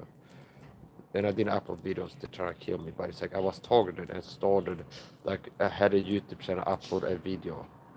And it's like they worried about me starting to whistle, well, here's what's wrong in my life. I'm talking about harassment program, people doing this to me. That's what I suspect. So that was the first push, and thank God it didn't lead to me getting falsely diagnosed. Like I didn't get misdiagnosed as having some mental health problem of the caliber that requires forced commitments to a psych ward. See, so that is it. For debate, I had like stress, and I think that I had undiagnosed CPTSD at the time, so it's a mental health issue. Okay, so what I'm saying, I'm crazy. It's like if you have mild depression, that's a mental health problem. See, if you have above baseline stress on a daily basis, that's a mental health problem. If you have autism and like correlating social anxiety issues when you're like always anxious when around other people, it affects your life and mental health because you're suffering every time you're socializing, more or less. So, to be precise, I'm not saying this. I have no issue. I never have anxiety. I never lose my temper or something like this. But I say I'm not mentally ill. I mean, I'm not a paranoid schizophrenic. I'm not somebody that has delusions. Okay, and I'm not somebody that's acting violently on delusions that I have. See, if I'm reacting to something, it's something that's there. Okay. If I'm dancing, it's to music. If you can hear it or not, that's what. Okay. So here's the point.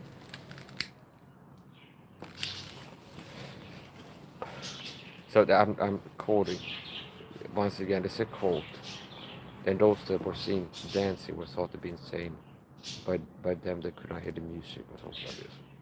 Okay, so that applies to gang stalking and narcissistic abuse in general. So here's the point. When this is the second time now that I've ended up in a psych ward and got taken up by the Swedish cops against my will, abducted. It sounds dramatic, but that's they said. I look at a workbook search, abducted is like taken against your will, forced to a secondary location or something like this. Okay, so okay, so okay, it's like people with guns shows up and want to take it to secondary location. Okay, see. So, and possibly they're sadistic, showing signs of sadistic behavior too. That I'm being facetious, okay? So here's the point. So yeah, it's like the cops show up, they like take you to secondary location for some uh, therapy or something. They already predetermined this guy's last week to be a psych worker. So anyways, the point.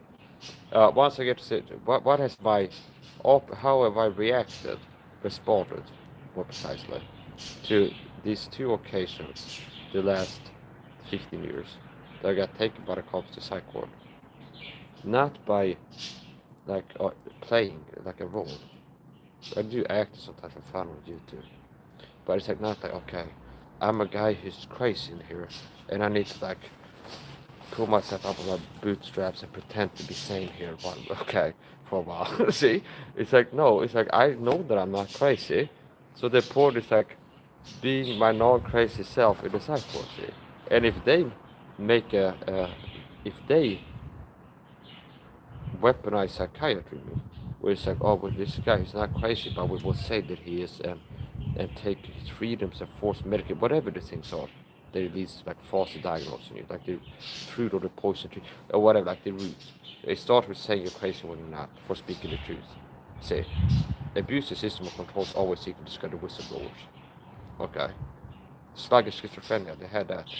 Sluggish schizophrenia, where people were opposing the Soviet regime, might have been taken to the Soviet psychologist and you got sluggish schizophrenia. You're not claiming to hear voices, but you got a sluggish schizophrenia. Okay. And we need to keep you locked up. Okay. Then maybe the guy was like, I don't know, handing out leaflets about the evils of the Soviet Union and announcing the cycle can't be doing it anymore. Okay, something like this. So, but here's the point. I'm not an expert on the reference, but I know enough to use it. So here's the point.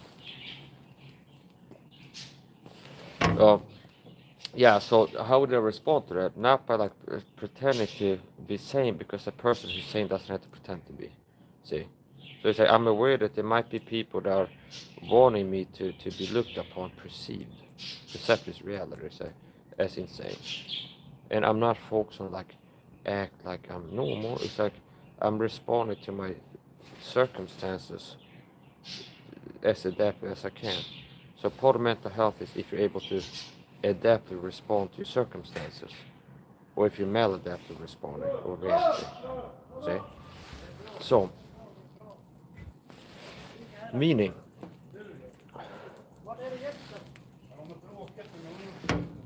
it's like an adaptive response to something that's it's like stressful. It's not by like walking up to the wall and banging your head against the wall, because this often stress you out. See?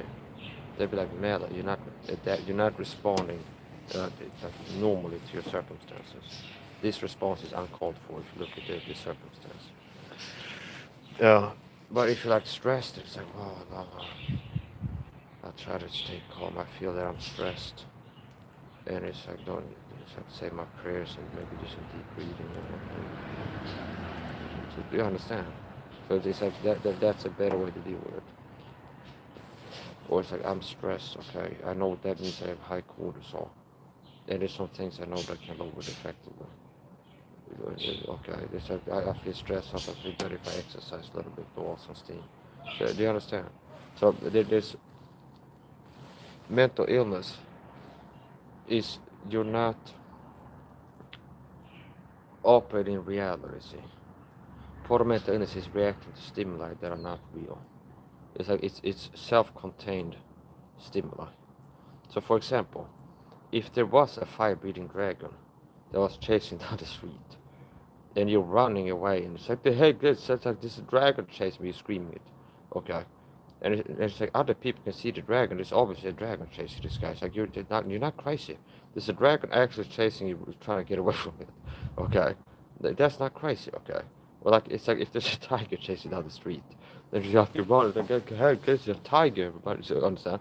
If it's actually a tiger chasing you, you're not crazy for acting like this. The context determines if you're sane or not. Now, if there's no tiger, it's like it's chasing down the street. You're like running around in the supermarket. It's like, get that tiger away from me. So, but there's a tiger that's chasing me, and nobody else can see the tiger, and it's not there because it's not impossible that people can't see things that are there. Okay, but it's like, now, yeah, possibly you got like paranoid schizophrenia and auditory and or visual hallucinations, and you're reacting to things that are not in the environment as if they are, which will be a sign of mental illness. So here's the point.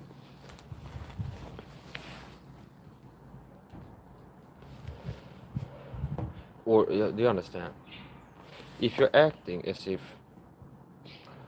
your best friend has been replaced by a government clone and has a brain chip implant that's remote controlled by the government to mess with you, but that didn't happen, but you're acting as if that happened and believing it, that's a sign of mental illness. Okay? See? But if your friend is doing narcissistic dog abuse to you, because somebody got him to be a flying monkey by, hey, when you run this guy act like this, to push his buttons, and it's subtle, and you're reacting as if the truth is the truth. That's actually happening. You're reacting to what actually is happening. This time, mental illness. See? So anyway, here's the point. And then there can be a range of responses where it's normal, like based on a normal person would respond to this in a way where they, like you can see stress in them. And then it could be like optimal, like as a Christian should respond by, despite being provoked, having patience and long suffering, and despite people being abusive, be patient and try to be kind despite what they do. See, so there's like above a normal response. It's like they're going the extra mile or something like this. So, but anyway, here's the point. So, well, these two events when I was in the cycle,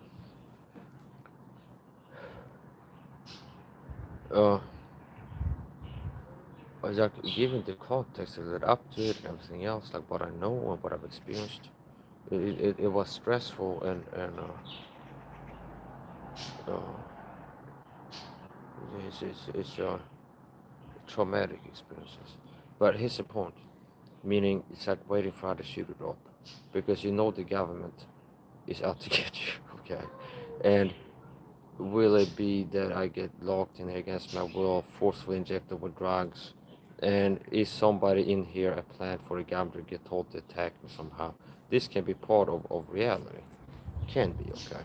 So it can have like the waiting for the shoe to drop effect, and like an internal ambience of uncertainty and feeling unsafe and things like this. So anyway, that's the point. And also, it's like even despite if that hypothetical scenario was not true and believed by the person experiencing it, like being in the psych ward, a normal person would not feel good, cannot be expected to feel great in there. Because if you're not crazy, you are in an environment with people that are crazy, like the accused, like the people that are in here have been taken against their will. It may be some of them because they were violent and attacked somebody with a weapon or something like this. Okay, so it's like obviously it's not like an environment. It will be an adaptive response to be like, oh, I feel that I love this. Okay, it's great. Okay, do you understand? It's like if you're in a hospital full with people that have mental health problems, and some of them might have been in there because they've been like acting out violent against people around them. It's like obviously not an environment conducive to relaxation. It's okay. And like feeling safe and things like that. So here's the point. I was not feeling great in there, but here's the point. And I suspect that possibly the guy who did the eval, that first time I got taken by the cops to the psych ward, possibly he wasn't in on the conspiracy. So if the police was in on the conspiracy, to be like, okay, Mike, we have a job, we have in the coordinated gang stalking program, the target with autism and sense sensitivities is outside. We know that they have like CPTSD, they have like extreme anxiety around the public times, and certain triggers will make them stressed. So we have the gang stalking neighborhood watch truck drive slowly behind them with like a loud engine and the headlights on, because that's non-stressors, like bright lights and loud noises, and also just a car like following, like driving behind you, and then they're getting worked up, and then we'll hope that he'll act out, and then or something like this, and then we have somebody else call the cop. This is how they can do it, because they might not want the like befälhavare or something. They might not want it to be like a log of somebody at the police station calls like car number 2, hey, go look for a guy with this description, pick him up, put him in the psych ward or something like this. It might be more subtle than that. Where it's like a gang stalker in the city gets told to call the cops, but hey, there's a guy running outside or something like this, and he's acting weird, and the cops they say, oh, okay, yeah. So, do you understand? It's like plausibility, it's like sophisticated. Then what, like obviously the Swedish government doesn't get Mike. So you can have a person working for the Swedish state persecution program called gang stalking, make a false report. There's a guy outside of some run, and he looked like he was. Do you understand? Like so whatever they tell, he was holding something in his hand or something, or whatever they say. And they pass by, but so it's dark. Even if I wasn't holding something in my hand, it might be like it's dark. It's okay. And it's okay. The cops show up. It's hard to see a guy start driving, and they might have been told by somebody off air to be like, when you see this guy driving, trying to psycho say he's nuts. And as I said, the deep state have agents in every strata, every part of society, every public school, every hospital, every psych ward, every police station. They're gonna have agents. And you can go to statistics. It's like 1 in 10 cops know about gang stalking or total videos, or is it 9 out of 10? Statistically, I would assume that rookie cops the first year as a cop are going to be more likely to not have knowledge of the gang stalking program. And after some time of proving that they can keep their mouth shut about tyranny and participate in cover-ups, over time they might be trusted with being briefed on this gang stalking program. So more likely you would have rookies not knowing about the program than people that have been in the police force and participate in the secret program for like 10 years or something like this. So that's like, there's known knowns, known unknowns, and unknown unknowns. So I don't know if it's every cop in Sweden knows about gang stalking or total videos, the secret program, or if it's 1 out of 10, or if it's 9 out of 10. Okay. But I know that there's going to be quite a lot of them that end up working for the program. See? So, here's the point. Possibly the person doing the evaluation wasn't part of the conspiracy. Well, maybe he didn't get briefed to be like, hey, there's going to be a guy being taken here tonight by the cops. And your order, your job is to write down that he's mentally ill. He's crazy and needs to be kept here. Okay. See, like the cops were told, your job is go find this guy, take him to the psych ward. It's not like if he acts crazy when you see him. It's like your job is to find the guy, say he's crazy, take him to the psych ward. Okay. So, I don't know if it was the guy who did the eval wasn't, the conspiracy. Because it's like, now we're talking about the first psych ward event now. Okay. And so I sit down in the room, and he's got like a legal body notebook or something like this, and they talk, ask me questions. I said, how you doing, whatever, okay. And then interviewing you. And I'm answering truthfully. And not being scared. Having courage. So, for example, part of, here's the thing, this is why I'm real and authentic. So when I've been taken to psych for evaluation, I haven't used deception as a strategy. Okay? It's like my aim is to be as honest as I possibly can be, because that's how I operate in reality day to day, and habits become character. So neurons are wired to get a fight together. So if you have 60 days to build a habit of being honest about baseline, and it's like that, it sticks. See? So if you're a person that has been like putting the effort to be honest for many years, it becomes your character, like an automatic or semi-automatic response, you could say. Now you have free will. So here's the point. So it's like, it's not like, oh, I'm here, I'm gonna like lie to them and tell them what they want to hear, and that cover things up. So it's like, I'm gonna be as honest as I can be, and as real as I can be, which is still responding, adapted to my circumstances. Now, since I'm not a fool, I don't own anybody 100% of the truth. So it's not that you're lying if you leave out certain parts of the truth.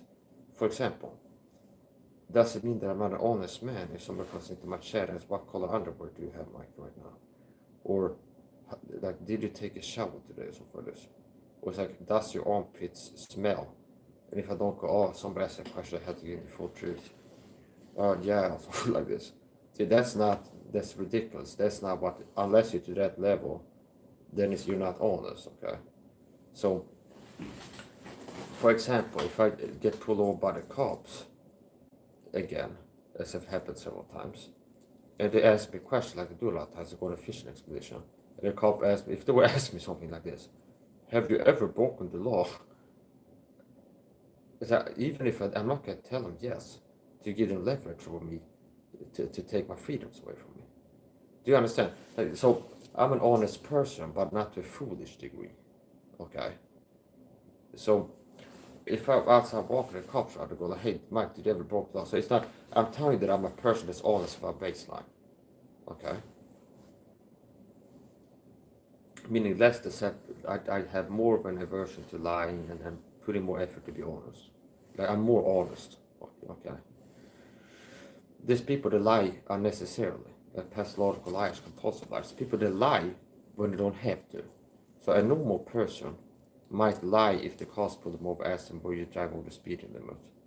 And if they say yes, they lose their driver's license. They can't, and they get fired from the job, and they can't take care of wife and kids. So they go, "No, I wasn't." See, that's not a super evil person, seller.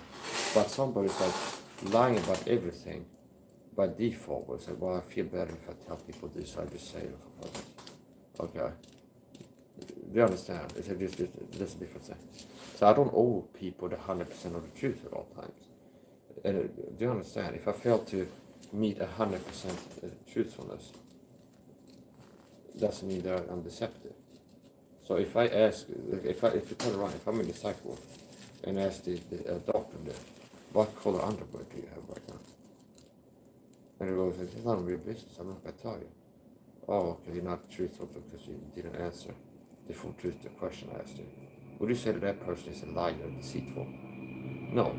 They would be judging that this is not appropriate for me to answer this. And it will be toxic for me to answer that. See, it would be wrong for me to tell them the truth. So anyways, the point. Like we're getting like really philosophical. I'm waxing philosophical here. Now here's the point. What is truth? Okay. What is truthfulness? So here's the point. When I'm in there, in the psych ward, and it's like they're here to check if I'm crazy enough to be locked up and against my will, okay? At all crazy enough, okay? It's like obviously I'm not going to tell them things that might be misperceived as me being crazy that I know are true, okay? And like will make it hard for someone to make the right decision in the situation. Okay. See, so for example, the second time was in the psych ward, and I'm not gonna like name names of it. So here's the point: I don't have vindictiveness or like a feeling of getting back at these people, because I don't feel like I was like wrong to a point where it makes me feel like there was injustice that has to be rectified. Okay. And possibly if they had me, I'd be like, well, I need to like make a court case or figure out a way to get back to these people. Somebody's like legal, okay? Or like, yeah, they suck, or somebody's trash talking me. That's the point. So when I was in the psych ward the second time, and this time I had to actually spend the night. So it's like level 2. The first time I talked to a guy, I'm not super crazy. He can see that, and it lets me home. The second time, more recently, less than a year ago, 12 months, I had to spend the night. And then day 2, I'm gonna see a doctor for an evaluation. And I'm not gonna get into details, but it's like part of the things they ask you questions. And I'm answering truthfully, like as much as I can. Now I don't owe them the full truth. If they ask me like, what do you do in the daytime or something like this? I'm like, well, I make eat videos, take supplements. I like to read the Bible. That's the truth. Now, it's like, am I going to treat it like my Alex Jones streams? Would that be a saint? No, that would be a crazy person. It's a fool. So if I'm talking to a psychologist, you need to make sure that am I crazy or not? Will I treat it like one of my conspiracy truth streams, like the Alex Jones shows? Alex Jones show. You can search Alex Jones crash out or something like this on YouTube. Am I going to treat it like one of those streams? And be like, the government's going to poison us all, okay? They want to eat your babies, okay? See? They're the enemy of humanity or something like this. This satanic scum, okay? Do you think I'm going to do that when I'm talking to psychologists? It's like checking to see if I'm crazy. No, that's like for a YouTube stream or something like this. Okay, and if I want to make a video about conspiracy theories that I may have as a hobby to research and believe it, like none and what's the inside job, I believe the government puts things in the border in some places. Things, okay, I didn't say what. I believe that there's agendas by the deep state to hurt me and other people. And this might be conspiracies that I personally believe and research and okay, as a hobby. Now, if you talk to the psychologist, can check if you're crazy. You be crazy. If you go, let's talk, let's treat this like a lecture and tell them about all the nuttiest out there theories I have in like the category of conspiracy documentaries I've watched the last 12 months or for this. Okay, yeah, it's like, I watched a documentary about how the government trying to murder us all for this. And there's a MK Ultra, and I was looking at that and at one time, and I think maybe it's real stuff for this. Okay, and I think there's an agenda to have us believe in UFOs so for this. It's like, they'd be foolish to be like, this part of like your private life and belief system is not pertinent to the discussion at hand. If you're a person that's like struggling with feelings of self-harm or other people harm or something like this, because this is like something that it's like a hobby, researching this and stuff like this. So anyway, that's the point. So I didn't treat it like an Alex Jones show broadcast, and like, oh, I'm talking to psychologists. This is opportunity to go like a wild, unhinged conspiracy truth thread. They might like hit off on Rumble, but in the psych world, it's not gonna go over well.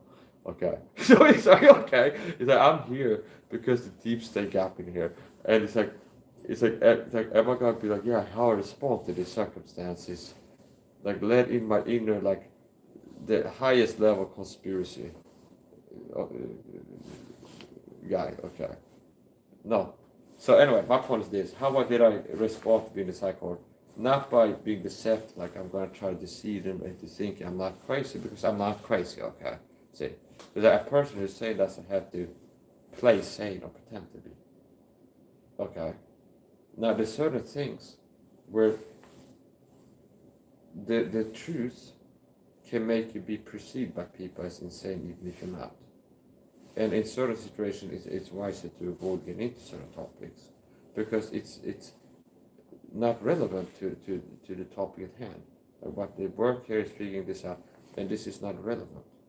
And it can be unnecessary and harmful and sabotage the process of justice to bring these things up. Then what's the point? Okay, so it's like basically. So I don't know if the doctors, they did it like, oh yeah, this guy's another, okay, lock him in, okay, double dose lithium or something, whatever. You understand? Okay, like a movie or something like this. And I said, hey guys, okay, how you doing? I think that's a pair of schizo. My dad is a schizo. See? Do you understand? It's like this. I wouldn't be surprised if this had been the experience being told me in the psych ward. But I show up there, I'm calm, cool, collected, not acting out, minding my business, being an old person, and like they gotta talk to me, be like, hey, how you doing? I'm doing okay, all things considered, okay. But it's been a little bit stressful recently. But I'm doing fine. It's okay, right now he's a paraschizophrenic, okay. see, okay, see, the right now he's a paraschizophrenic, okay. Yeah, so what else? It's like, well, it's like, what do you like to do in your free time?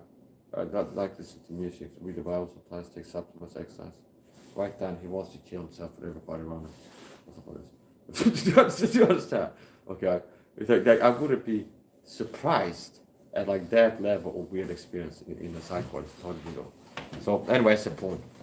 If you expect the worst, you can be pleasantly surprised as less than the worst, rather than if like expect a great experience, and you get like disappointment. So anyway, that's the point. I don't know if these doctors that I talked to and didn't like say that I'm crazy, like lie and falsely diagnose me and say this guy needs to be locked up.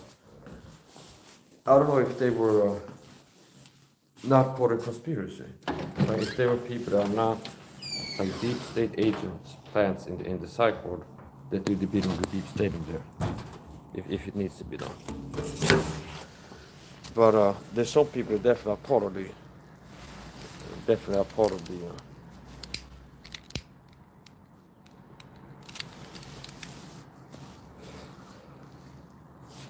the conspiracy. Now,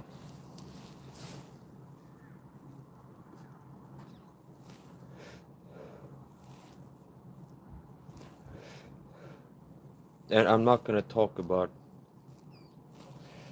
people's names or what people look like in the psych ward, because du har inte arbetsgjort än, du har inte det. I mean, I wouldn't like it if one of the people that was in the same psych ward like has a YouTube channel make video. There was a guy there called Mike, he looked like this, and so you understand, it's like some people might not want to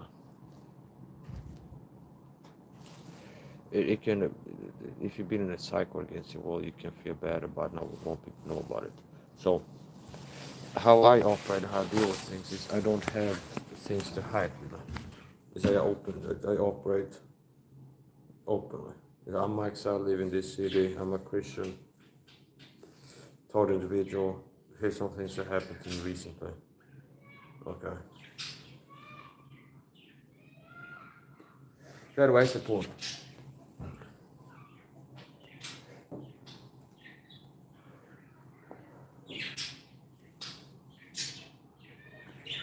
Thanks to God I made it out, so I can theorize on the specifics in the natural. It's like, was this guy an agent, this guy not?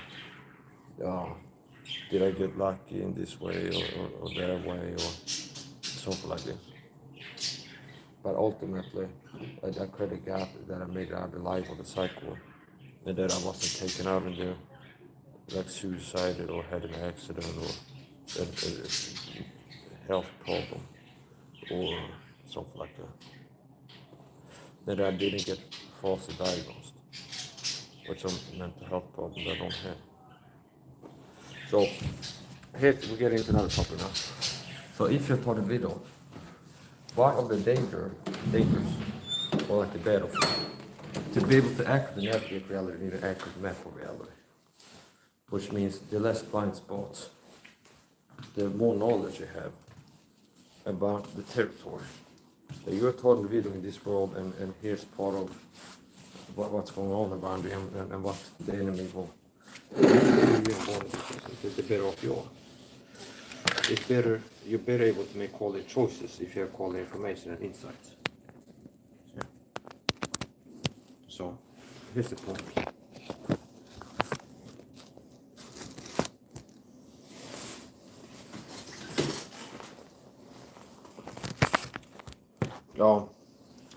Yeah, so I credit God for making it out of the psych ward. And I was in there praying and working to just respond to my circumstance in the Christian way.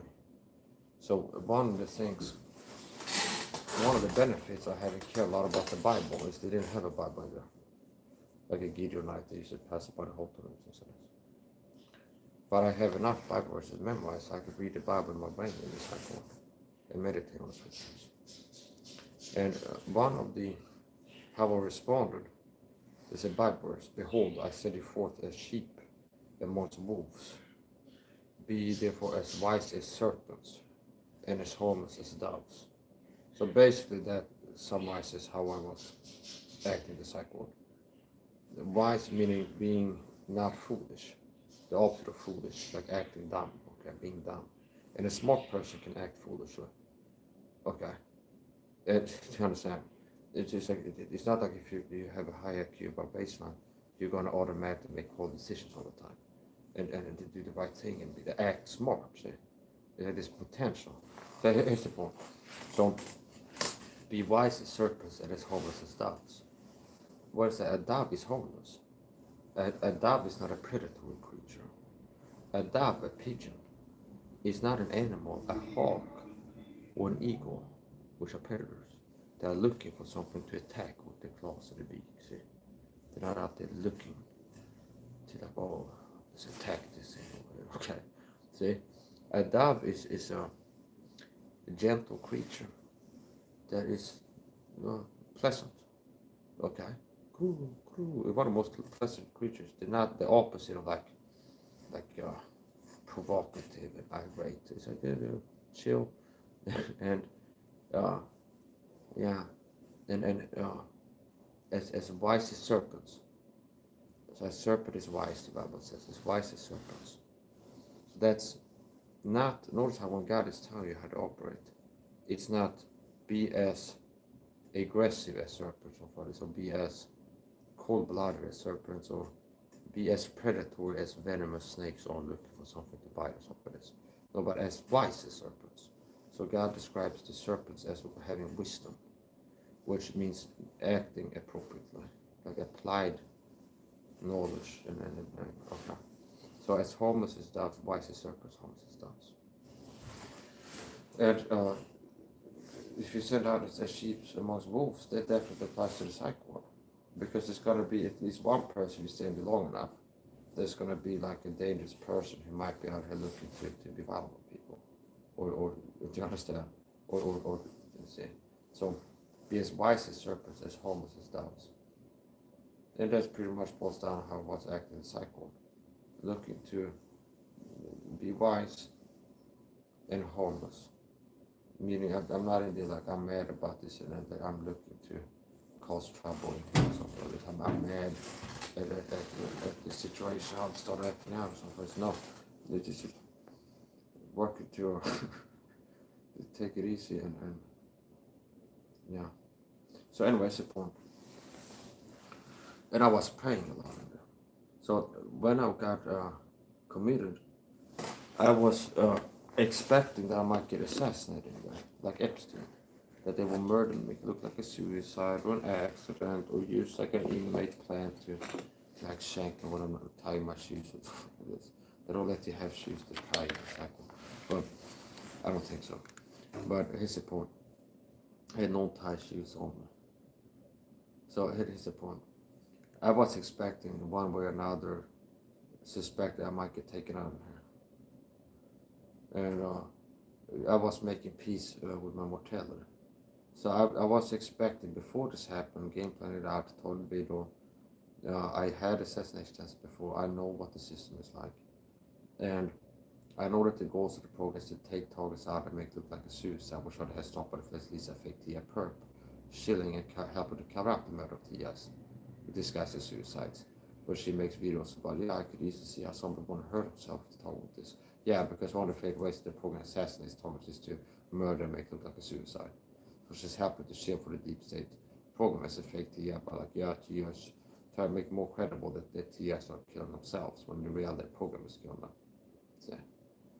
So, and she also does other kind of tactics. She brings up targeting issues like covert entry. But yeah, if they go inside your home, they're just doing that to mess with your mental and your mind. No, why they're doing that is to be able to contaminate the environment, toxic chemicals, chemical irritants. So,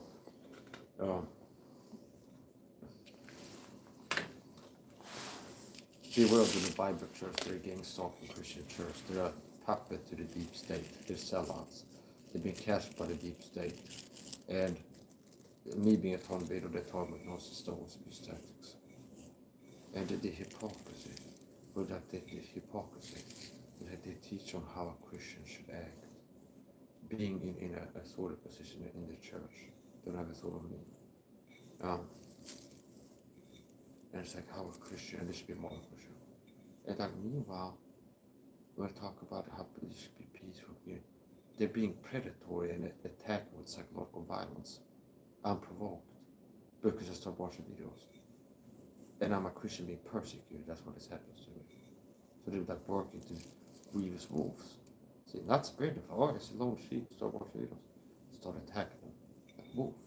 And work with the pack of wolves, the group effort to attack them. See, grievous wolves not spreading the flock. So I'm not surprised the Dooley Bible Church, they've been working for this cancer-esque persecution program. There's some of them who got a cancer.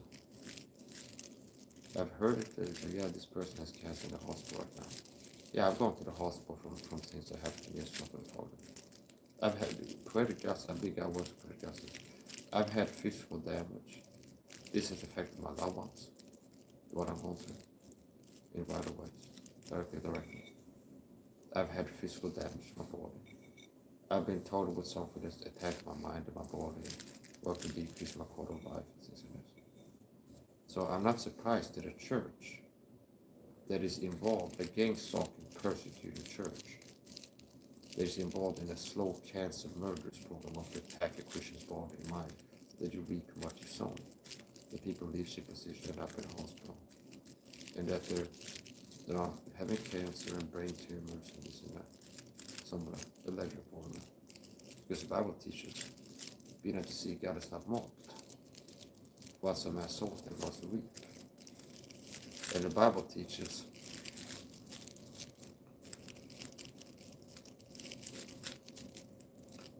also teaches, my brethren, be not many masters. Audience, say people. Know that we shall, my brethren, be not many masters. Masters means what? Bible teacher, pastor. There's two offices that it's a master profession. It's a Bible teacher. So when it says master, it's not a quality assessment grading, as most people interpret as explaining it to you that he this live stream. Most of the audience, as a master, they think they're like a person, like an expert or something like this. No, it's a position. Art thou a master of Israel, knowest not these things. Notice that it's scripture as a scripture. Art thou a master of Israel, and knowest not these things. So he was called a master by Jesus' title position. And apparently he doesn't have wisdom, understanding. So that means he's an expert who's illuminated and like really good at understanding the Bible or like spirituality. Art thou a master of Israel, and knowest not these things. So be not many masters, scripture as a scripture. The Holy Spirit teaches me to compare spiritual things and bring things to remembrance that he showed me before in the scriptures. So this is how I understand the Bible.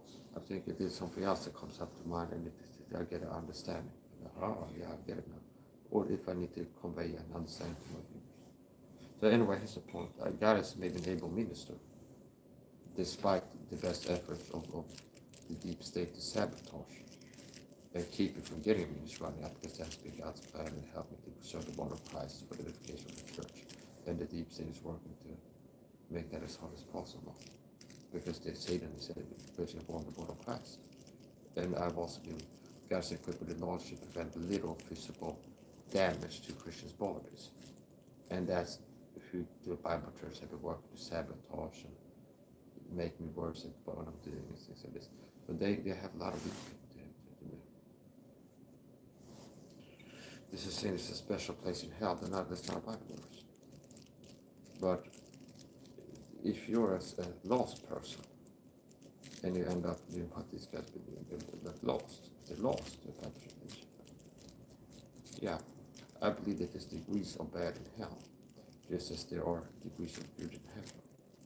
Which means I do not believe that a boy who died 1 week after reaching the age of accountability, and maybe he's like been involved in basic things, is gonna have as bad of an eternity as Adolf Hitler, who killed millions of Jews, was responsible for the killing of millions of Jews. Like a guy who's like, there's a point where you reach age of accountability where it's like a 3-year-old dies, they don't go to hell. God lets them go to heaven. Okay? They don't reach a point where they're like responsible to believe the gospel. Okay? So, and there's a discussion about like when is the age of accountability? Is it universal? Like you can buy cigarettes when you're 18 or something like this, and it's like a certain date, or is it like your development? So you reach a certain point, the light you've been given in combination with how you respond, or something like this. Like how much light have you received, what is your mental level? So I don't know, I'm not an expert. That's the point. There is an age of accountability, and it's not going to be 46, okay? So here's the thing. No, I don't believe a guy who dies like a week after reaching accountability is going to have it as bad in the lake of fire as Adolf Hitler. Okay. Certainly not. Now that doesn't mean that anybody's going to have a good time in hell. It's degrees of really bad. Okay. The hell for the the lowest level of suffering in the lake of fire was going to be unbearable and so bad you can barely wrap your mind around it. Sounds always eliminated. So here's the point. I believe that there's another thing. This is a truth, a general truth. Once you grow in understanding and wisdom, you will be able to perceive truths in reality that you don't see in content books and this, where it's like everything ties together. For example, I have discovered this, man's physical health problem is merely his spiritual health problem, as above so below, you could say. Like man's spiritual health problem. Human beings, now here's the thing that can make people sick. Vitamin C deficiency can make you less healthy than they ought to be. Okay, that's not a conspiracy. They have a condition, deficiency level scurvy, ascorbic acid deficiency level scurvy, and it will lead to bleeding gums and things like that. So there is something that is, you get deficient in vitamin C to a point where the mainstream system will say it's bad for health. Okay, so human beings lack the ability to produce vitamin C ascorbic acid internally, as opposed to goats that will produce ascorbic acid. I'd say like 5+ grams per day would my guess. Okay, and in response to stressors on the system, be it a broken leg or chemical exposure, toxin exposure, or something that's a stress on the system, the goat will automatically upregulate ascorbic acid production to counteract the oxidative stress induced by the toxin exposure, to expedite more rapid healing of tissues. Okay, if it's a broken bone or like a cut or like a step on a nail or something like this. So goats produce a base of vitamin C, and they will like have an automatic upregulation of vitamin C production in response to things that are harmful to the body, like sleep deprivation, stress, things like this. See YouTube search, asterisk, footnote, see Susan Humphrey, search this on YouTube, Susan Humphreys, vitamin C goat. They actually give up in the first page or so, I hope, a video by her. Okay, if not, you take it to Google. If not, then take it to DuckDuckGo. Okay. If I go to a library and scream, where is this book for this person? No, don't do that. That's the point. Sorry. Yeah, so she's got videos on this. And I've referenced her work over the years. Talk about vitamin C. A lot of you never heard about Susan Humphreys. You would have 8 years ago, before she got on Rogan's podcast. A lot of people never heard about Susan Humphreys before they watched Rogan podcast. We had her on as a guest. And if you would have been watching my videos, you would have heard about Humphreys like what? 8 years ago. I'm ahead of my time.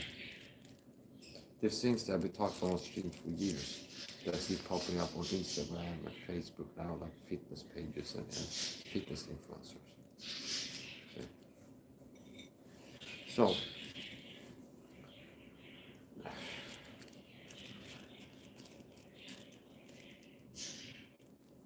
I have lived as a free man until this day, and I'm intended to maintain my freedom, honestly.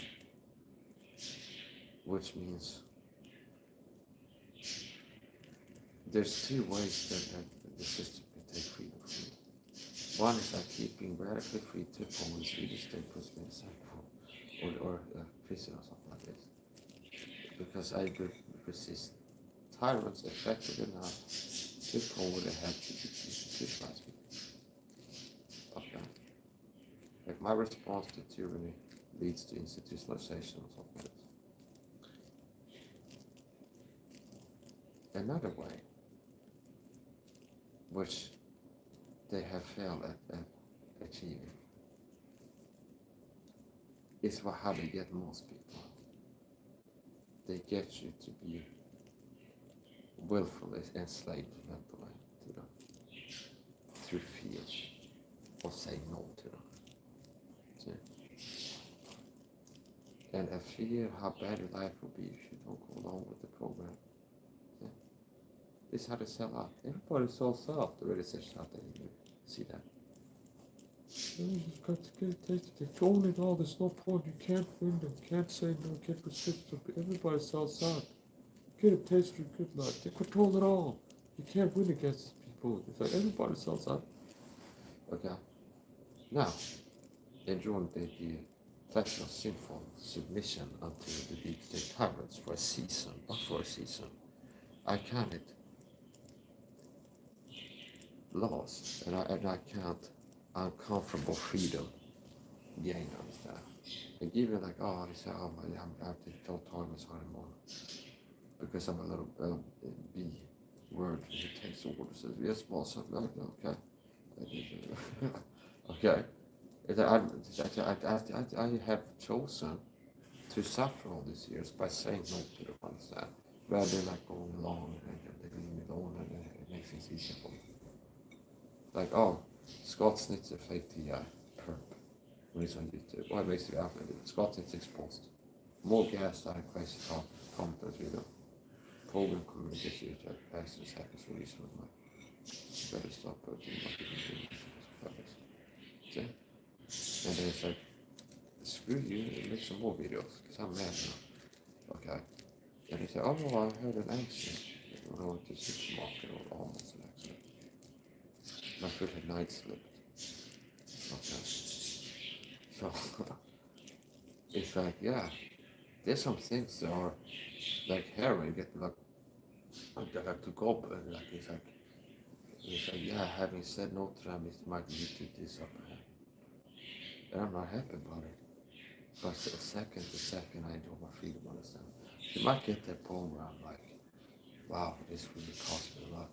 Okay. But it's like, how I've been living up until that point. Understand?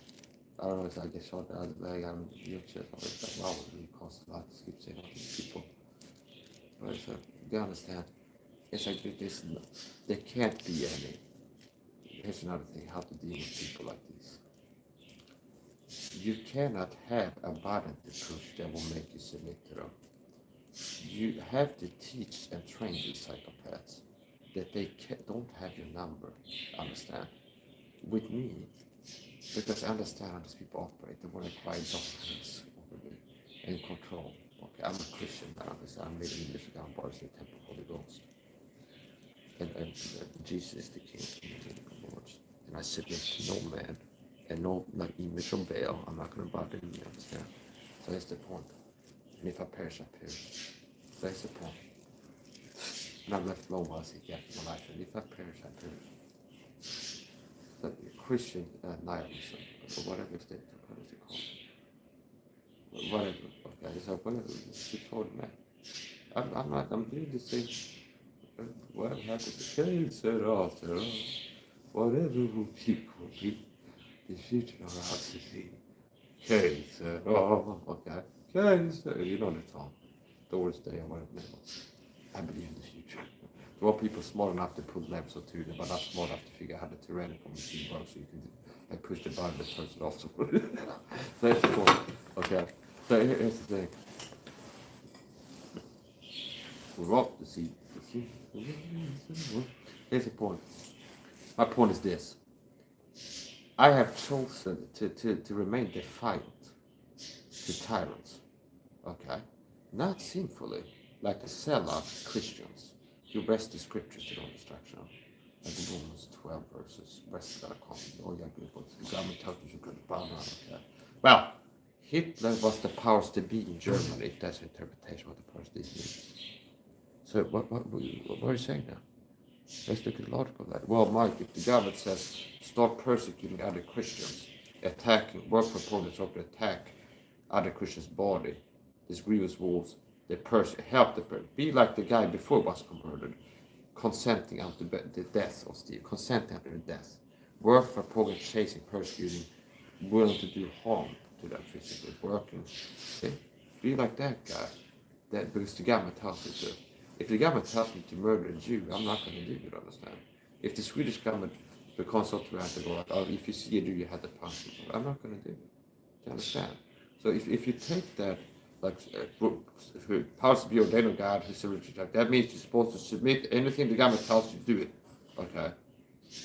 If that's what you believe in the correct interpretation of Romans says, then as a Christian, I guess you'd be like, well, if I was doing Bible church, was in Northern Germany, and I go, hey, if you know what is in the Jews hiding, some Anne Frank and Attic, or you have like a crypto, somebody who's not like on the record of being a Jew in the congregation, turn them over to the Nazis. And if you think, well, the government is telling you that, like they tell you to persecute Christians, that told them to go. So apparently, some people don't have the right interpretation of scripture. They rest Romans verses. So like, yeah, as a Christian, the right way to be is the government tells something, you do it. Okay? Because you have to go to extreme examples sometimes to disprove the false idea. Okay? So, here's the point. You gotta check the bed, it's at 60%.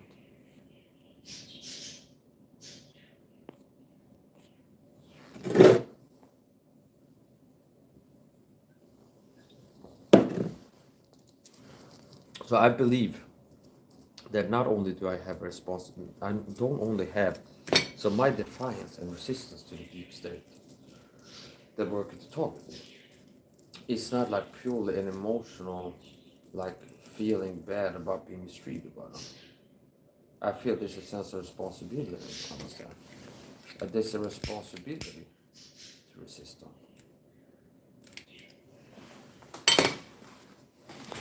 It's the responsibility for a man, and that's what I know. A man, and especially for a Christian man, to not comply to not be Christian, to not enable satanic tyranny. So here's the point.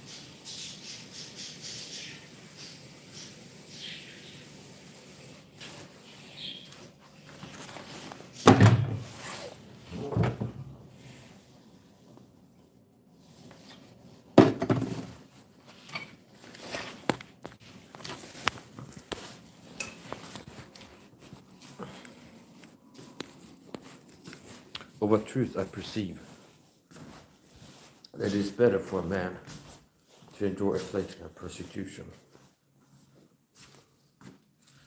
than to obey tyrants unto his own hurt, sinning against his conscience.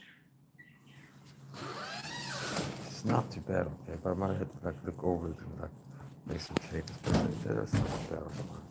Okay, there it is.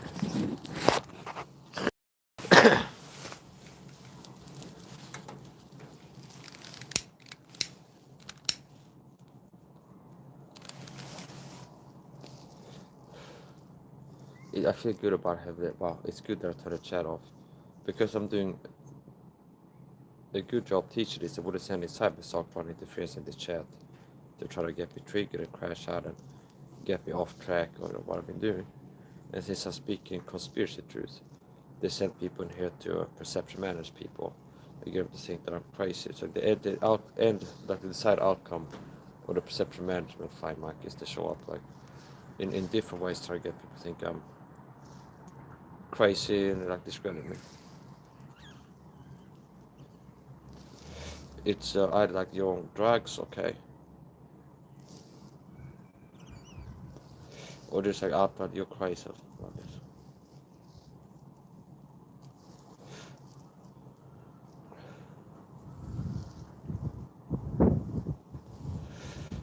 I left alone to seek after my life, and I don't see these 7,000 people in this day and age. I'm not contradicting scripture, but you gotta think that's a historical event, but also a prophet. And he said, it's like, I'm left alone to seek after my life. And God's answer to him was that it's 7,000 men are not beneath the bill. So it's like, I've been out here on youth to speak the truth. I'm left alone to seek after my life. I'm a Christian being told with seek persecution program, slow murder. I've came close to dying from it. I've had fast kill attempts, fast murder. And it's like crickets. So I don't see like the 7,000 men that hadn't beneath the bill. Yeah. but you have gone a whore, you have to bail pale in your growths. Okay. My soul is burdened with your feasts and your holy moons. My soul cannot bear it. Okay. So here's the point.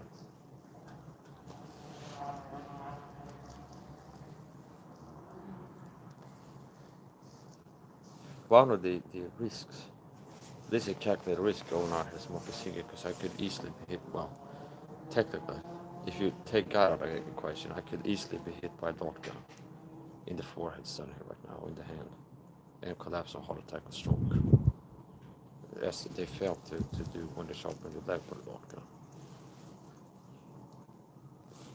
And that wasn't because I'm being tough, but because I've been blessed by God with knowledge that has made me, at the moment of being hit with it, I was more resilient than the average person.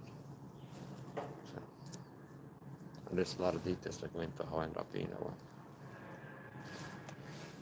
Ball exercise, it wasn't by exercise, lifting weights, that's why the dart gun. Venomous, toxic, poison dart in my leg. It wasn't about lifting weights frequently. Ball exercise profited little, but godliness it profited unto all things. And has promised both in this world, I think it's kind of like a blessing to survive a murder attempt by the deep state. So it has promised both in this world and in the world to come. So doing things like praying, seeking the truth, seeking, asking, knocking, praying to God for strength and healing and protection and wisdom, I have discovered a lot of truths that have helped to protect me and make me take less damage than what you would expect from the type of target I've ever seen. Subjectivity might be a better word. Now here's the point. Have been and doing. Now here's the thing.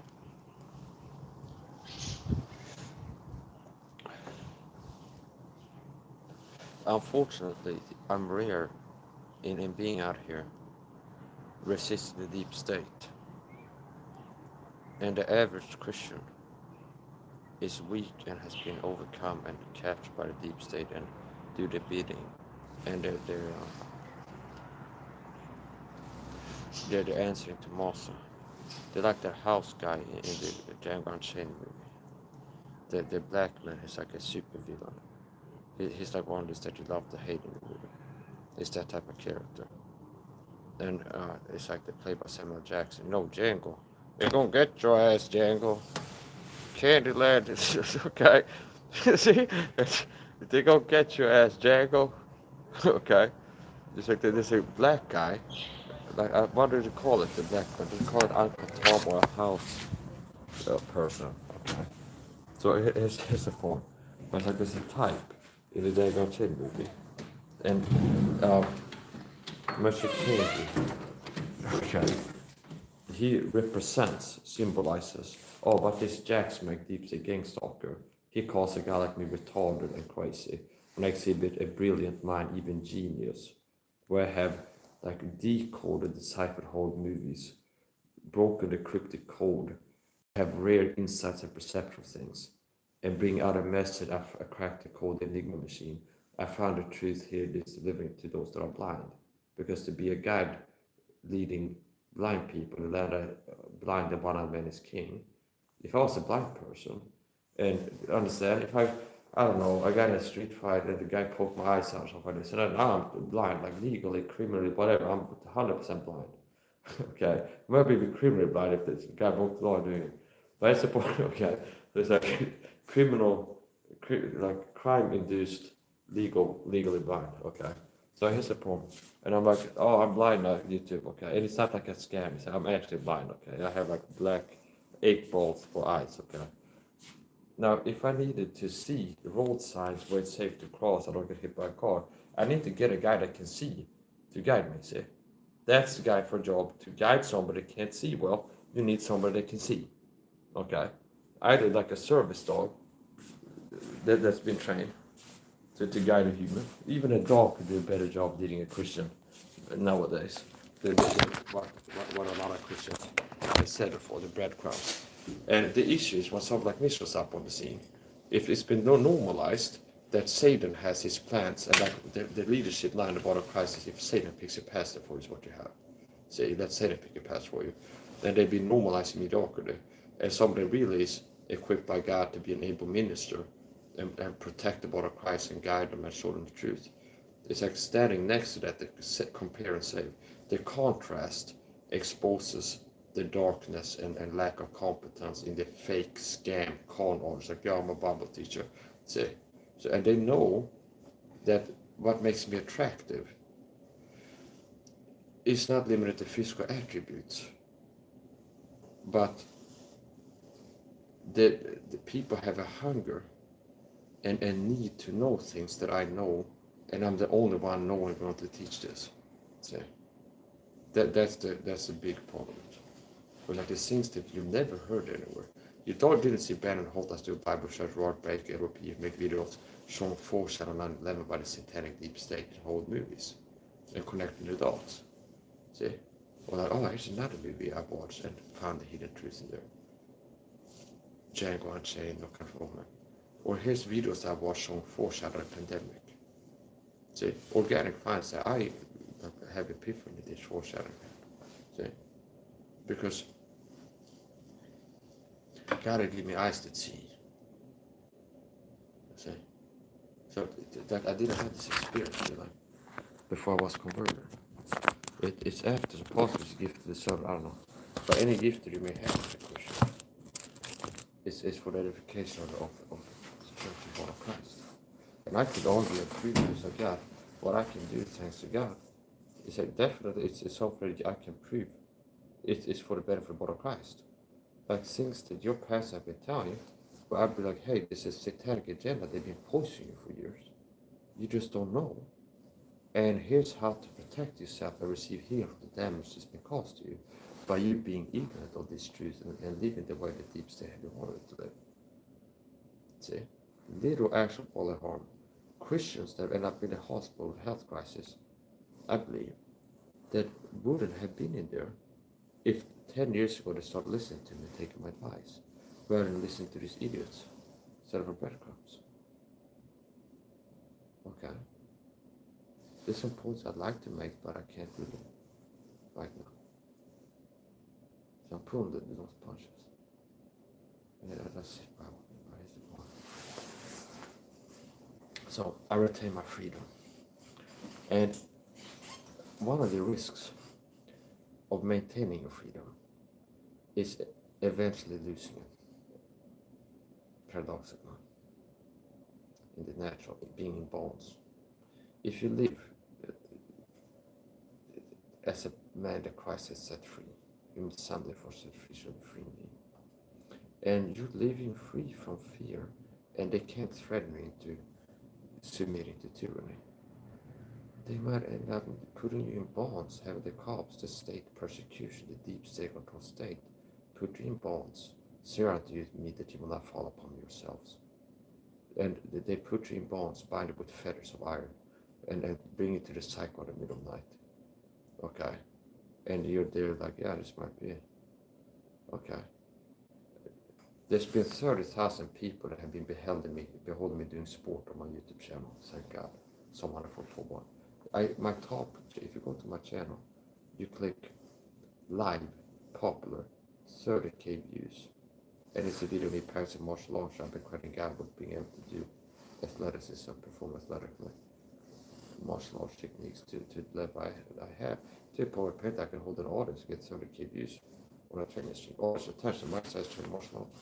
And if people watching, not keep watching, and whatever, get 30,000 views. There's been 30,000 people behold me doing sport. See, there's an audience. 30,000 people watch this Mike Sam martial arts training stream. I've been telling people the truth. That before I learned boxing, punching, stick fighting techniques, really fast and hard, being strong, elbow strikes, all these things I've learned, I pray to God. Psalm 144:1. Let's become my strength, teach my hands to all the things to fight. See? So I've had 30,000 people behold me doing sport because God has helped me to do fighting, training and the techniques to a point that can attract 30,000 years behold me doing the sport. See? Before they put fetish life. Take this cycle. One like is radically free. The cycle.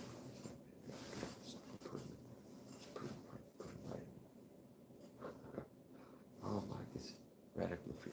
Cycle. Yeah.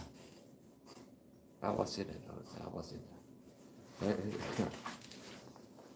Take the man out in the city, not the city out of men. I was in it. Something like this. Bang. That's the point.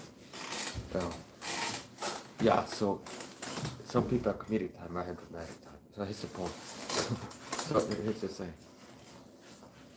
At times. Here's the point. Okay.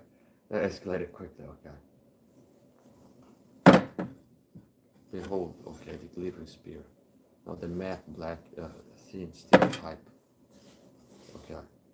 With the jawbone of an ass, heaps upon heaps.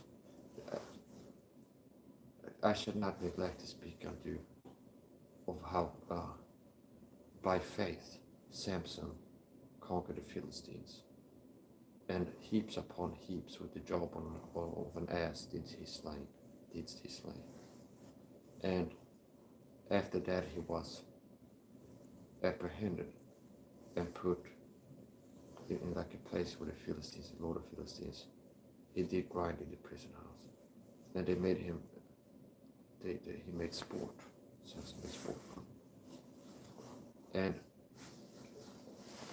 it's in the process of time, it came that Samson inquired of a lad, suffer me to rest upon the pillars.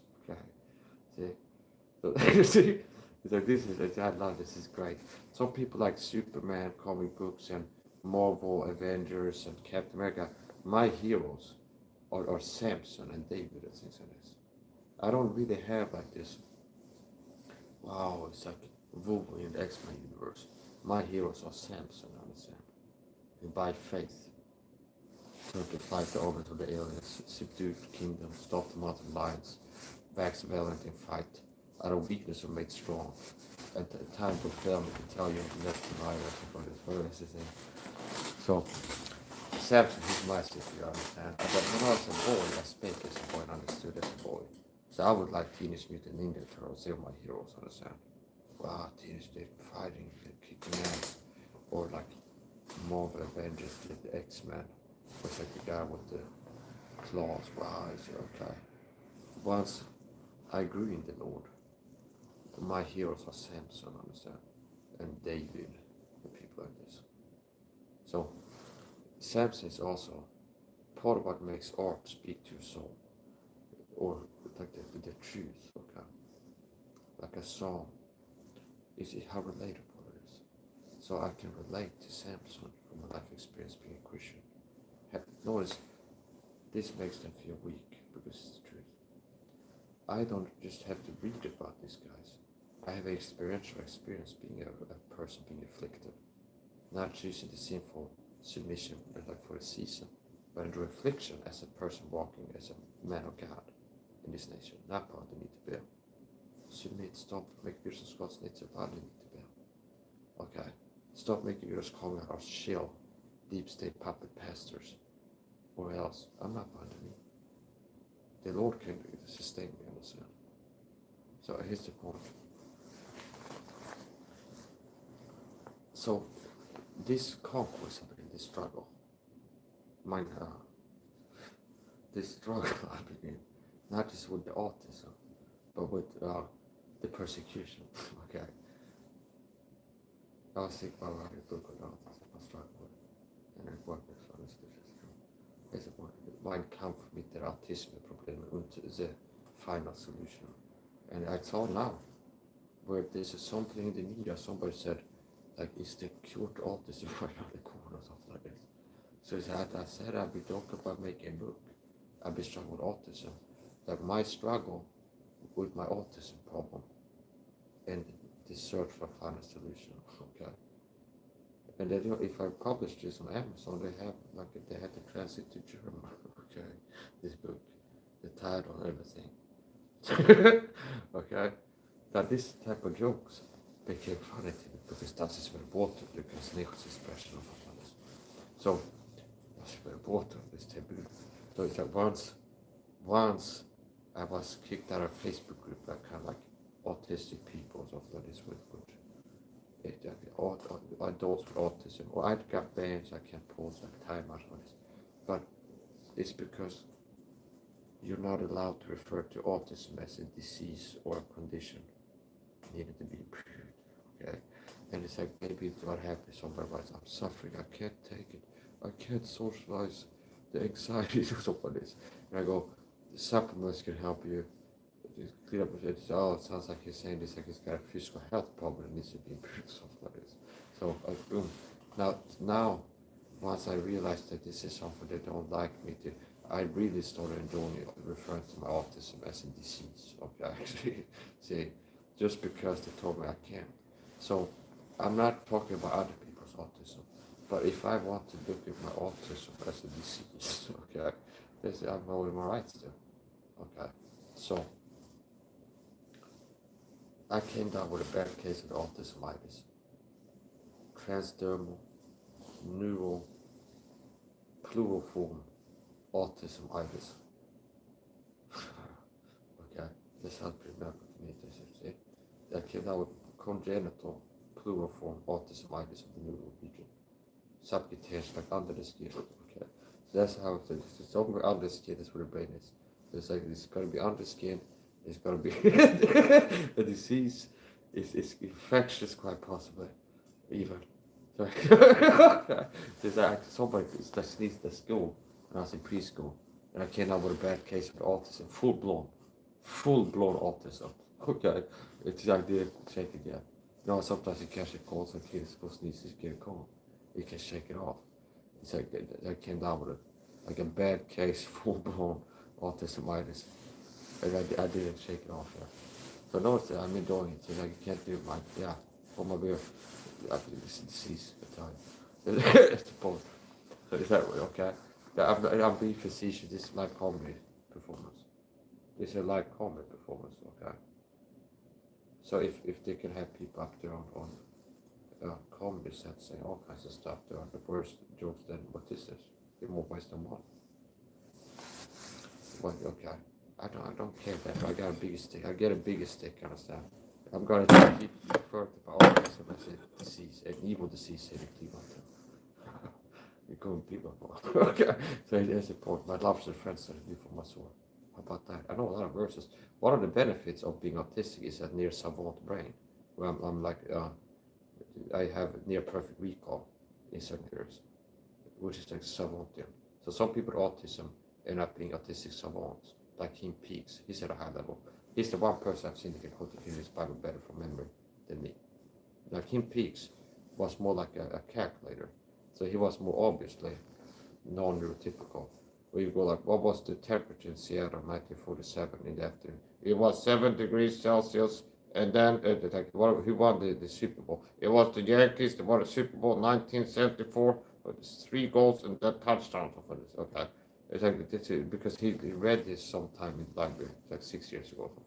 That was the point. So, and notice that I'm reacting to people say I'm retarded. Okay, when I notice how you expose the dishonest character, because anybody that starts listening to Mike Sarah is not going to get the sense that this is a low IQ dumb person with a big brain. Okay, you hear me teaching off the top of my head, doctrine, quoting Bible verses, teaching psychology, biology, history, all these things. It's like commonly correlated with a high IQ, aka the opposite being dumb, is good recall ability and pattern recognition. Commonly correlated with a high IQ is pattern recognition, like high pattern recognition, and recall, aka memory. Which is why some autistic savants might score genius at an IQ, but socially, they're like socially dumb, maybe. Okay. Was like if this guy Kim Peaks trying to like figure out how to ask a girl out on a date or something, he might fail at it because it's some kind of socializing component. and he's really dumb in that area, like socializing. But in this other area, so part of my autism brain, the experience is like having AI installed in my brain since I was a child, pretty much. You understand? Like what you get now, I got the earlier release, where it's like your brain is a question answer machine. It's like it's something. So it's like AI similar. So my experience of living life is similar to like having AI in my brain, where it's like you start talking about something, it's like facts that spit out a pattern recognition and things like this. So to those that examine and call me crazy, it's like Jackson like did a reason. It's like you just expose how your base, lethality base is sort, your wicked character, that it's like nobody that starts listening to my Rumble streams or YouTube streams and keep listening and watch my live streams. It's not like I have a script and a teleprompter to prepare. I go live and I'm spending hours, like 3 hours now. I was going to train martial arts, everything. So it's like nobody in the right mind will be like, hear me talk, spend enough time listening to me, and be like, oh, this guy's a dumb person. He's a retard, he's dumb. So most likely, Jack Smack feels insecure because he can perceive that I have a superior intellect. And that's what makes him engage in narcissistic relation protection, where it's an admission, where it's like, Mike is a retard, which is like, I feel like a retard compared to Mike. It's like the narcissist projection in a narcissistic person. It's like a confession disguised as an accusation. See? It's like someone that will recently did like a smear campaign in the video. And the only thing that was true was my name, see? So yeah, this idiot Mike saw he chews cardboard, smells farts, and plays pocket ping pong or something like this. There's like nothing he said was true other than the name. That's the only thing I remember. It's like his YouTube short. Yeah, so this idiot Mike saw he's a retard, dumb, has no muscles. Okay, no muscles. Notice how part of being a deceitful person is you're easy to destroy, because evil cares within itself the series on destruction. So it's like, if you're dishonest and emotional and acting and lashing out like a narcissistic boy, that's like you have a narcissistic injury by perceiving greater value in somebody, and it provokes you to have narcissistic injury. You lash out, but I'd say I've watched Mike's videos, he's been criticizing me. See, my public image, my false self, I'm a great Bible teacher, writing books on theology, and Mike is a person who's proven me wrong, and it's like, I watch his video and he's kind of feel that I'm smarter than him or know the Bible better or something like this. And it's like, he's more masculine, he's stronger, more manly. So it's like narcissistic injury leading to narcissistic projection devaluation.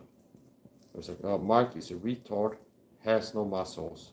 I was in better shape than him when I was 9 years old. It's like things, it's like face value, not true. Okay. So either he's being deceitful and like knowingly lying, or he's just so mental ill that he's like a narcissist that has the ability to just make up reality as to go along and believe it, kind of. Okay. So anyway, it's the point. Dramatic zooming.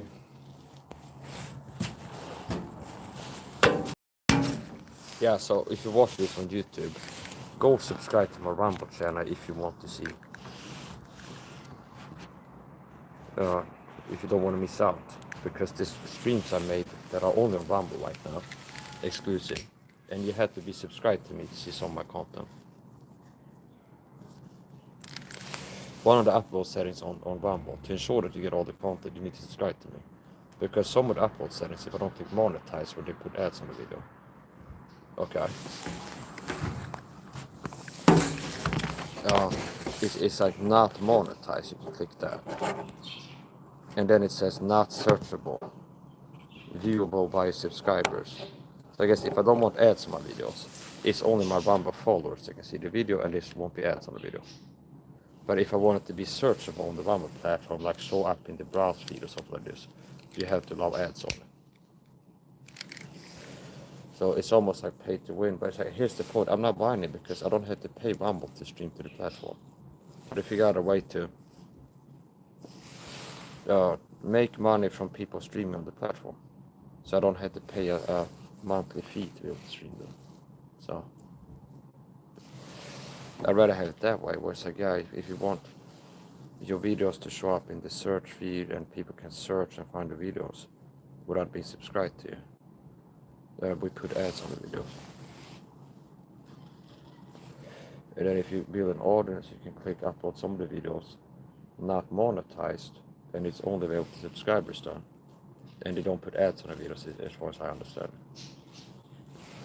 So you need to be aware of my Rumble if you want to have the ability to watch Rumble exclusive streams. There already is Rumble exclusive content, meaning videos and or live streams that are only watchable on Rumble and are Rumble exclusive. And I'd say some of the Power Punch videos, meaning high caliber, are only viewable on Rumble. Because sometimes it happens, I've had enough of tiptoeing around on YouTube, like on health fitness topics. I'm going live on Rumble and I gotta speak my mind on these things I've been holding back on like the topic of health fitness. Okay. So, speak of health fitness, I saw RFK Jr. and Trump up on stage today. They were talking about autism. I have the autism. Now, if I would go live on YouTube, being an autistic person, which makes me more or less an experiential expert, see, I might get a bit of misinformation, but there's another thing.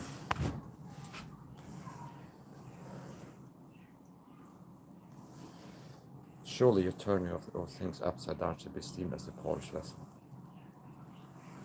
We don't live in a competence-based hierarchy. I've been teaching this.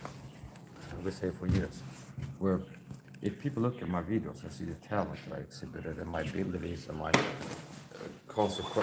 my marketable skills and traits and things, it doesn't make sense that in Milwaukee I have like 300,000 followers but I on YouTube.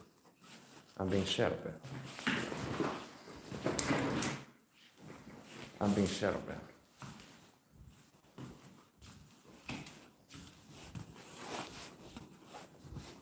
Yeah, so subscribe to my Rumble if you want to see my videos. They're all Rumble exclusive. Or you can miss out. So, Critical Mass Mike on Rumble. How you find me? You go to Rumble, you search Critical Mass Mike. Okay. How to know? So one of the target types I get is people making impersonation accounts, pretending to be me online. Okay. And some of them are kind of obvious. There's like they make a YouTube channel. I'm a flaming okay. And the profile picture is my face with a gay pride flag on. And I'm a Christian, okay. Do you understand? So it's like this. It's like I think people, if they see that, I can't leave a comment. Somebody that realize that it's nothing like that. Okay, it's a pretty big chance. Okay, cyber stalker, gang stalker, working to hurt using my likeness to hurt my reputation in front of a large audience. But anyway, here's the point.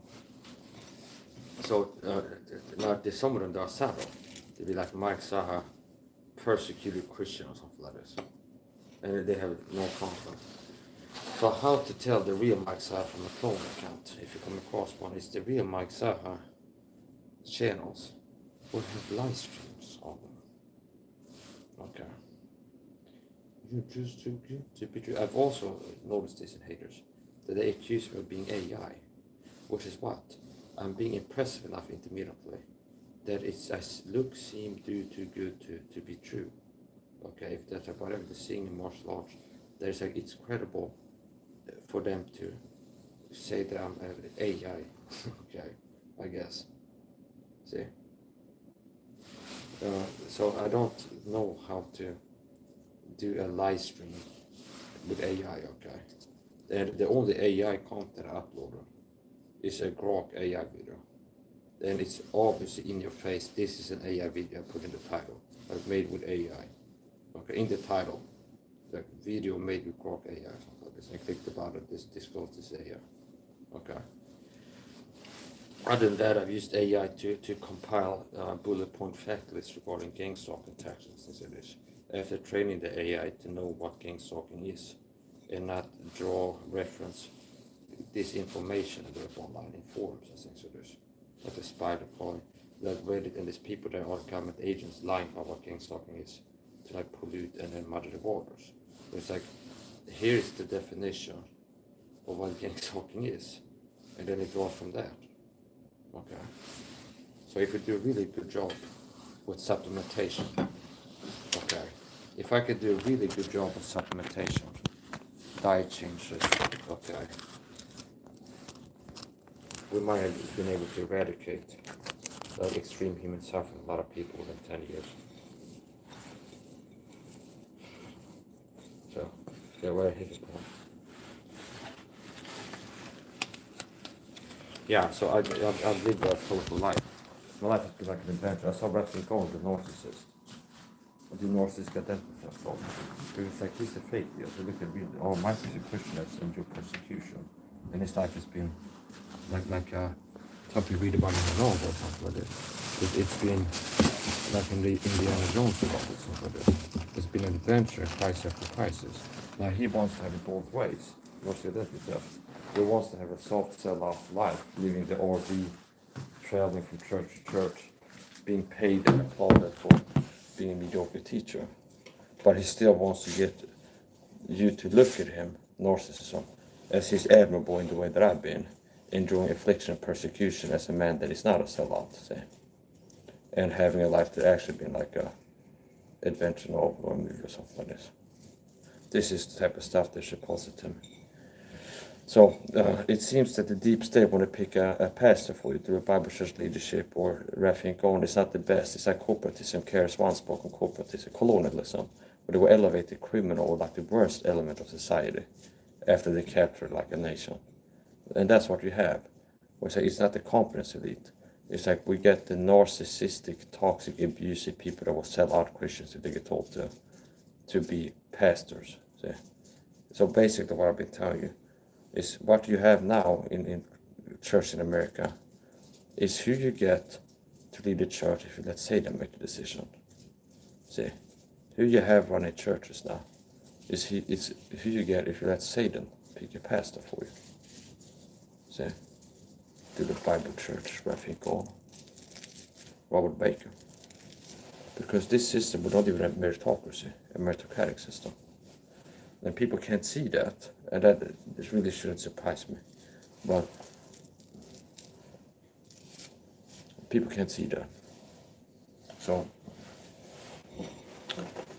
yeah, God has made me a dangerous man to the deep state, which is why there's so much resources allocated to me.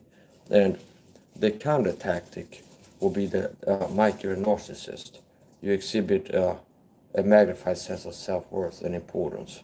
So that's another one of the common discreditation tactics used to talk about like me. They say you tell the truth about what's happening to you. Oh, you're a narcissist, you think you're so important that people are doing X, Y, and Z to you. And I know that the X, Y, and Z is true and happening to me. See? So, common discreditation, and they can't get the story straight. Common discreditation tactics from cyberstalking and flying monkeys talk about will be either I'm on drugs, okay? I'm on meth, I'm on drugs, I'm on this, I'm on that. Or I'm a paranoid schizophrenic, or I'm a narcissist, or something like this. So, you have to be on the ball, okay? You have to be on the ball. Don't have a complacent, lackadaisical attitude. I might suffer more the step to be taken out of the system. Die as a direct, indirect result of the target. That's been happening too. So like, oh, maybe I subscribe to Mike's Rumble in the future. Possibly then I'm dead and they found out I went to turn off my Rumble channel after I died. See?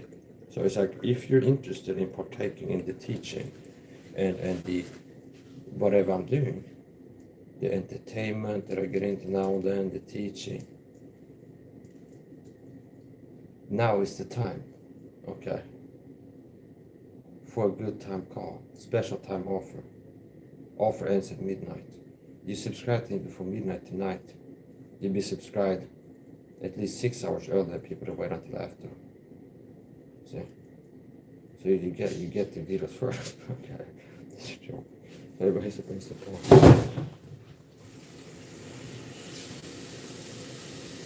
So I've also started getting into hosting Bill Berg and other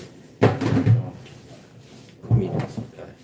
So you might get into the Bill Berg also. It's become like a common segment, like a recurrent segment, like not the Jay Leno's opening monologue.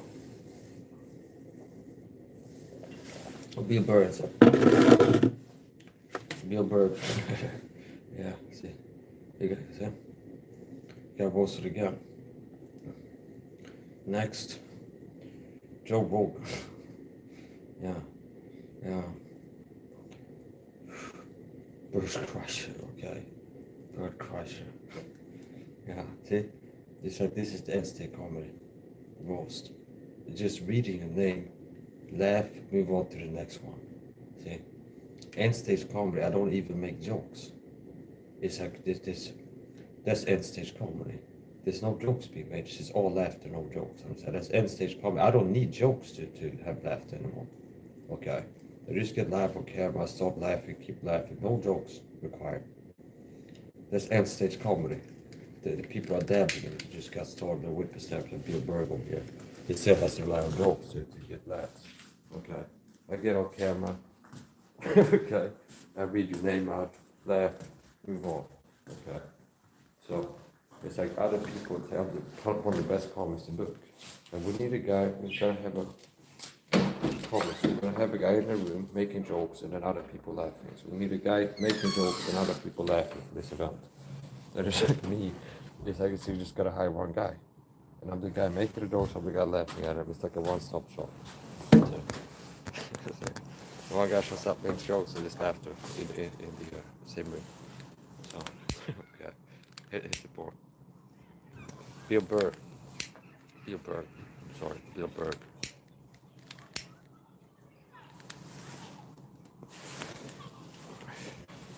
Has freckles. He's got freckles. This guy. Heard about the Bill Burr? Bill freckles. He always has. He always will. This guy freckles. They don't have lasers to remove those things, but they're locked in for life. Okay. Living the freckle life to the bitter end. There's no turning back. So there's no medical science known to man that can cure your condition. Okay. You had to get like a tattoo artist to tattoo black paint over each freckle. It's gonna take a long time. I don't have freckles anymore. I just got like some kind of elaborate tattoo scheme or something like this. I'm a full body tattoo guy now. It's gonna be like dots all over it, something like this. So anyways, upon Bill Burr. Yeah. Okay. But yeah, Bill Burr. Bill Burr gets paid to perform at funerals to set the tone. Bill Burr.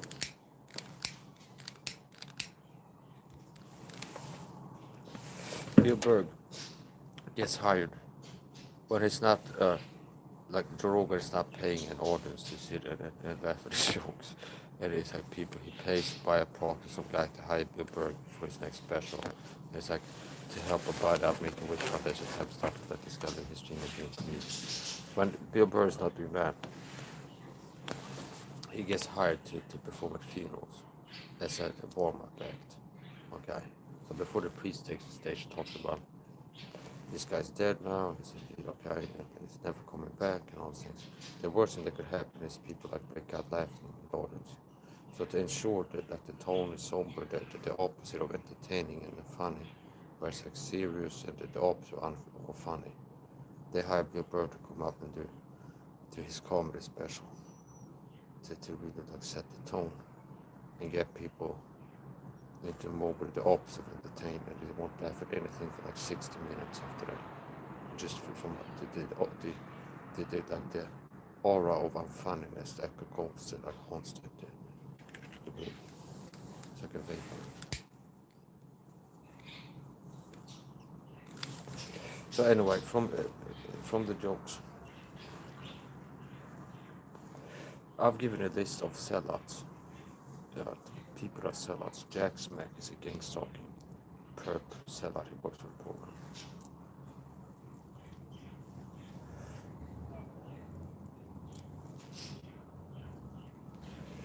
Raffing corners and deep state sellout. To the Bible Church, the deep state sellouts too.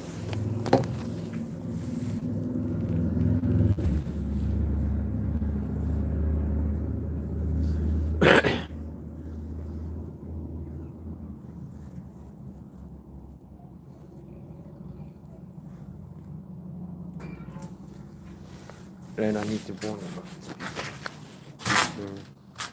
Not be able to the Bible Church. Jack Smack, I think, on Brandon Holt House. This is a list. So these are lists of sellout ministries that taught for the Theological persecution program. Brandon Holt House, Andy Woods, Raffin going on, Jack Smack 77.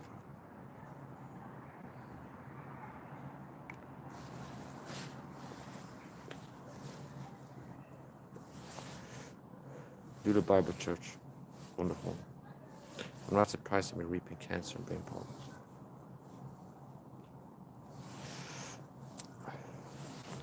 There was a bird that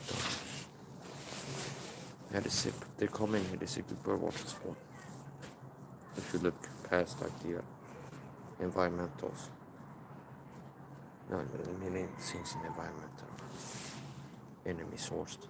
Here's the point. This is a good bird watching spot. If you get up in the morning, you see birds come in for a sip and a dip.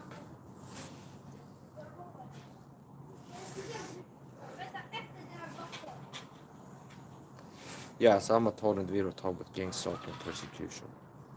I'm talking about a secret persecution program called gang stalking individuals, which is a modern day global version of the Sersetsen program. The German government had a secret program called Sersetsen. They had a program called Sersetsen. This is reminiscent of the Sersetsen program, only more secret and more severe.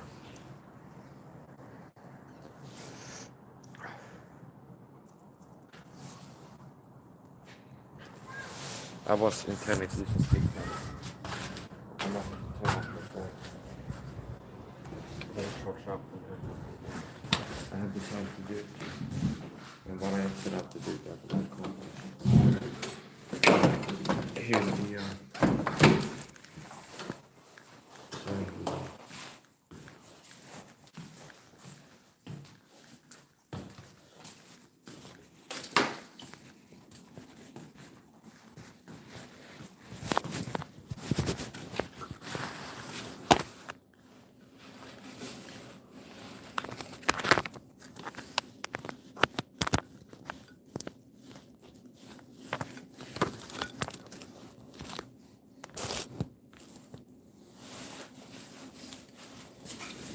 subscribe to me on Rumble so don't miss out on future videos.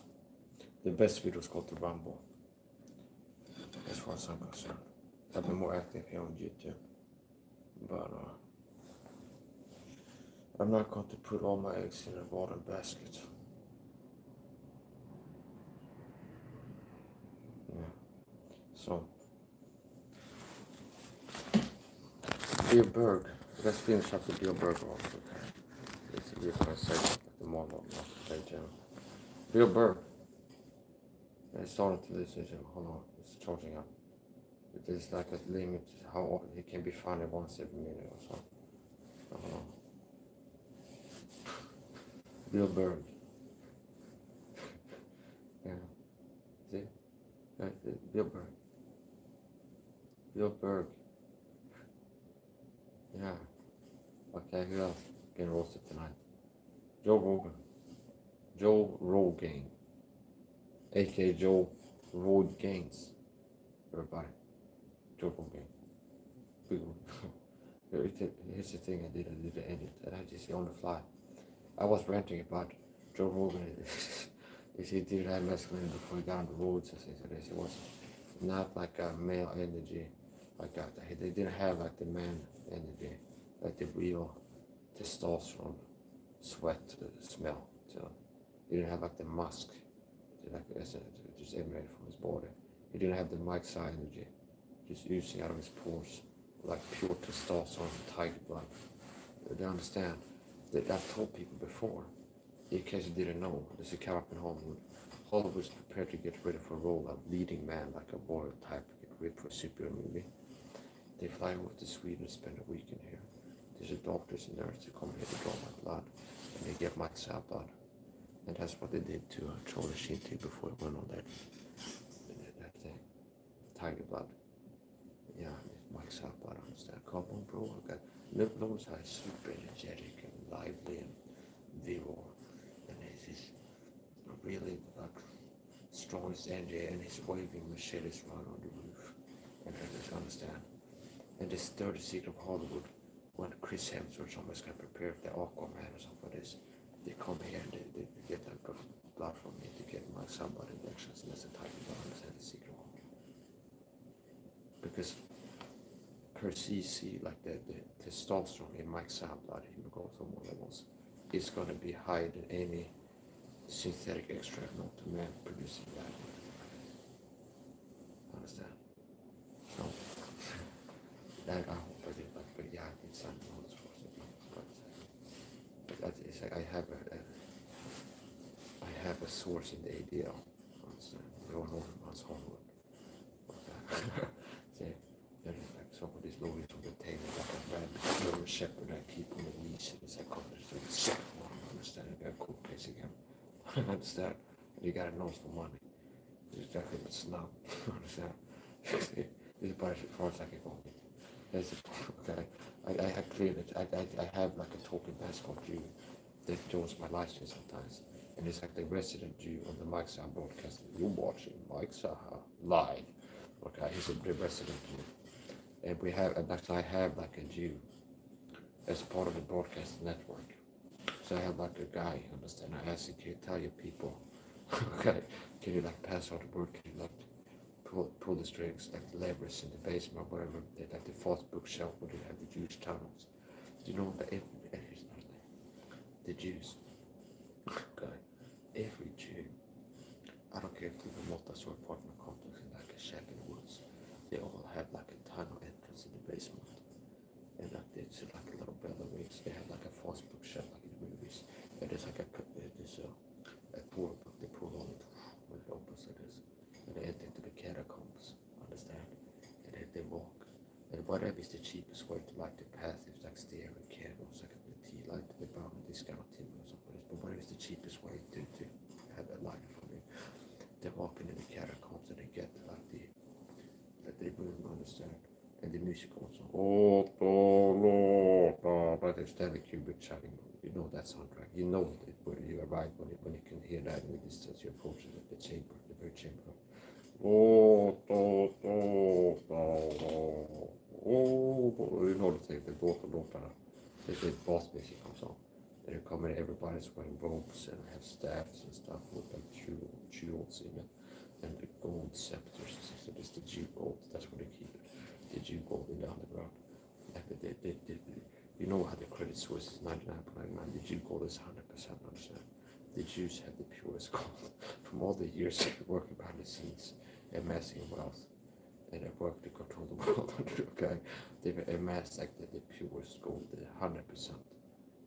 It's stamped with like a menorah or something like this, and like the stone David, and the so yeah, that is like, if you see like a Jew, I asked I asked Ed, he's about Jew boss, if it's like, if the entrance like the Calvinist, he goes to, take out the trash, mom. He goes to this like the trash cat outside has like a false bomb. He jumps in there like that's not gonna be like a movie. It goes like the water slide, and it's like a fast track into the chamber or something like this.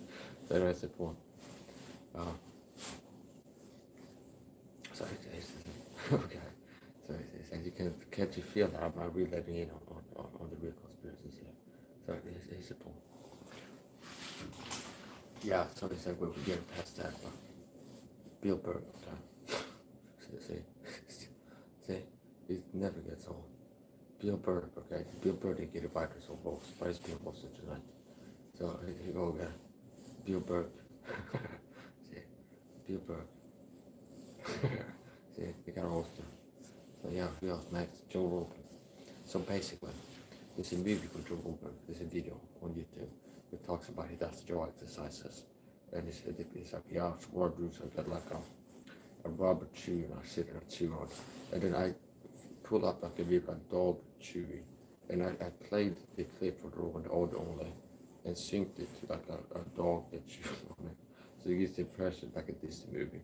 There's like it's Joe Rogan, that's the dog, and it became pretty good. So that's the point.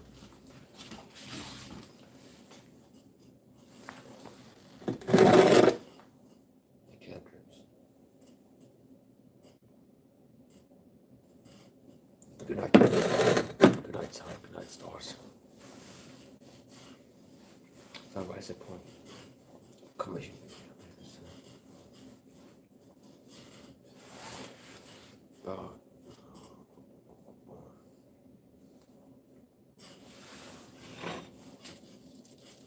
I already told you, Bill Burr's Burr, the secret killer. Okay, he gets hired to perform funerals as a bomb effect to ensure that nobody will break out laughing at the funerals at the tomb.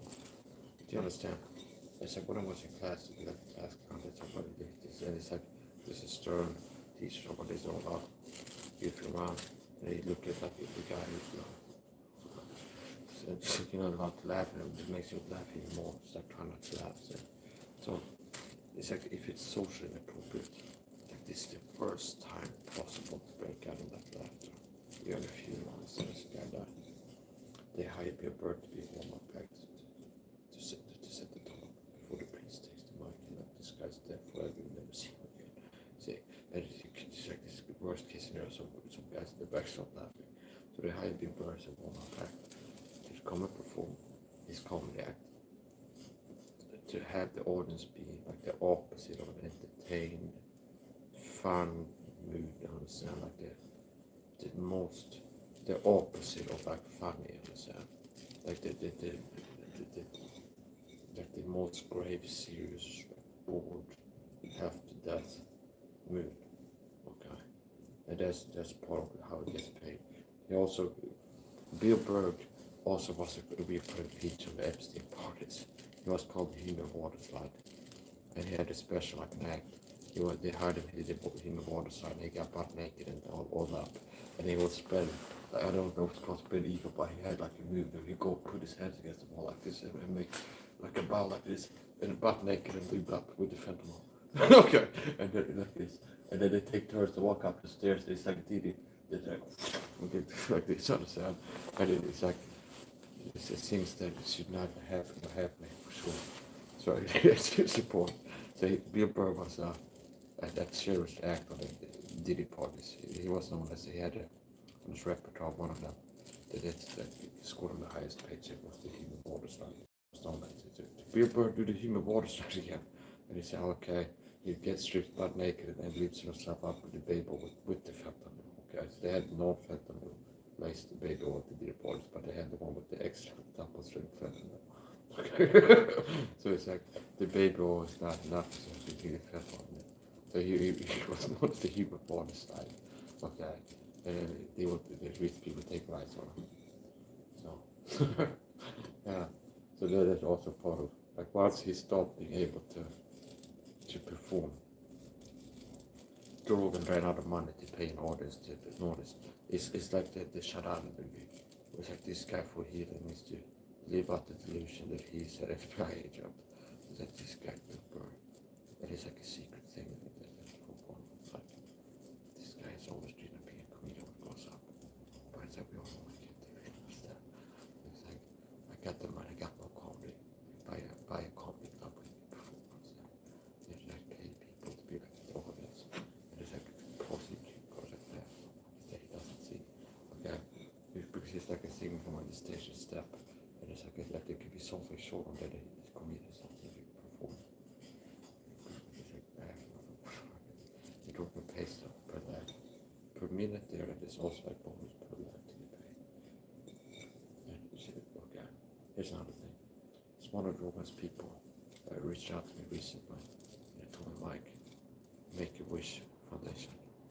Can you take the role? His dream is to go up to be a quality podcast like you one day. Can you take money once and come on the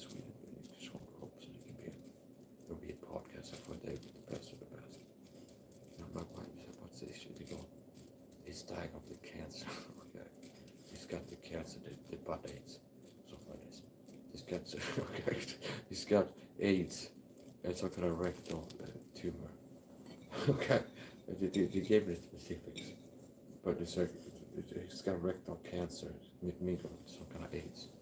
I go, wow, okay, that sounds bad. You go, yeah, he's not gonna make it. Okay. I go, wow, why do you tell? But no, we can't tell. He right out there wheels come off. And I'm okay. So his dream has always been to be a real podcast like you one day. And if that moment we come here, we set up the podcast, like a trial, like in law school, like a mock video. So we have like a podcast here. Yeah, it's a podcast, Joe Robert. It's a podcast. Yeah, Joe, it's a podcast here. Quality guest Joe Robert. He can podcast well. Okay. So it's like, here's just a microphone, sit down and start the podcast. We get together, Joe. And he said, it's like, yeah, so I say, I'm Joe Robert. He said, whatever, you know the thing. It's like, yeah. So anyway, that's another one. Bill Berg. Yes, I guess so. But yeah, Bill Berg, he got one tonight. So, like, through it. What's another one? Bill Berg was on like the, in the recruitment pool for potential hijackers for 9/11 attacks. Those who don't know, this is a helpful reference job because he's talking to his podcast about flying helicopter. Now, all of our up to the last month for attacks, he was considered as a pilot because he was failed so hard as comedy. He was rethinking that choice. Like the choice. And he got the post, no, we need somebody that would actually be able to like fly a plane well after they can be kind of hit what he wants to hit. And he's thinking he's going to go down in the Hudson or something like this. He's going to start flying upside down. And he's going to keep some power lines and stuff like that. He's going to try to keep, but they know there's going to be something. He starts flying it upside down and get the roller base into some power lines, and so it goes down, and the power lines that were connected to the explosive charges in the building, they can't get like an electrical charge to set them off or something like this. It will ruin the whole location for the deep state. So he got the night, the last part, Richard, like we can have this guy be like a guy on the world stage to we do tell people he's going to do. Okay, so yeah, really found a job. So here's the point. Once Rogan runs out of money to pay an audience to buy tickets and choose to go watch it, this is comedy specials. It'll be cool. Here's another thing.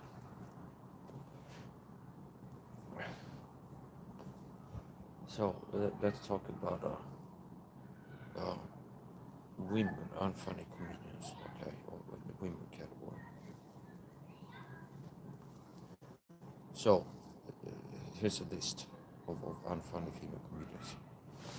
Category, female, subcategory, comedians. And anybody that fits into these categories. So, okay, so here's the point.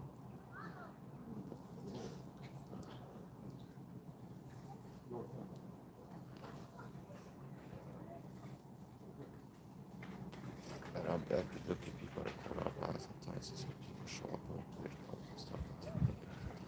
But here's the thing. Things that stand out.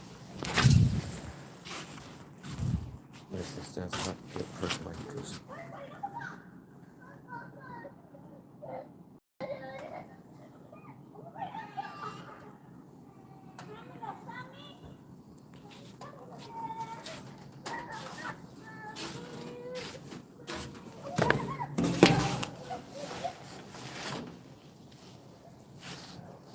So one of the things that makes me able to the haters and the deep sea don't like about me is my balls, honestly. It takes a lot of balls to go, you know, I'm gonna start doing live comedy sets on my YouTube channel. I just like start making up jokes in real time as you go along, like you like off the mic improv stuff. See, on my computer, let's start making jokes. That takes balls, I would say. singing live things on this. So even if I didn't have any ability in any of the fields, like art forms that I intermittently engage in, it'd be problematic just by persistence. Hard work beats talent, and talent doesn't work hard, put in the work, the hours. But if you got talent, then you work hard. It's just gonna be hard to keep it from get ahead. So anyway, my style has become this. Since I can't delay with how everything is set up, I don't really go, I'm gonna make a video today, and then next month, and then 3 months or not. No. It's like I do things that are meaningful in the moment. So it's like I'm entertaining myself. I like singing. I like singing well more than I like singing. I'd like to make myself laugh sometimes, crack jokes. And if the thing only exists for the moment, it was still meaningful because I was enjoying the process. The bar watch, you get up here, you go live, and everything on. Show up. Basically. So, I'm a total video talking gangs of ton videos. And there's people that are cyber stalkers talking online, and there's people that are gang stalkers talking in real life. Which means when I'm out in the back, these people are sent out to appear, and I'm intended to notice them. And they all have been told to put a certain shirt on themselves that has some kind of veiled message, or it's a theme in the harassment that a lot of times the hand that tells the perp to wear this, okay, or it can be the behavior, or it can be somebody that is sent to appear in the supermarket, and you could tell by the behavior. You understand? Like, let's say last week I was in the supermarket. There was a guy that I could tell he was one of the perps in the store because they want to notice. And he's like, I'm here doing a truth stream. And it's like tricking me and getting me irate. They had like the same person just happened to appear in this time and place. Okay. So I talked about before promoting my Rumble channel. You need to be aware of it. You need to build my Rumble channel.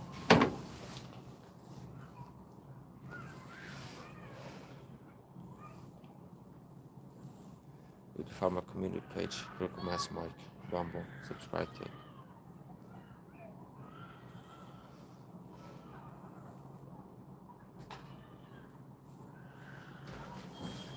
I'm targeted very hard because I'm a dangerous man to the deep state. God has enabled me and equipped me to do extraordinary things and be extraordinary things. And that makes me problematic to the deep state. So in a battlefield, you will reallocate more resources to deal with a high priority target, a high value target. So if you're a high value target in the battlefield, you will allocate more resources to counter it.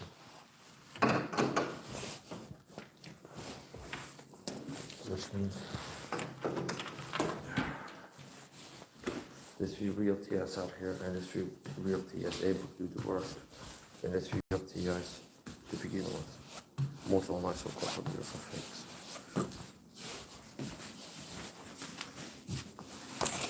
So, be live for 2 hours, 30 minutes. Let's keep talking this cycle. So, I'm a persecuted Christian for the video. I would seek persecution for being so because videos is very real.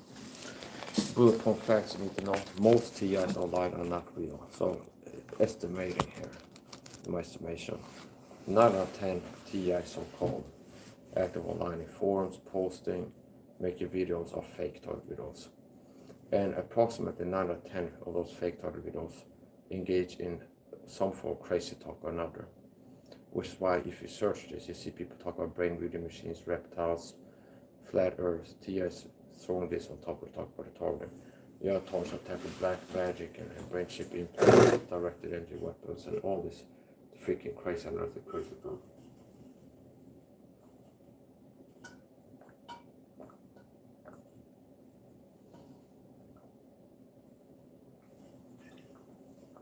This is why we see water concentrate with a B complex in it.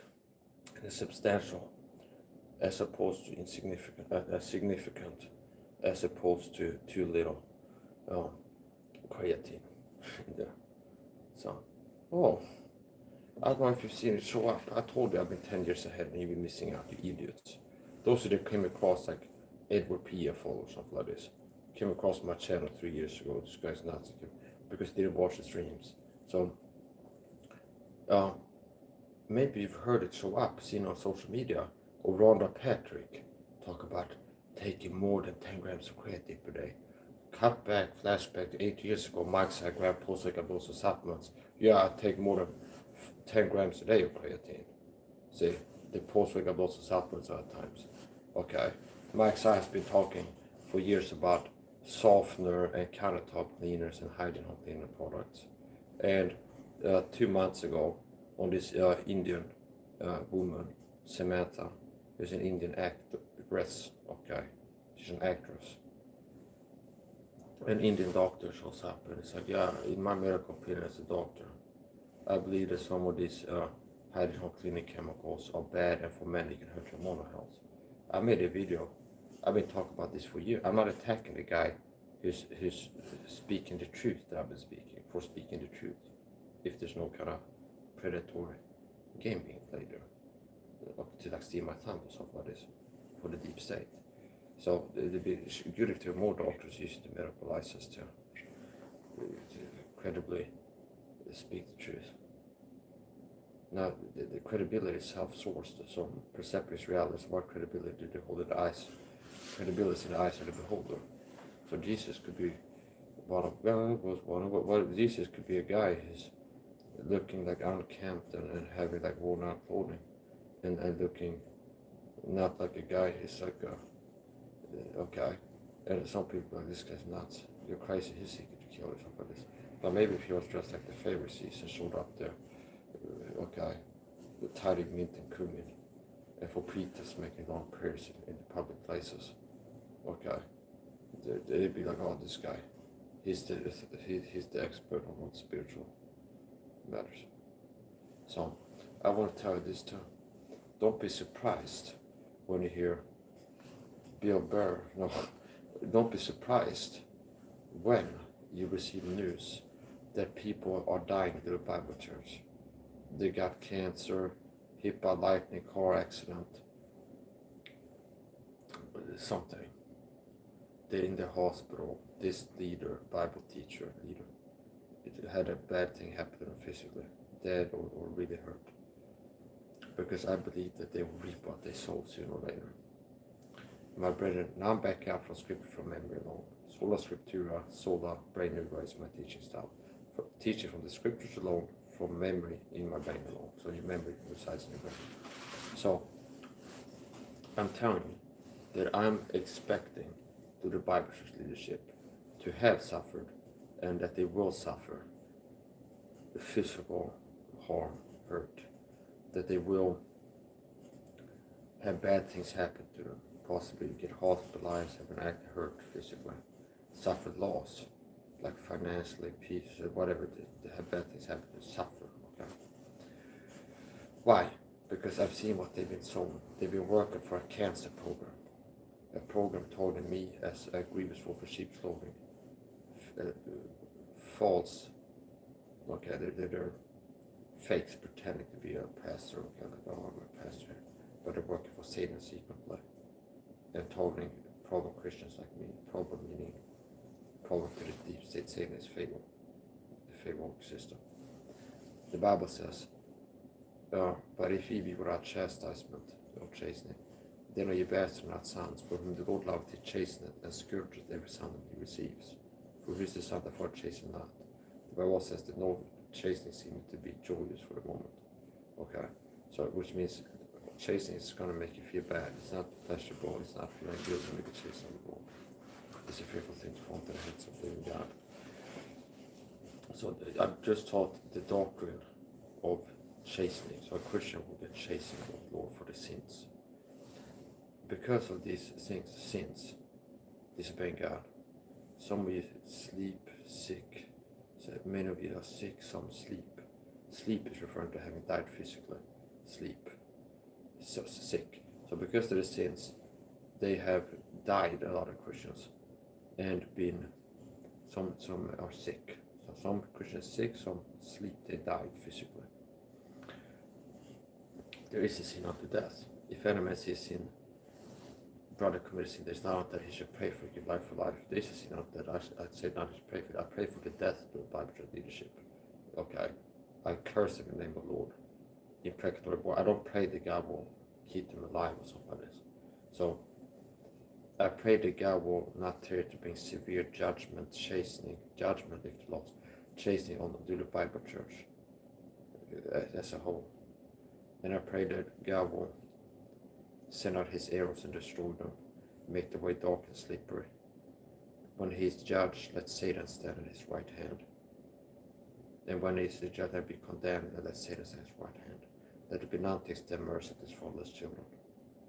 For that they remember not to shew mercy, but persecuted the poor and needy man.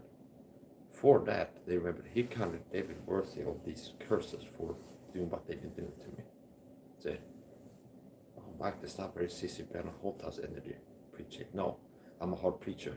And then Matthias, the Christian gang stalker fraud, with Mike's Calvinists or Catholics, because of what? For preaching against Catholicism and against Calvinism and contending for the true faith alone. Oh, Mike, he's even been gassed. I was like, I'm making it, and it goes, so the Calvinism of performance. You know, you can tell he's referencing things that said in a recent live stream. And he's like, he's a gaslighting, big passive aggressive. It's like gaslighting saddle for the gang stalker for the Michael Calvinist or Catholic. Or even worse than saying Mike's a Catholic. Which is like insane. That's the level of how my enemies deal with me and expose the character. That apparently is being attacked with lies. Is that anybody's been listening to me? I've been attacking Calvinism, attacking Catholicism. So I made a video spending 3 hours attacking Jeff Grapp, who's a Calvinist, and his doctrine, errors in theology. But it's like, so reality is not common with the gaslighting, narcissistic smear campaign, which is false accused of being a Calvinist. Based off what? Consistently never teaching Calvinism in my videos, only teaching against it intensely. Okay. And like teaching against Catholicism. So now I'm actually say he's a Catholic. And also the switcheroo where I'm being persecuted. And Jack Smack is part of persecutors. And that's a switcheroo. It's like Darwin did. Let's paint Mike as a persecutor. It's like, it's so bizarre that like the mental mind games or how deceitful it is. It's like, Jack Smack is a guy that I've been saying has been targeting me for a persecution for the North Historians with his videos. Correctly. And I've been making videos just proving him for his false doctrine, defending the true faith, okay? Because he's not only attacking me, he's attacking the real faith, the real gospel, with his false gospel, crossless gospel, and other heresies that we're reproving. And Matthias said, well, Mike is persecuting Jack Smack. And Jack Smack is the persecutor. His work for provoke to persecute me. And how they work, because I'm a Christian boy, so I've been alone with God. But it's like they have narcissistic leadership and flying monkeys. So the gang stalker upon sent this little Becca person to come to my channel and attack me. So these people are despicable cowards. Coward like adult bullies, they pick on in coward ways. Okay. And that doesn't sit right with me, okay? Oh, but Mike, stop watching videos. It's like they target me real life too. So I'm targeting their wickedness. I want to expose it. And they become more guilty when I reprove the wickedness. See? Because they can't say, understand. I've been reproving their wickedness, proving them wrong from scripture, and they maintain involved in these sins, which makes them more guilty. See? And I've been speaking the truth, and they use more lies to cover up the wickedness. See, the sins shall not prosper. Okay? So, on the falsehood that we hit ourselves. So, it doesn't look good for them, my prognosis. To the Bible church, I expect them to have evil befall them. And I pray that my curse will be as an old that goes into the bones in the mirror. And that the curse will be as a dark cloud hanging over the church, as I prayed before. And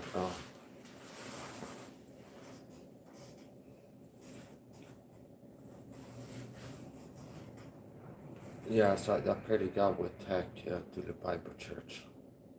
And then not there to bring severe chastening upon them. If they are saved. And if they lost, God will fight against them. The lost persecute will fight against me. Take our seat of battlements down from hell. Draw the spear and stop the way against them, persecute me. Say unto my soul, I am this poor man cried to the Lord for hurting the fear of all his troubles. Yeah, that is the point. Getting hide the lines of scripture. See, getting angry is getting joyous feelings as I'm getting it. Take that. I need drugs. Better to this Bible. This I need to feel it strong feelings. But when you get some physical. So it's the yeah. Do a Bible church. My grandpa many masters on the wishes the greater condemnation. The greater condemnation, the greater sin, the greater condemnation comes with it. And the greater condemnation, the greater chastening. See? So this you get judged more harshly by God if you're a master type Christian for your sins. So Christian men are still filthy, deviant perverts, watching porn, which a lot of you haven't stopped doing yet. That's a sin. Fornication, God says flee fornication. Now if a pastor who runs a church like Stephen Anderson, for example, we see for the watching porn on a weekly basis, one being married to a wife, he get more severe chastening than if one of his members of the church that is married does the same thing. But from being a master Christian, the greater sin, the greater condemnation. My brother being many masters, I wish to see the greater condemnation. And if you're an idiot, don't understand the need of King James Bible words, get a dictionary in King James Bible to begin with. Okay. Webster's 1828. Okay. And what? Master doesn't mean that I'm giving them a good grade, that they're at a high level, the teacher, they're good. No. Master is a title, like a position. Okay. Like a principal of a school, they can suck at the job, but they hold the title of that position. So, but there are many masters. A Bible teacher, pastor, a pastor for sure is a master class Christian, and they can be horrible, low competence, but they're a master. They're holding the office of like a deacon or a bishop or pastor, something like that. Be there many masters, I wish you see the greater congregation. And so this Bible verse is chastening, and some people get more severe chastening because they're master better Christians. And there is sin unto death. Sin, God will allow you to be sick and even die for your sins. And you imagine that my Pleiades, you get cancer or brain tumor.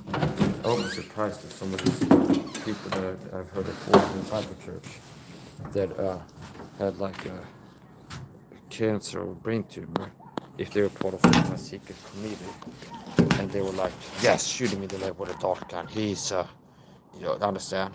It was like they had some secret do Bible church things so where they think that they have the authority to that. Okay. Yeah, yes, okay, yeah, I'm for him. Yeah, Mike, yeah, shot him in the leg. That's what you get. Like, yeah, it's almost like you're gonna feel yeah, it's the leg. And he's like, okay, how you like that? What God let you experience?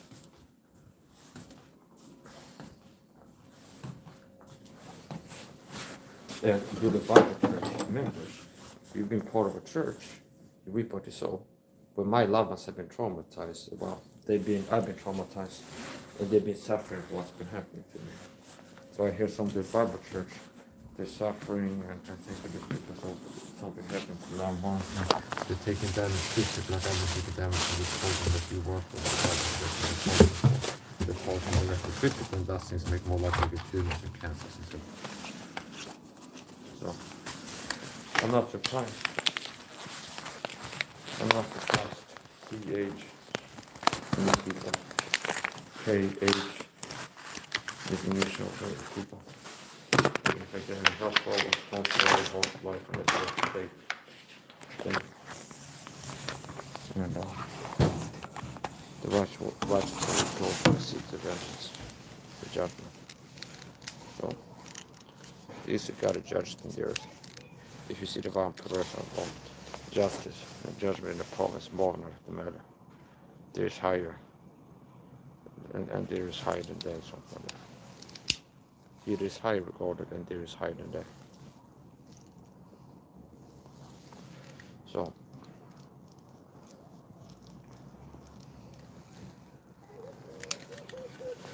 So yeah, part of the talking, you have to be aware that my side streaming or is if I'm out on the balcony, is there's people get sent out sometimes to just appear and walk in front of me plain view, like a perp walk, like that one tonga.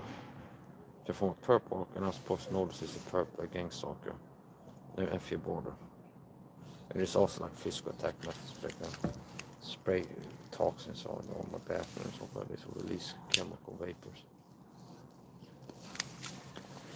Not of the cigarette kind. So if I had an open chat, I would guess that already I had some comments like how much weed you smoke every day. That's a way to describe me. I don't use drugs, I don't smoke weed, I don't do meth, no crack. Okay, but I've had it all. People go to the chat.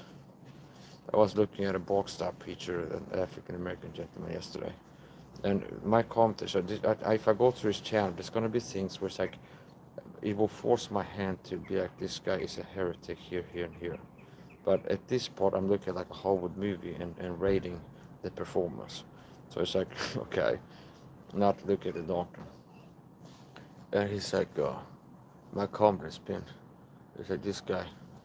I showed up in his chat, and I wrote, it's like this guy, it's like this is the opposite of funny, you didn't understand. And it also, this guy's every sermon is it counts as a cardio session, okay? And then also, intense vocabulary. So it's like the opposite, like trolling in the chat. It's like, so, and there's a lot of people there. But he's like, he's a what do I call it? This event in Jona. He's a zoologist, Boxstar preacher. He's a zoologist, Boxstar preacher. So he's one of these people that show up like this stream, in like the feed one up on YouTube. There's a guy who's streaming, and he's got a phone, and he's like, this is him. I'm gonna have to that down a little bit, but just like this. And the title is like, the dirty hedgehog in the church. See, it's something too. God damn it! But it's like he's got like animals. That's the theme of videos. The dirty hedgehog in the church is the title of what it's actually. The other one is like the white stingray in the church. Okay, and another live stream is like titled the green snake in the church or something like this. And it's like all animals. Okay. And I guess wait until the books get a hold of this guy with the Python and the Leviathan spirit and the Jezebel spirit. The people like this, they have like 3 spirits that they deal with. The Jezebel spirit in the Church of America. The Python, okay? Now this guy called Books, I've heard about the Jezebel spirit before. It's not that uncommon in Christian circles. But the Python and Leviathan spirit, specifically. The Python. Here's another thing. I've had people accuse him of being demon possessed before. Here's my retort, okay? Yes, I'm demon possessed. I got the rare type of demon possession that makes a person obsessed with the pure word of God, can get Bible and expose themselves to it. When really at Sunday possession be like, I can't deal with it, I keep the Bible away from this. Like, okay, like loving the word, spending time in the word, it's like what they live by, think about all the time, the word of God, okay, the light of scripture. That like is like cancer to demons for this. So I got the rare type of demon possession that makes you obsessed with soul winning the Jews to get them saved. The apple of God's eyes, yeah, and it succeeds in soul winning. Yes, I'm demon possessed. I'm a person that like the demons make me obsessed with winning souls for Christ and keeping them from going to hell. Whereas Satan's agenda and his demons is to keep people from getting saved. And I got a special demon possession that makes me obsessed to spend hundreds of hours to soul win the Jew to Christ until I succeed in it. And this other person. So I got the special type of demon possession that makes me on fire for soul winning souls to Christ and save them, like keep them from going to the lake of fire, see? And 1 Timothy 2 verse 4, we're all meant to be saved. Yeah, I got the special type of demon possession that makes me obsess about the scriptures and obsessively worked to soul in people, including a Jew, and succeeded in it, and like crave the word of God through King James Bible. See, like all the things that actual demon possessions would indicate, it's like not winning souls and working to give false gospels indication you work for Satan, and not liking the word of God, so you have like a counterfeit that's like watered down with mud water, like a NASB and peddling the word of Satan and stuff like this. But I'm mocking it, so anyways, the point. I've also had people work to dehumanize me by calling me a Nephilim. A serpent seed Nephilim doesn't have a soul. That's one they get. Same type of stuff that the GameStop points at a person in my chat to be like support Jack Smack and demonize me. So this has been active like in every PF's comment section. There's people showing their stuff doing things like this, stirring up trouble. And it wasn't me. So anyways, the point. Ed didn't like that I was outshining him and responded well to text in the comment section. And then he blocks me in his chat. And then he does a switcher like a politician and lies, misrepresents events. Let's not forget who started this, Mike. You with your videos about me and my followers. But I made a video, The Spirit of Dark Ignorance and Ed and his followers, after you blocked me in the chat. So I can't defend myself, I can stand there in your chat. So Ed's YouTube channel became a form for slander. And so I can start like I check the notifications. This person bought something. Mike is an idiot. I go, I'm not an idiot. Actually, you write like an idiot. And just things like this. And so I can defend myself. People say this and that about me. And eventually it blocks me so I can't, and people keep talking about me. Yeah, Mike is the dumbest person ever. He's this and that and that. And I can't respond because he blocked on my channel. And then it's like, now if I want to speak my mind about Ed and his followers, I gotta start making videos about him. See? And what do? The followers, anti-freedom of speech, anti-American dirtbags. Your followers reflect you. There's people, and then somebody keep me into this. But like every time I upload a video, Edward PDF is wrong or something like this. They like email chains, like everybody go flag Mike's video for hate speech. Okay. It's like mass flagging my videos and things like this. Okay. So that looks like the government the last few years, where it's like you're working to cover something up. Well, good luck shutting me up. Okay, I got bamboo knives and all my eggs in this rolling basket, and your errors is enough to get a platform up and running, like dealing with your errors if it needs to be. So here's the point. So anyway, after Ed made a video helping the cancer gang stalking program, God allowed him to have cancer. And if you think that that's cruel, that's what the Bible teaches. And Ed himself has taught on that. So Ed has taught the Bible, meaning he's on the same page as me on this. He's like, yeah, you've seen how God will deal with a Christian. And he's a Christian Bible teacher. If you sin enough, you do bad enough, God will make you have health problems. Eventually, he'll give you sin unto death. So he can give you a health problem, eventually you die. And I saw him make videos helping a cancerous persecution point destroy my life and work to slowly murder me. And they might fast murder me or try to again. Well, try to again. Okay. And then after that, he gets knocked off of YouTube by the cancer. You reap what you sow, be not to see God's not mocked. What some man sow, they will also reap. So I don't think that that's the future you had in mind when you first laid eyes on that wicked behavior, being a Bible teacher. And notice how God turned your own mind against you, because Ed was working, that's my analysis, to build a legacy for himself, to make a name for himself before he's going over the hill and try to become a guy who's like a Bible teacher. And towards the end, I said, I see a guy who's a blind leader of the blind. And he proves me to be right, like I've indicated. Because the last year before like getting off YouTube, not because he got put in a psych ward or assassinated, but because he got cancer. And to my knowledge, that he's not a torrent video, his help with the program. They were just people who worked to poison him and give him cancer or something like this. Which I believe is possible that if they poison so away, will not get cancer. That's the point.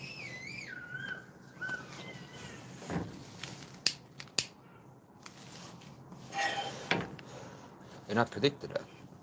Because there was a hiatus, was like I said, I believe that God gave you that cancer.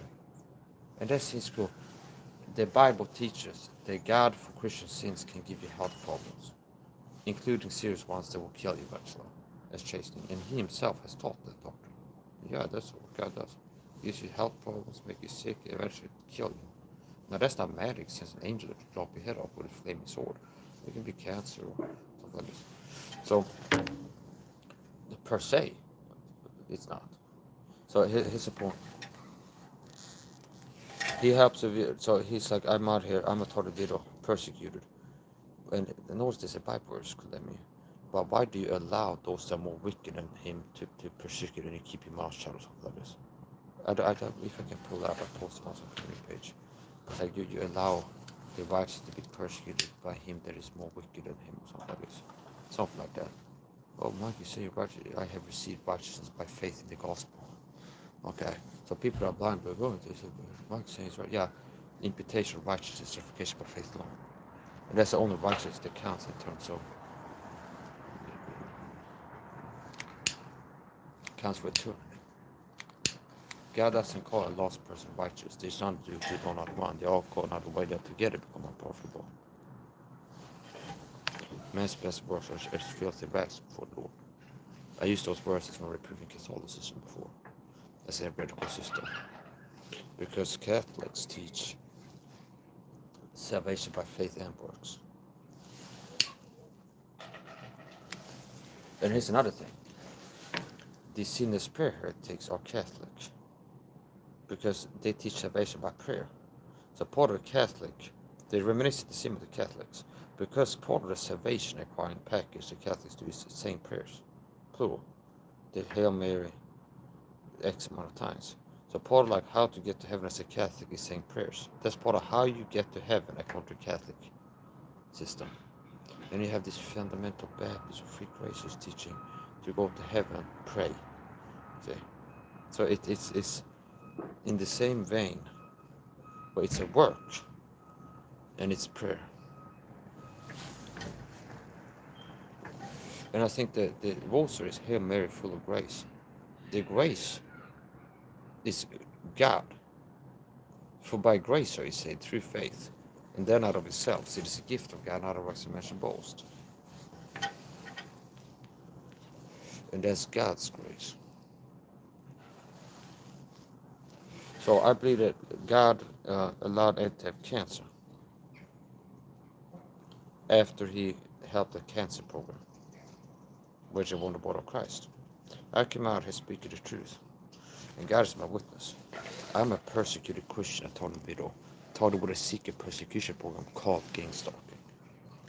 This guy's crazy. Anybody claim to be a special target, I'm the Christian, stay away from him. That's helping the cancer program. And have you know, knock it off right now.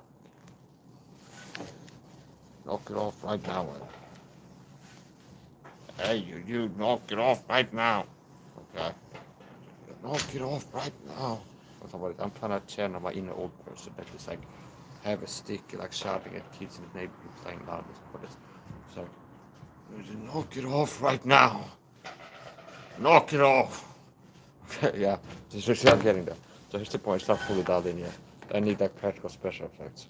Okay. It's like the curly, they help me like to get in the character. Like I need like the outfit. So anyway, here's the point. Like the opposite of a muscle suit, like an old guy's physique suit that's not kind of strapped that way. The opposite, like on this posture, that's what strapped us in team sometimes. It's like it goes the other way, which makes you like lean forward. So anyway, old people said they used to be cute. They turned real bad. Okay, they used to be cute. I just like as I was a kid, I was like fascinated with old people. I thought they were like so sweet and like good people. Okay, but like recently, there's a wave of the elderly turning like south, turning bad. They have been aging like wine. They've been aging like a rotting carcass in a ditch next to a highway or something like that. So, what is the point? I got a bigger stick to wave at you now. You knock it off right now, Ed. Knock it off. This is one. I have you knowing. So, yeah, I believe seriously that God bless Ed with the cancer. And notice how he's in the now. I'm sorry, Ed, but this is not sorry. So Ed was like, and I repeat, I'm like, I believe that God made you have the cancer, gave you the cancer, allowed you to have the cancer. I'm sorry, I'm supposed to be worried about it. Seem like a villain and bad guy to you. I don't have these concerns. I don't care about being liked by people at this point. And what difference at this point would it make if I was or not? Okay. So here's the point.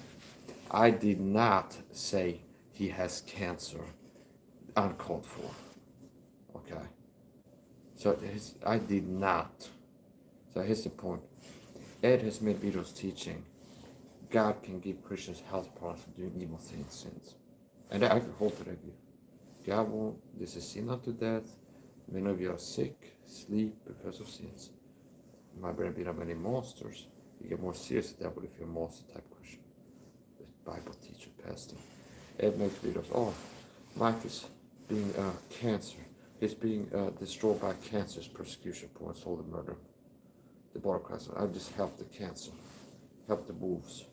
Okay, grievous wolves. Not spring. They're gonna help. Gonna help the wolves. Okay.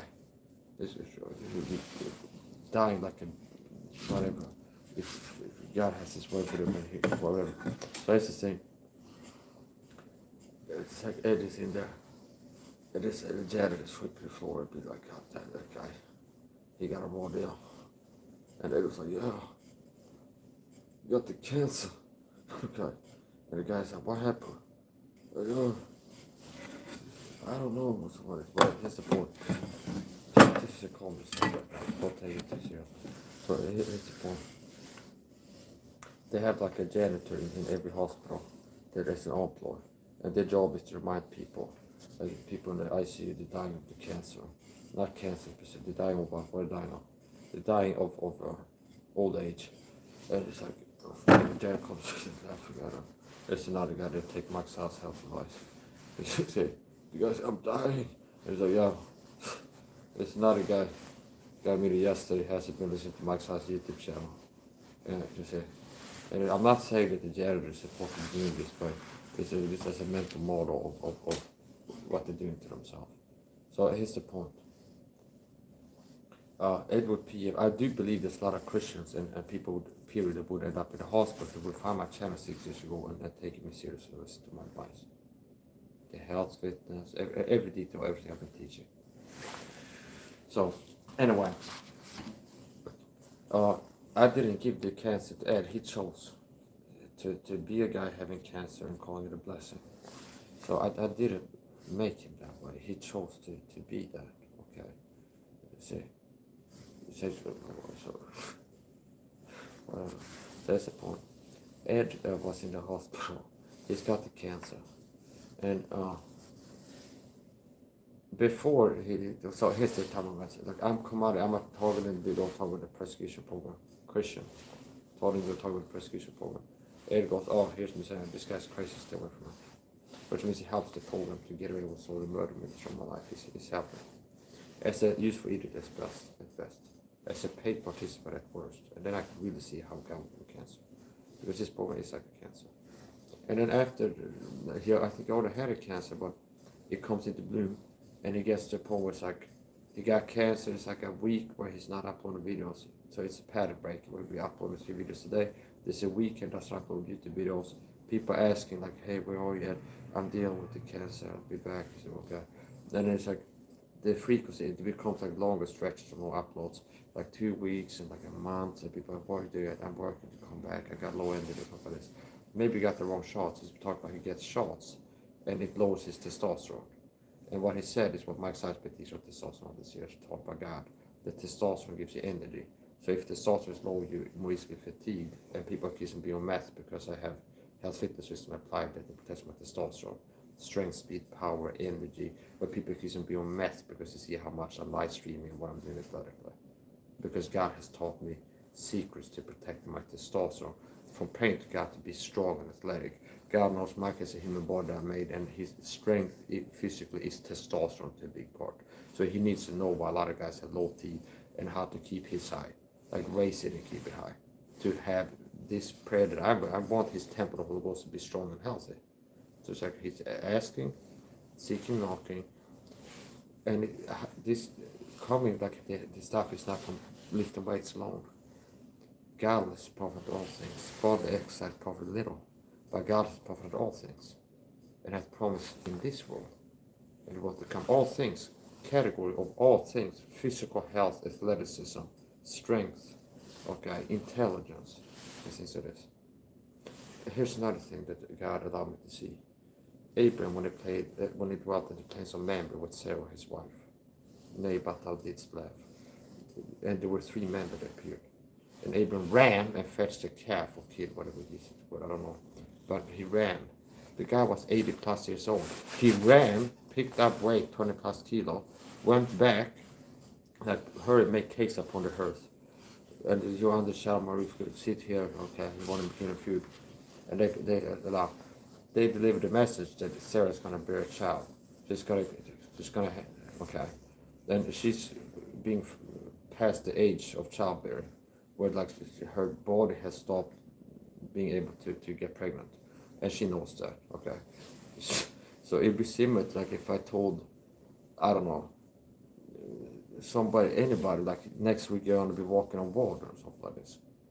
Nobody's that. It's disbelief, you could say, but it's like, by laughing, you can look at it like that, you interpret it's like, she told something that seems impossible, and she's like, possibly say, if you understand, maybe when Lot came into the house, like, hey, this village is gonna get, this town is gonna get destroyed, we gotta get out of here.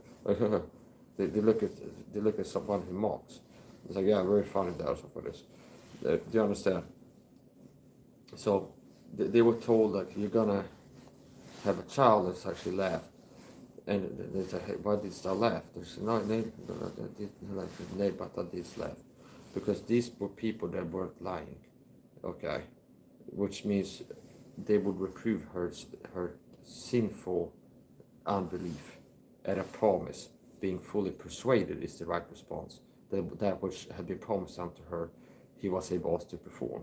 So the laughter indicates disbelief in a promise. See? So, and they dwelt in the plains of Mamre at this time, the very plains thereof, where later Abram purchased a plot of land to bury Sarah his wife.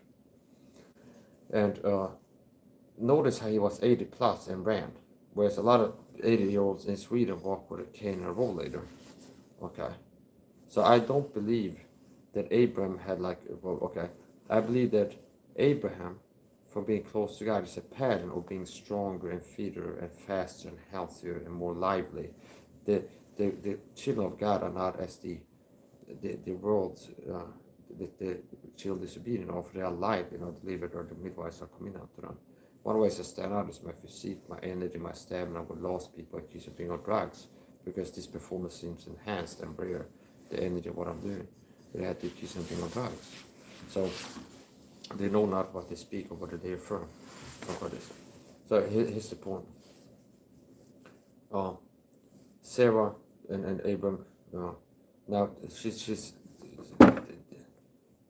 somebody could go and be, no, my take on it is, it's just a shock, and she was like laughing because she was so happy with what she was told. But you can tell she's being reproved for the response. See, nay, but thou didst laugh, and she lied. See, it's like, I didn't laugh, nay, but thou didst laugh. So they didn't let her get away with lying there. Okay, so she noticed how she's being spoken to by the Christian Godhead, and they tell her something, which the appropriate response is to be fully persuaded that that which had promised unto her, God was able to perform. But her laugh shows disbelief, as far as I'm concerned. And I'm sorry, I'm a dumb person, Coach Jack Smack, but he can't do life streams like this, teach a Christian doctrine from memory. I'm prepared in the middle of life stream training. But the gaslighting narcissist is like, oh, Mike knows the Bible better and is more impressive in his teaching, just based on not being a coward out of anonymity to begin with. Mike has the balls to show his face in his videos. Okay. And so, do you understand? This is why Jackson is like, oh, Mike. It makes me feel, basically what he said about me is a sound admission of, this is how I feel. Mike is dumb, has no muscles, but oh, Mike, you make me feel effeminate, not masculine. See, you got like an impressive build. The form, see. Mike has both form and comeliness. And when women shall see him, there's both beauty that they should desire him. See, and Jack Smack lacks the form, comeliness, and beauty. That when people should look upon him, they shall desire him. See? So, that's why it's not hard for me to be able to attract a woman, whereas Jack Smack is like a lonely incel that probably sees prostitutes and masturbates ferociously to porn at least once a week for being a gay stalker. So, he also accused me in a short video. Oh, I'm Mike's son, go on. I'm Mike's son. I spent time smelling farts and playing pocket pool or something like this. So I guess it's a reference to masturbation, which is how I stand out and how infrequent I do it. Like per month, how often does I happen to masturbate? And if I do, it's not the sin of fornication. I don't watch pornography. I have a wife, by the way. So if I would be interested in fantasizing, but I got a wife to think about. Put it like that. Okay. So here's the point. Yeah. See what? My babe's got a board on me because she dances too. Oh, this big Mike fuck to talk about. Okay. Tom eat pure shit's red or blue.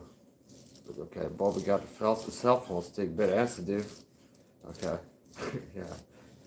King of the pill. Okay. Oh, this big Hank fuck to talk about. Fuck the money, but I cannot hold it. It's a large amount. Bobby dropped the purse came out. Yeah, that's all going on me. Yeah, so my wife, she's beautiful and she's a dancer too. Now, meaning I've seen her dance at least once. So it kind of playing at least once that you YouTube short. I've made little dance videos. So because I'm a dancer too. Okay. So anyway, support. It's like ballroom dancing. So here's the thing. Thank God for my wife. Lovely, Miss, we wonderful.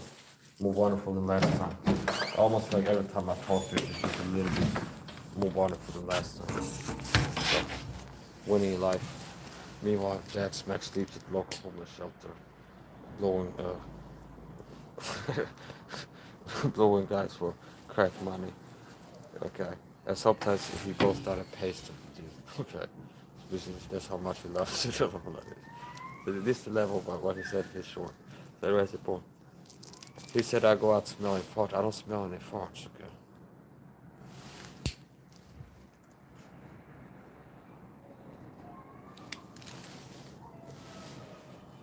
And nobody gives me shit to my face in real life.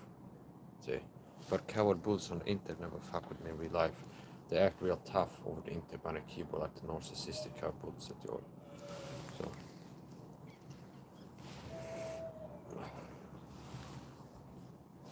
I've been looking forward to Jack Smack making videos since he critiques my physique and athleticism, being irrational.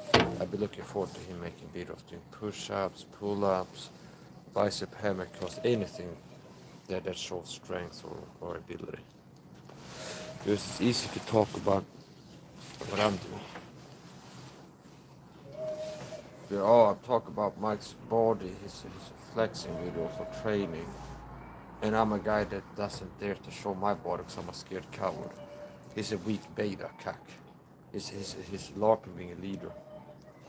And he's got like a microcode for people, the worst of the worst. Only weak people for a weak leader. See? He's like pretending to be like an alpha. He's a beta. He's a beta cack. A real leader is fearless like I am. He's out here, I'm Mike's out, okay. Here's my face. I'm out here doing what I'm doing. See? But like Jack Smack is insecure and afraid that he's afraid of showing himself in his videos.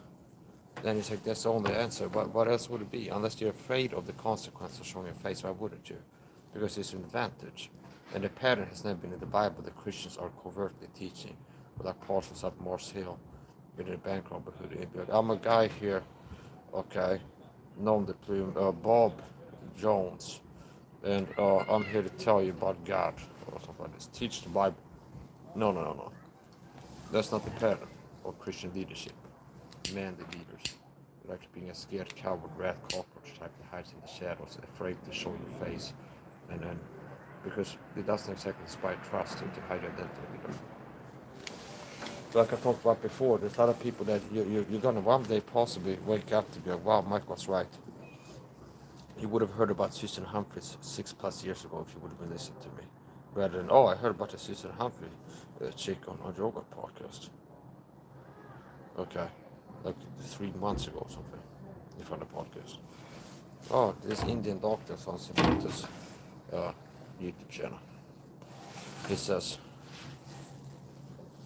that basically, if I needed to, we challenge you to a rock-off. Give us one chance to blow your socks off.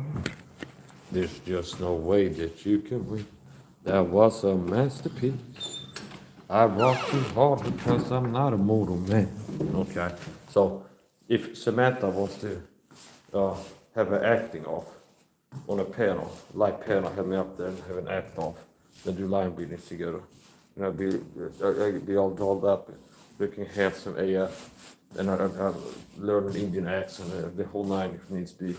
And I'll be up there, it'll be a soap opera. And I'll be like, okay, hey, it's me, I'll come home. I cheated on her, so she breaks out into tears. Okay. It's, oh, not again. I go, again. And I was super villain, somebody else.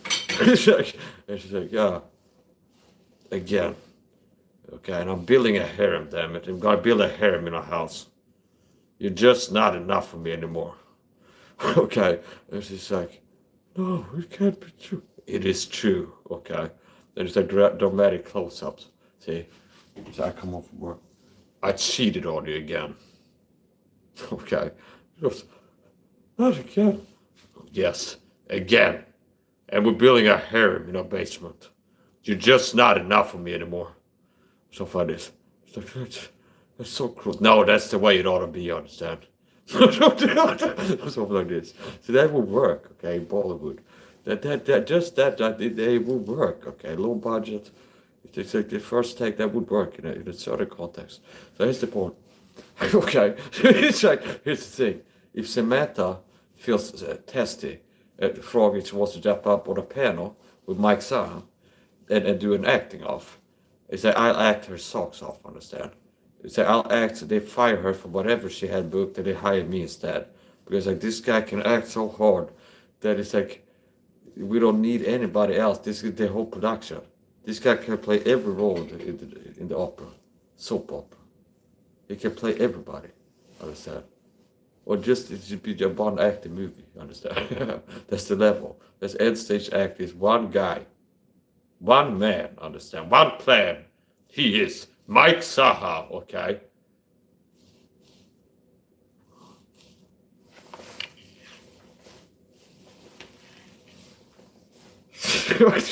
Okay, yeah. So it's like, yeah, this is a different level. So here's the thing. Yeah, so you would have heard about this Indian doctor was up with Samantha's. I get a bigger stick out of Saturday. I'd knock it off right now. You wandering wizards. So here's the point. The power of Christ compels us. Well, here's the point. It might come to that point. So here's the thing. Samantha. Okay, Samantha. So I wait for it to appear like the bloody mirror or something like this. Okay. So Samantha, speak of the devil or something like this. So Samantha, she had my point is this. Here's the bottom argument. There's things that people are missing out on that I've been teaching for years. That it's not until recently on some major platform, podcast, the influencer, Instagram, fitness page start showing up that I've been talking about for 6 years plus. 6 years ago, you would have heard about Susan Humphries on Mike Sa's live stream. There's got to be some people. I'm glad I watched Rogan podcast learn about the Susan Humphries. Yeah, you would have learned 6 years ago if you would have been listening to Mike Sa, take him seriously. She's been a reoccurring name in me teaching on vitamin C and goats and upregulation of ascorbic acid production in certain species. And you lack that ability. And that's a part of the problem. So that's the point. You would have heard about that 6+ years ago, Sister Humphries. Maybe next you have Tom Levy on. Who's the Tom Levy? I'm so glad I found him. What's wrong with me? I would have heard 9 years ago, Max. I said, shadow. Okay. I told him everything else. That's the point. Okay, that's the thing. I claim full credit for so correct. I've been remote traveling, beaming thoughts into his head when he's sleeping. I'm the ghost runner of all his books, I understand. Anything he's ever written, that's like, wow, it's a good one, yeah. I'm the one. So anyway, that's the point. You would have heard about Andrew Saul. Somebody didn't even heard about him like the first time yet. And you see, that's down the path. If you really get interested in researching health fitness talkers online, you find Andrew Saul had a website he was talking about stuff. Yeah, you would have heard 8 years ago on Mike Sar's YouTube channel. Okay. What else? Oh, I saw the Indian doctor on Samantha's channel. Oh, it's my medical opinion, and I quote, paraphrase. There's a doctor on Samantha's channel. He said, somebody talked about hygiene, honking, part softener, and this and that. Some of these are bad for you and can hurt hormonal health in men or something. Oh yeah, you mean like the Mike Sapp testosterone health fitness protocol topics that we talk about, chemicals and hormones and all these things before. So here's the point. What about megadose creatine? Oh yeah, you would have heard that from Mike Sapp before you saw the Ken Patrick. What's his name? Jenica Patrick. No, car crash into India. What's his name? That woman that's doing Rogan podcast. There's a woman. It's like, she showed up in a video recently. Yeah, so studies, recent studies. They're okay. Recent studies. It's like that if you take above 10 grams of creatine, if you take more than 20 grams, the study shows you will have this effect or something like this. I'm not doing the recommendation, I'm referencing things I've heard people say. Could be right or wrong. But here's the point. Years back, you will see me mix up creatine and put in 20 grams in a glass bottle and things like this. So people have been missing out because people have been blessed by coming across my channel and they just didn't respond to the light share with them. Abraham Hofer, he was a learned man until he died. Okay, so here's the point. Abraham Hofer had on a website, men were like intermittent or like at times stumble across the truth, and someone managed to pick himself up and walk around it or something like this, carry on his way. And that's the Max I YouTube channel. I've been out here, I'm a person having competence that can make your life better. People are suffering from that health problem. I know things that could help some of these things. And it's like, you would have heard about people that you could learn from other than me. But people came across it and they're like, this guy, for whatever reason, they failed to see the value and competence in me. See? So I'm a person containing competence. People see me being the person containing it and they fail to see the competence. So, especially if it's longer than 12 seconds, they hear me talk about things. Now, YouTube is not a platform for truth, it's a platform for censorship. This is raw and egg. Okay, this is a platform, and I'm not putting all my eggs in a raw basket anymore. Okay, I'm done, understand? Like they did let the dog out the cage or something like this. So I'm done with that, understand? I'm not pulling punches on Rumble. Critical Mass Mike on Rumble. Critical Mass Mike Rumble. Okay. Critical Mass Mike on Rumble. The streams YouTube, it's just too hot for YouTube, understand? Just too powerful. Just too good. Just too truthy and conspiratorial and just all kinds of great. This platform can't contain it. Rumble, Critical Mass Mike Rumble. So that's the point. Be there or be square. Mike's live on YouTube. That's the point.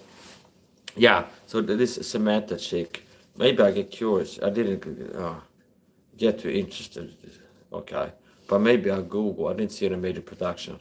Okay, but maybe I Google it and search or YouTube search her name, and she shows up. And I would guess she's gonna be an actor in like Bollywood movies or Indian soap operas, possibly at least once. Okay. I feel like she might be a soap opera actor. She's been in a soap opera. Okay. That might be perfect match. Mike Side the musical, feat Samantha the Indian, or something like this. It's possible we can like license if it's a movie. The Dr. Bombay, or something like this. I am a taxi. We can have that as intro to the song. You know, like they start a movie, there's a song sometimes in the beginning. Okay, and we can have some Dr. Bombay songs. He was big in Sweden in the 90s. Okay, and it's definitely like an Indian field-based music, so we can have that again. I don't know how much I have to pay royalties, but we can make it happen. You got some funds, don't you? Okay, I got the talent to get the money, put assets together here, then make a movie. Okay, come up on my live stream, just pull up on my live stream, come up, boom, jump up on my stream, we do a live acting session together, but blow the internet into smithereens or something. It's like that. Okay, so what is the point? The doctor she had all that was talking about softener chemicals and all this other thing.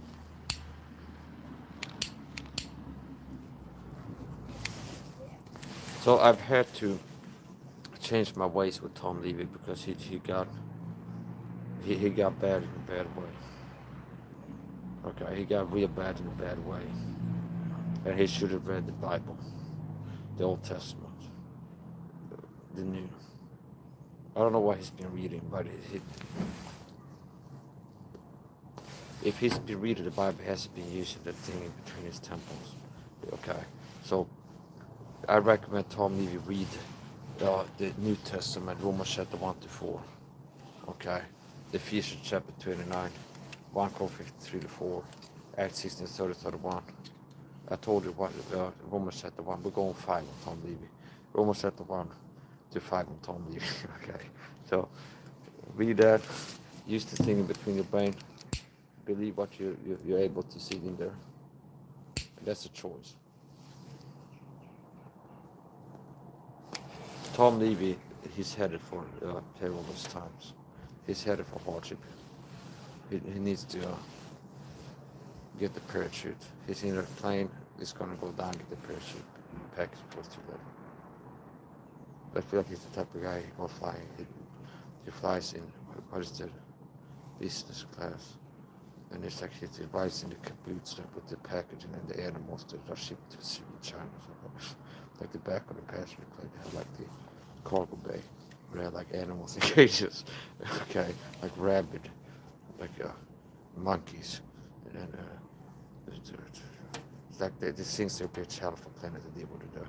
Then okay, and they have like a vat with Ebola in there, and it's you can fly there for like 2 cents. No one told Levy. He booked that part, and he'd be in there in the bar with the animals. Okay, and he save a penny out there. And he can spend it on. I feel like Tommy the type of guy. And for breakfast, his first book, before it's like, whatever. But his first book might be like, no, not his book, but maybe Tom Levy's how he wakes up in the morning, he gets like a bowl, like a salad bowl, and he pours milk, okay, like 3 liters over there, and he scoops up like the Semper flakes, and it's enriched for iron. I think it's 20 milligrams per 100 grams of product. That's what I checked in there, and it's only like 6 sugar cubes, and possibly. He goes to like a car shop and asks if he can source some free like iron metallic filings. And it's like got a car shop like the grinding or welding shop. They grind like rusted rebar on a grinder, and there's a collection on the floor. He asks if he can get this on a discount. And he scoops it up. He comes home and he gets this cereal and shakes it up, and he thinks this is gonna be good for his health. He might be that type of guy. So that's really bad for your health, by the way. So don't do it. So anyway, it's like basically, if you had it for me, I'd have this truth. Told me you definitely would. Here's the thing. I told you before. I'm gonna teach you again. How many times I had to teach this?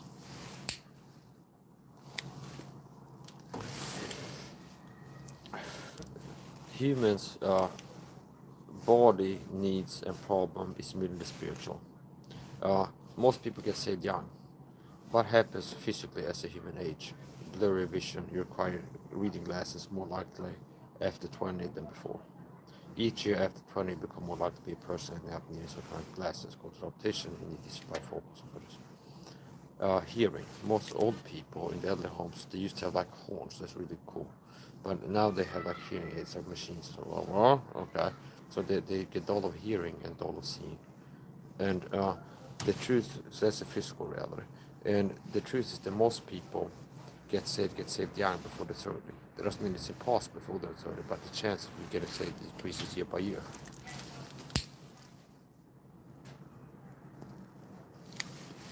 The chance of getting saved decreases year by year. The Bible teaches that people, in terms of the spiritual truths, they're blind to it, they can't hear it, like dull of hearing and like hard of seeing, basically. And let's talk about seeing spiritual truths and your need of salvation. There's another thing. Tom Levy, he knows about man's physical problem that human beings have a genetic mutation makes it unable to produce vitamin C yourself.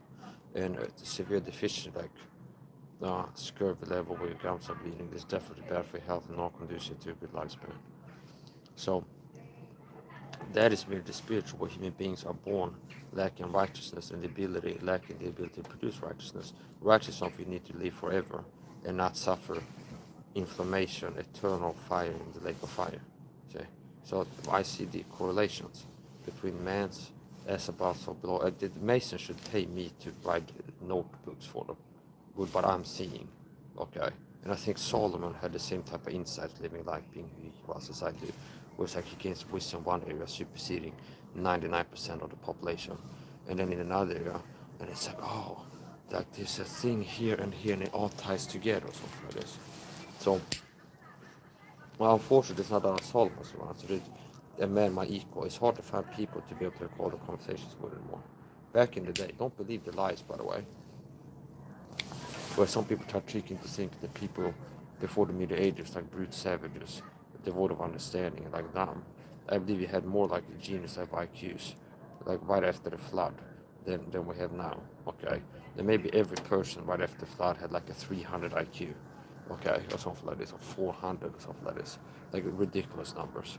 And then you have a gradual decline over time. You also have these, used to have people living to like 500 plus years old, by the way. So. Now, it's, if you look at here and here, it's not all like a natural organic decay. God put a limit on human lifespan. My spirit will not always strive with man for his but flesh. Put a limit around 120 years to 120 years. His day should be. And now since earlier where the Jews, God ran the Jewish system, and they had like the Old Testament. Since then, I believe that the human like IQs have been decreasing, testosterone levels is not the same, and then all kinds of stuff.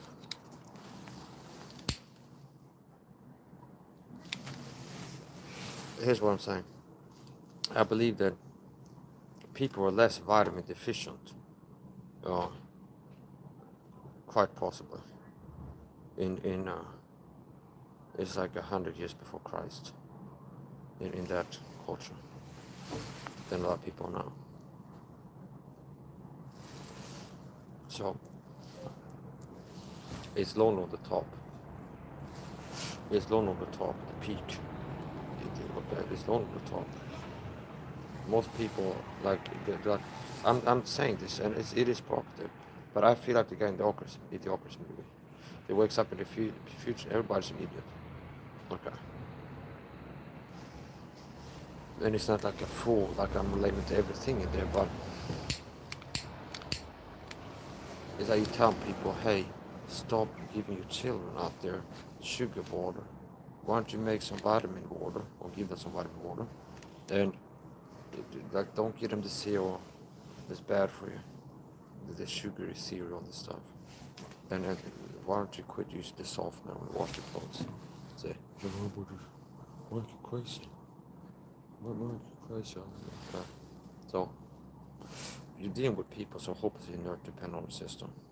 They will fight it. The same people I'm worked on plug will fight to defend the system. Lord is my shepherd. So here's another thing I can tell you, Deco. I told you before that my superhero is Samson. That's one of my heroes. So when I was a child, I spoke as a child, I stood as a child. Now I'm a man, right, to go away to those things. So if I want to make a video, not like Jack's Mac, I want to reprove this heretic Paul Washer. So what I do is like, I'm Paul Washer. I reprove with long suffering and doctrine is optimally, and not reprove with fart noises and silly goof boyish baby boy stuff. Okay, which is often being made. And it's not even funny, okay? It's that people, I crack jokes too, but it's like the level is so low, lowest common denominator. It's like 11-year-olds or 12-year-olds, something like this. Oh, funny, oh, the guy is destroyed. It's like, no, that's not how you do it. So, I'm dealing with people that are so dependent, hopelessly inert. The same people I worked on Plug will fight and defend the system. See? Oh, you woke up, you're in cyanide, part of God's people. Yeah, Mike's I woke up from the Matrix. I'm the guy. I'm the guy in the gay movies. I'm the guy in the gay movies on OnlyFans. Okay? Okay? It's like sometimes a cigar is just a cigar. So here's the point. It's like I've seen things where people have called me gay recently. This is top of mind, it's like in the back of my head. So anyway, that's the point. I'm the guy in the gay porn movies on OnlyFans, okay? It's not, no, okay, but you got it out of the system, okay, that's what you're saying. Oh, does it look like I'm bothered by saying that? No, because it's not true, okay? So anyway, okay, so here's the point. Now it became good. So here's the thing. This when it stopped being good, it became good again. So it's like me around it here. It's like it's really marinating. It comes back with like a vengeance. So here's the point. Yeah, okay. So it's like, on cadence alone, I've been making some great work out here. On cadence alone, this pure cadence. Okay, I told you before. I'm at the end stage comedy, no drugs required. I show up, read your name, laugh, move on. That's a roast. Bill Burr has got a roast a lot recently. Bill Burr. It's not as funny as the first time. So it's like a cool down period. Like every 10 minutes, it can be funny. Bill Berg. Say no, I didn't take this. Bill Berg. Yeah, so you're almost there. Not out of the woods yet.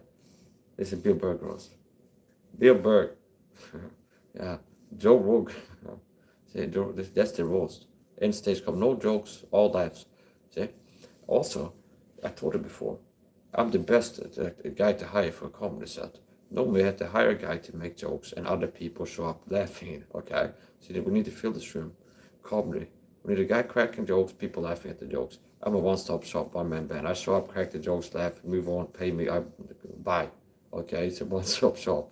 And it's like the end stage of the comedy now is, the roast is just, I read your name, laugh, move on to the next. Bill Berg. See? Boom. We got roasted tonight. See? And it'd be like the elephant graveyard when Bill Berg finds this video. Somebody recommends this to him. And he's like, oh no. He got me out of that. I'd never been roasted like this before. I've never, there's like, this is the highest level of comedy. It'd be like an altar in his basement to the comedy god, Mike's house, something like this. And something like this. Or either that or like jump off a bridge. I don't know why it's gonna, but it's not gonna be pretty. So it's not a statue. If it was me on it, it would be. So here's the point. So anyways, the thing. Old Billy Freckles, the guy's got freckles. He cannot be helped at this point. It's too late. Understand? There's no vitamins in the world that's gonna help. He's got incurable freckleitis. He's got freckles, and the only way that he could like get away, he had to like cat 1D, and had like full body black tattoo to cover up the red dots. And it's like now it's all covered in black. Anyway, I suppose we're not getting into it. I lost my interest. We're not doing the comedy sets anymore. But we did a little bit of a roast there, then a few jokes there. Okay, so. Bill Berg, okay. Bill Berg, everybody. Okay, come to the stage now, Bill Berg. Bill Berg, everybody. Okay. Oh, okay. He's doing the human water slide. So he's trading it. So I told him before I exposed him, Bill Berg. I've seen the documents. I have the documents. I've seen the documents, the flight list. Bill Berg was the frequent flyer at the frequent flyer master Epstein Island. It's like a card of the documents found that Alex Jones had him on the bridge. You know, like the thing was like two guys in trench coats sit down at the same table, just change a briefcase and walk off or something like this. I come home, I open it, it's like Epstein, Polaroids, And it's Bill Berg, and it's like a card frequent flyer coupon. He's got like 12 holes in it. Bill Berg, and it's like a letter with like thanks for the Human Water Slide exhibition. It's a favorite. Okay. And then also at Epstein, but also at the Diddy parties. So Bill Burr used to perform the Human Water Slide at Epstein party. It was a popular on his repertoire. And he showed he gets butt naked, pours himself with baby with the fentanyl in it. So there's no fentanyl laden, but it's a baby with the fentanyl. He pours over himself and so it goes like spreads like this and touches the wall. And then the rich people go up the stairs and go like this. Okay. And it was called the Human Water Slide. It was a big, like a fan favorite on the Diddy parties. He brought his own lube to, the fentanyl was like source on the premises. So it was important. Bill Burr. So he's, yeah, Bill Burr, everybody. So that's how they brought him up to. I want this 3 minutes it does bring up. Coming to the stage now, everybody. Bill Burr. He's got to perform the Human Water Slide again. Everybody get ready. Clap. Everybody get ready. Bill Burr coming to the stage. Everybody, Bill Burr. Whoa. He jumps up on stage. He's got one of these things like in a movie, which like somehow you can like do this and the clothes come off. Okay, like in an instant. And then somebody else got like a bucket, it's Bert Kreischer. He goes, oh, it goes like, yeah, the baby hole. And the pour it on. And it spreads down like this. They stop taking rides on him. So he wasn't popular. He was like a fan favorite on the Epstein parties. And the Diddy's. So once he got hired, once he appeared once at the Epstein parties, he's like, this is taking this guy fancy, so that they book him for the Diddy parties too. And it was in there with Kevin Hart, okay? Kevin Hart was actually there, okay? So it's not funny then. It's not being funny when I read his name. So Bill Burr is the guy who I'm not actually thinking he was there. And then now it can be funny, okay? So anyway, here's the point. Okay, here's the thing. He's too white and normal. Okay, he's too white and normal. He's got a wife and a dog, and he's got like a good alibi for like a normal guy. Only he does comedy is what makes it different. Okay, so he's not signed to labels enough or something like this. Now don't get me started. I'm starting to suspect of things right now.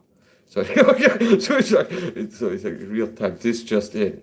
And it's like little news flashes in my brain where it's like, well, actually, okay, Bill Burr, okay, Bill Burr, okay, he's been up to no good, and here's some no good stuff he's been up to. Got a long list. So anyways, the point. Joe Rogan, I've already read his name a few times. He got roasted. So I'm like, Joe Rogan, and I want to do the dog thing again. I might do that. We might do a dog thing before I have a... Well, yeah, we'll do the dog thing. This will take about 4...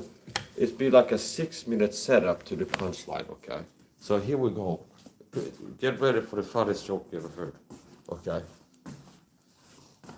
And we gotta take a look at Joe Rogan. His true nature, yeah, okay? And here we go. Mike's up, pull up Joe Rogan.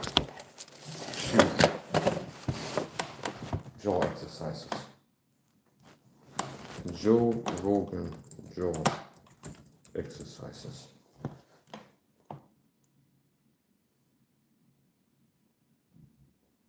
Okay, here we go. Get a generic dog chewing. We're searching dog chewing here. Get ready? Dog chewing. Dog chewing.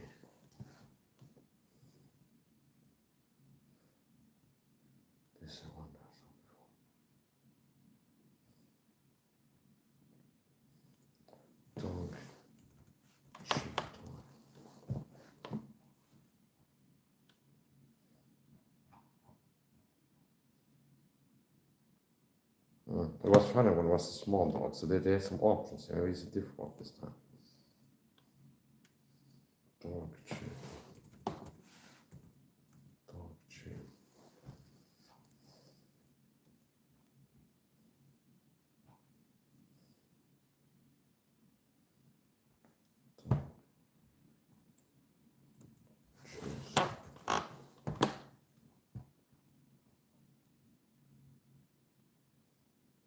Yeah, I think this might work. So we'll pull it up, we'll try it. Here we go. See if it works with this one.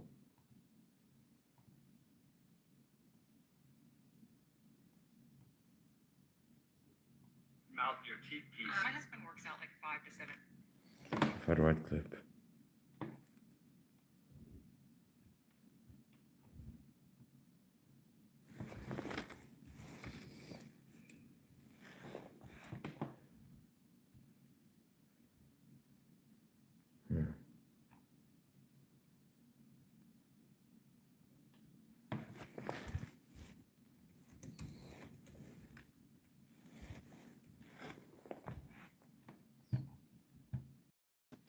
Here we go.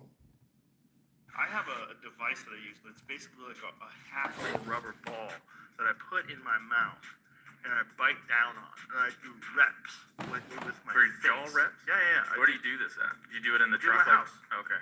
Like in my office. It sits in my office. I put it in there, and sometimes when I'm scrolling things online, I go.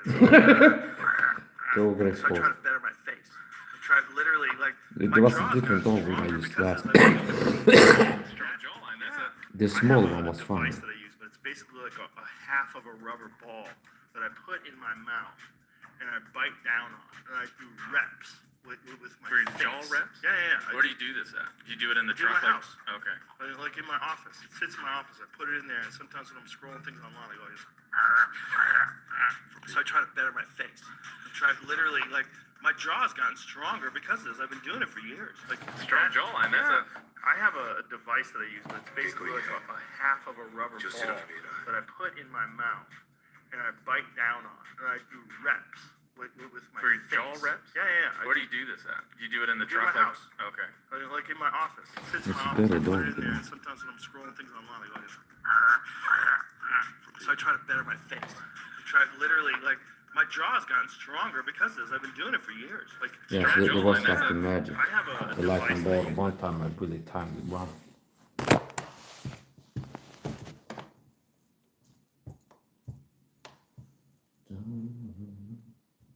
I've been fasting.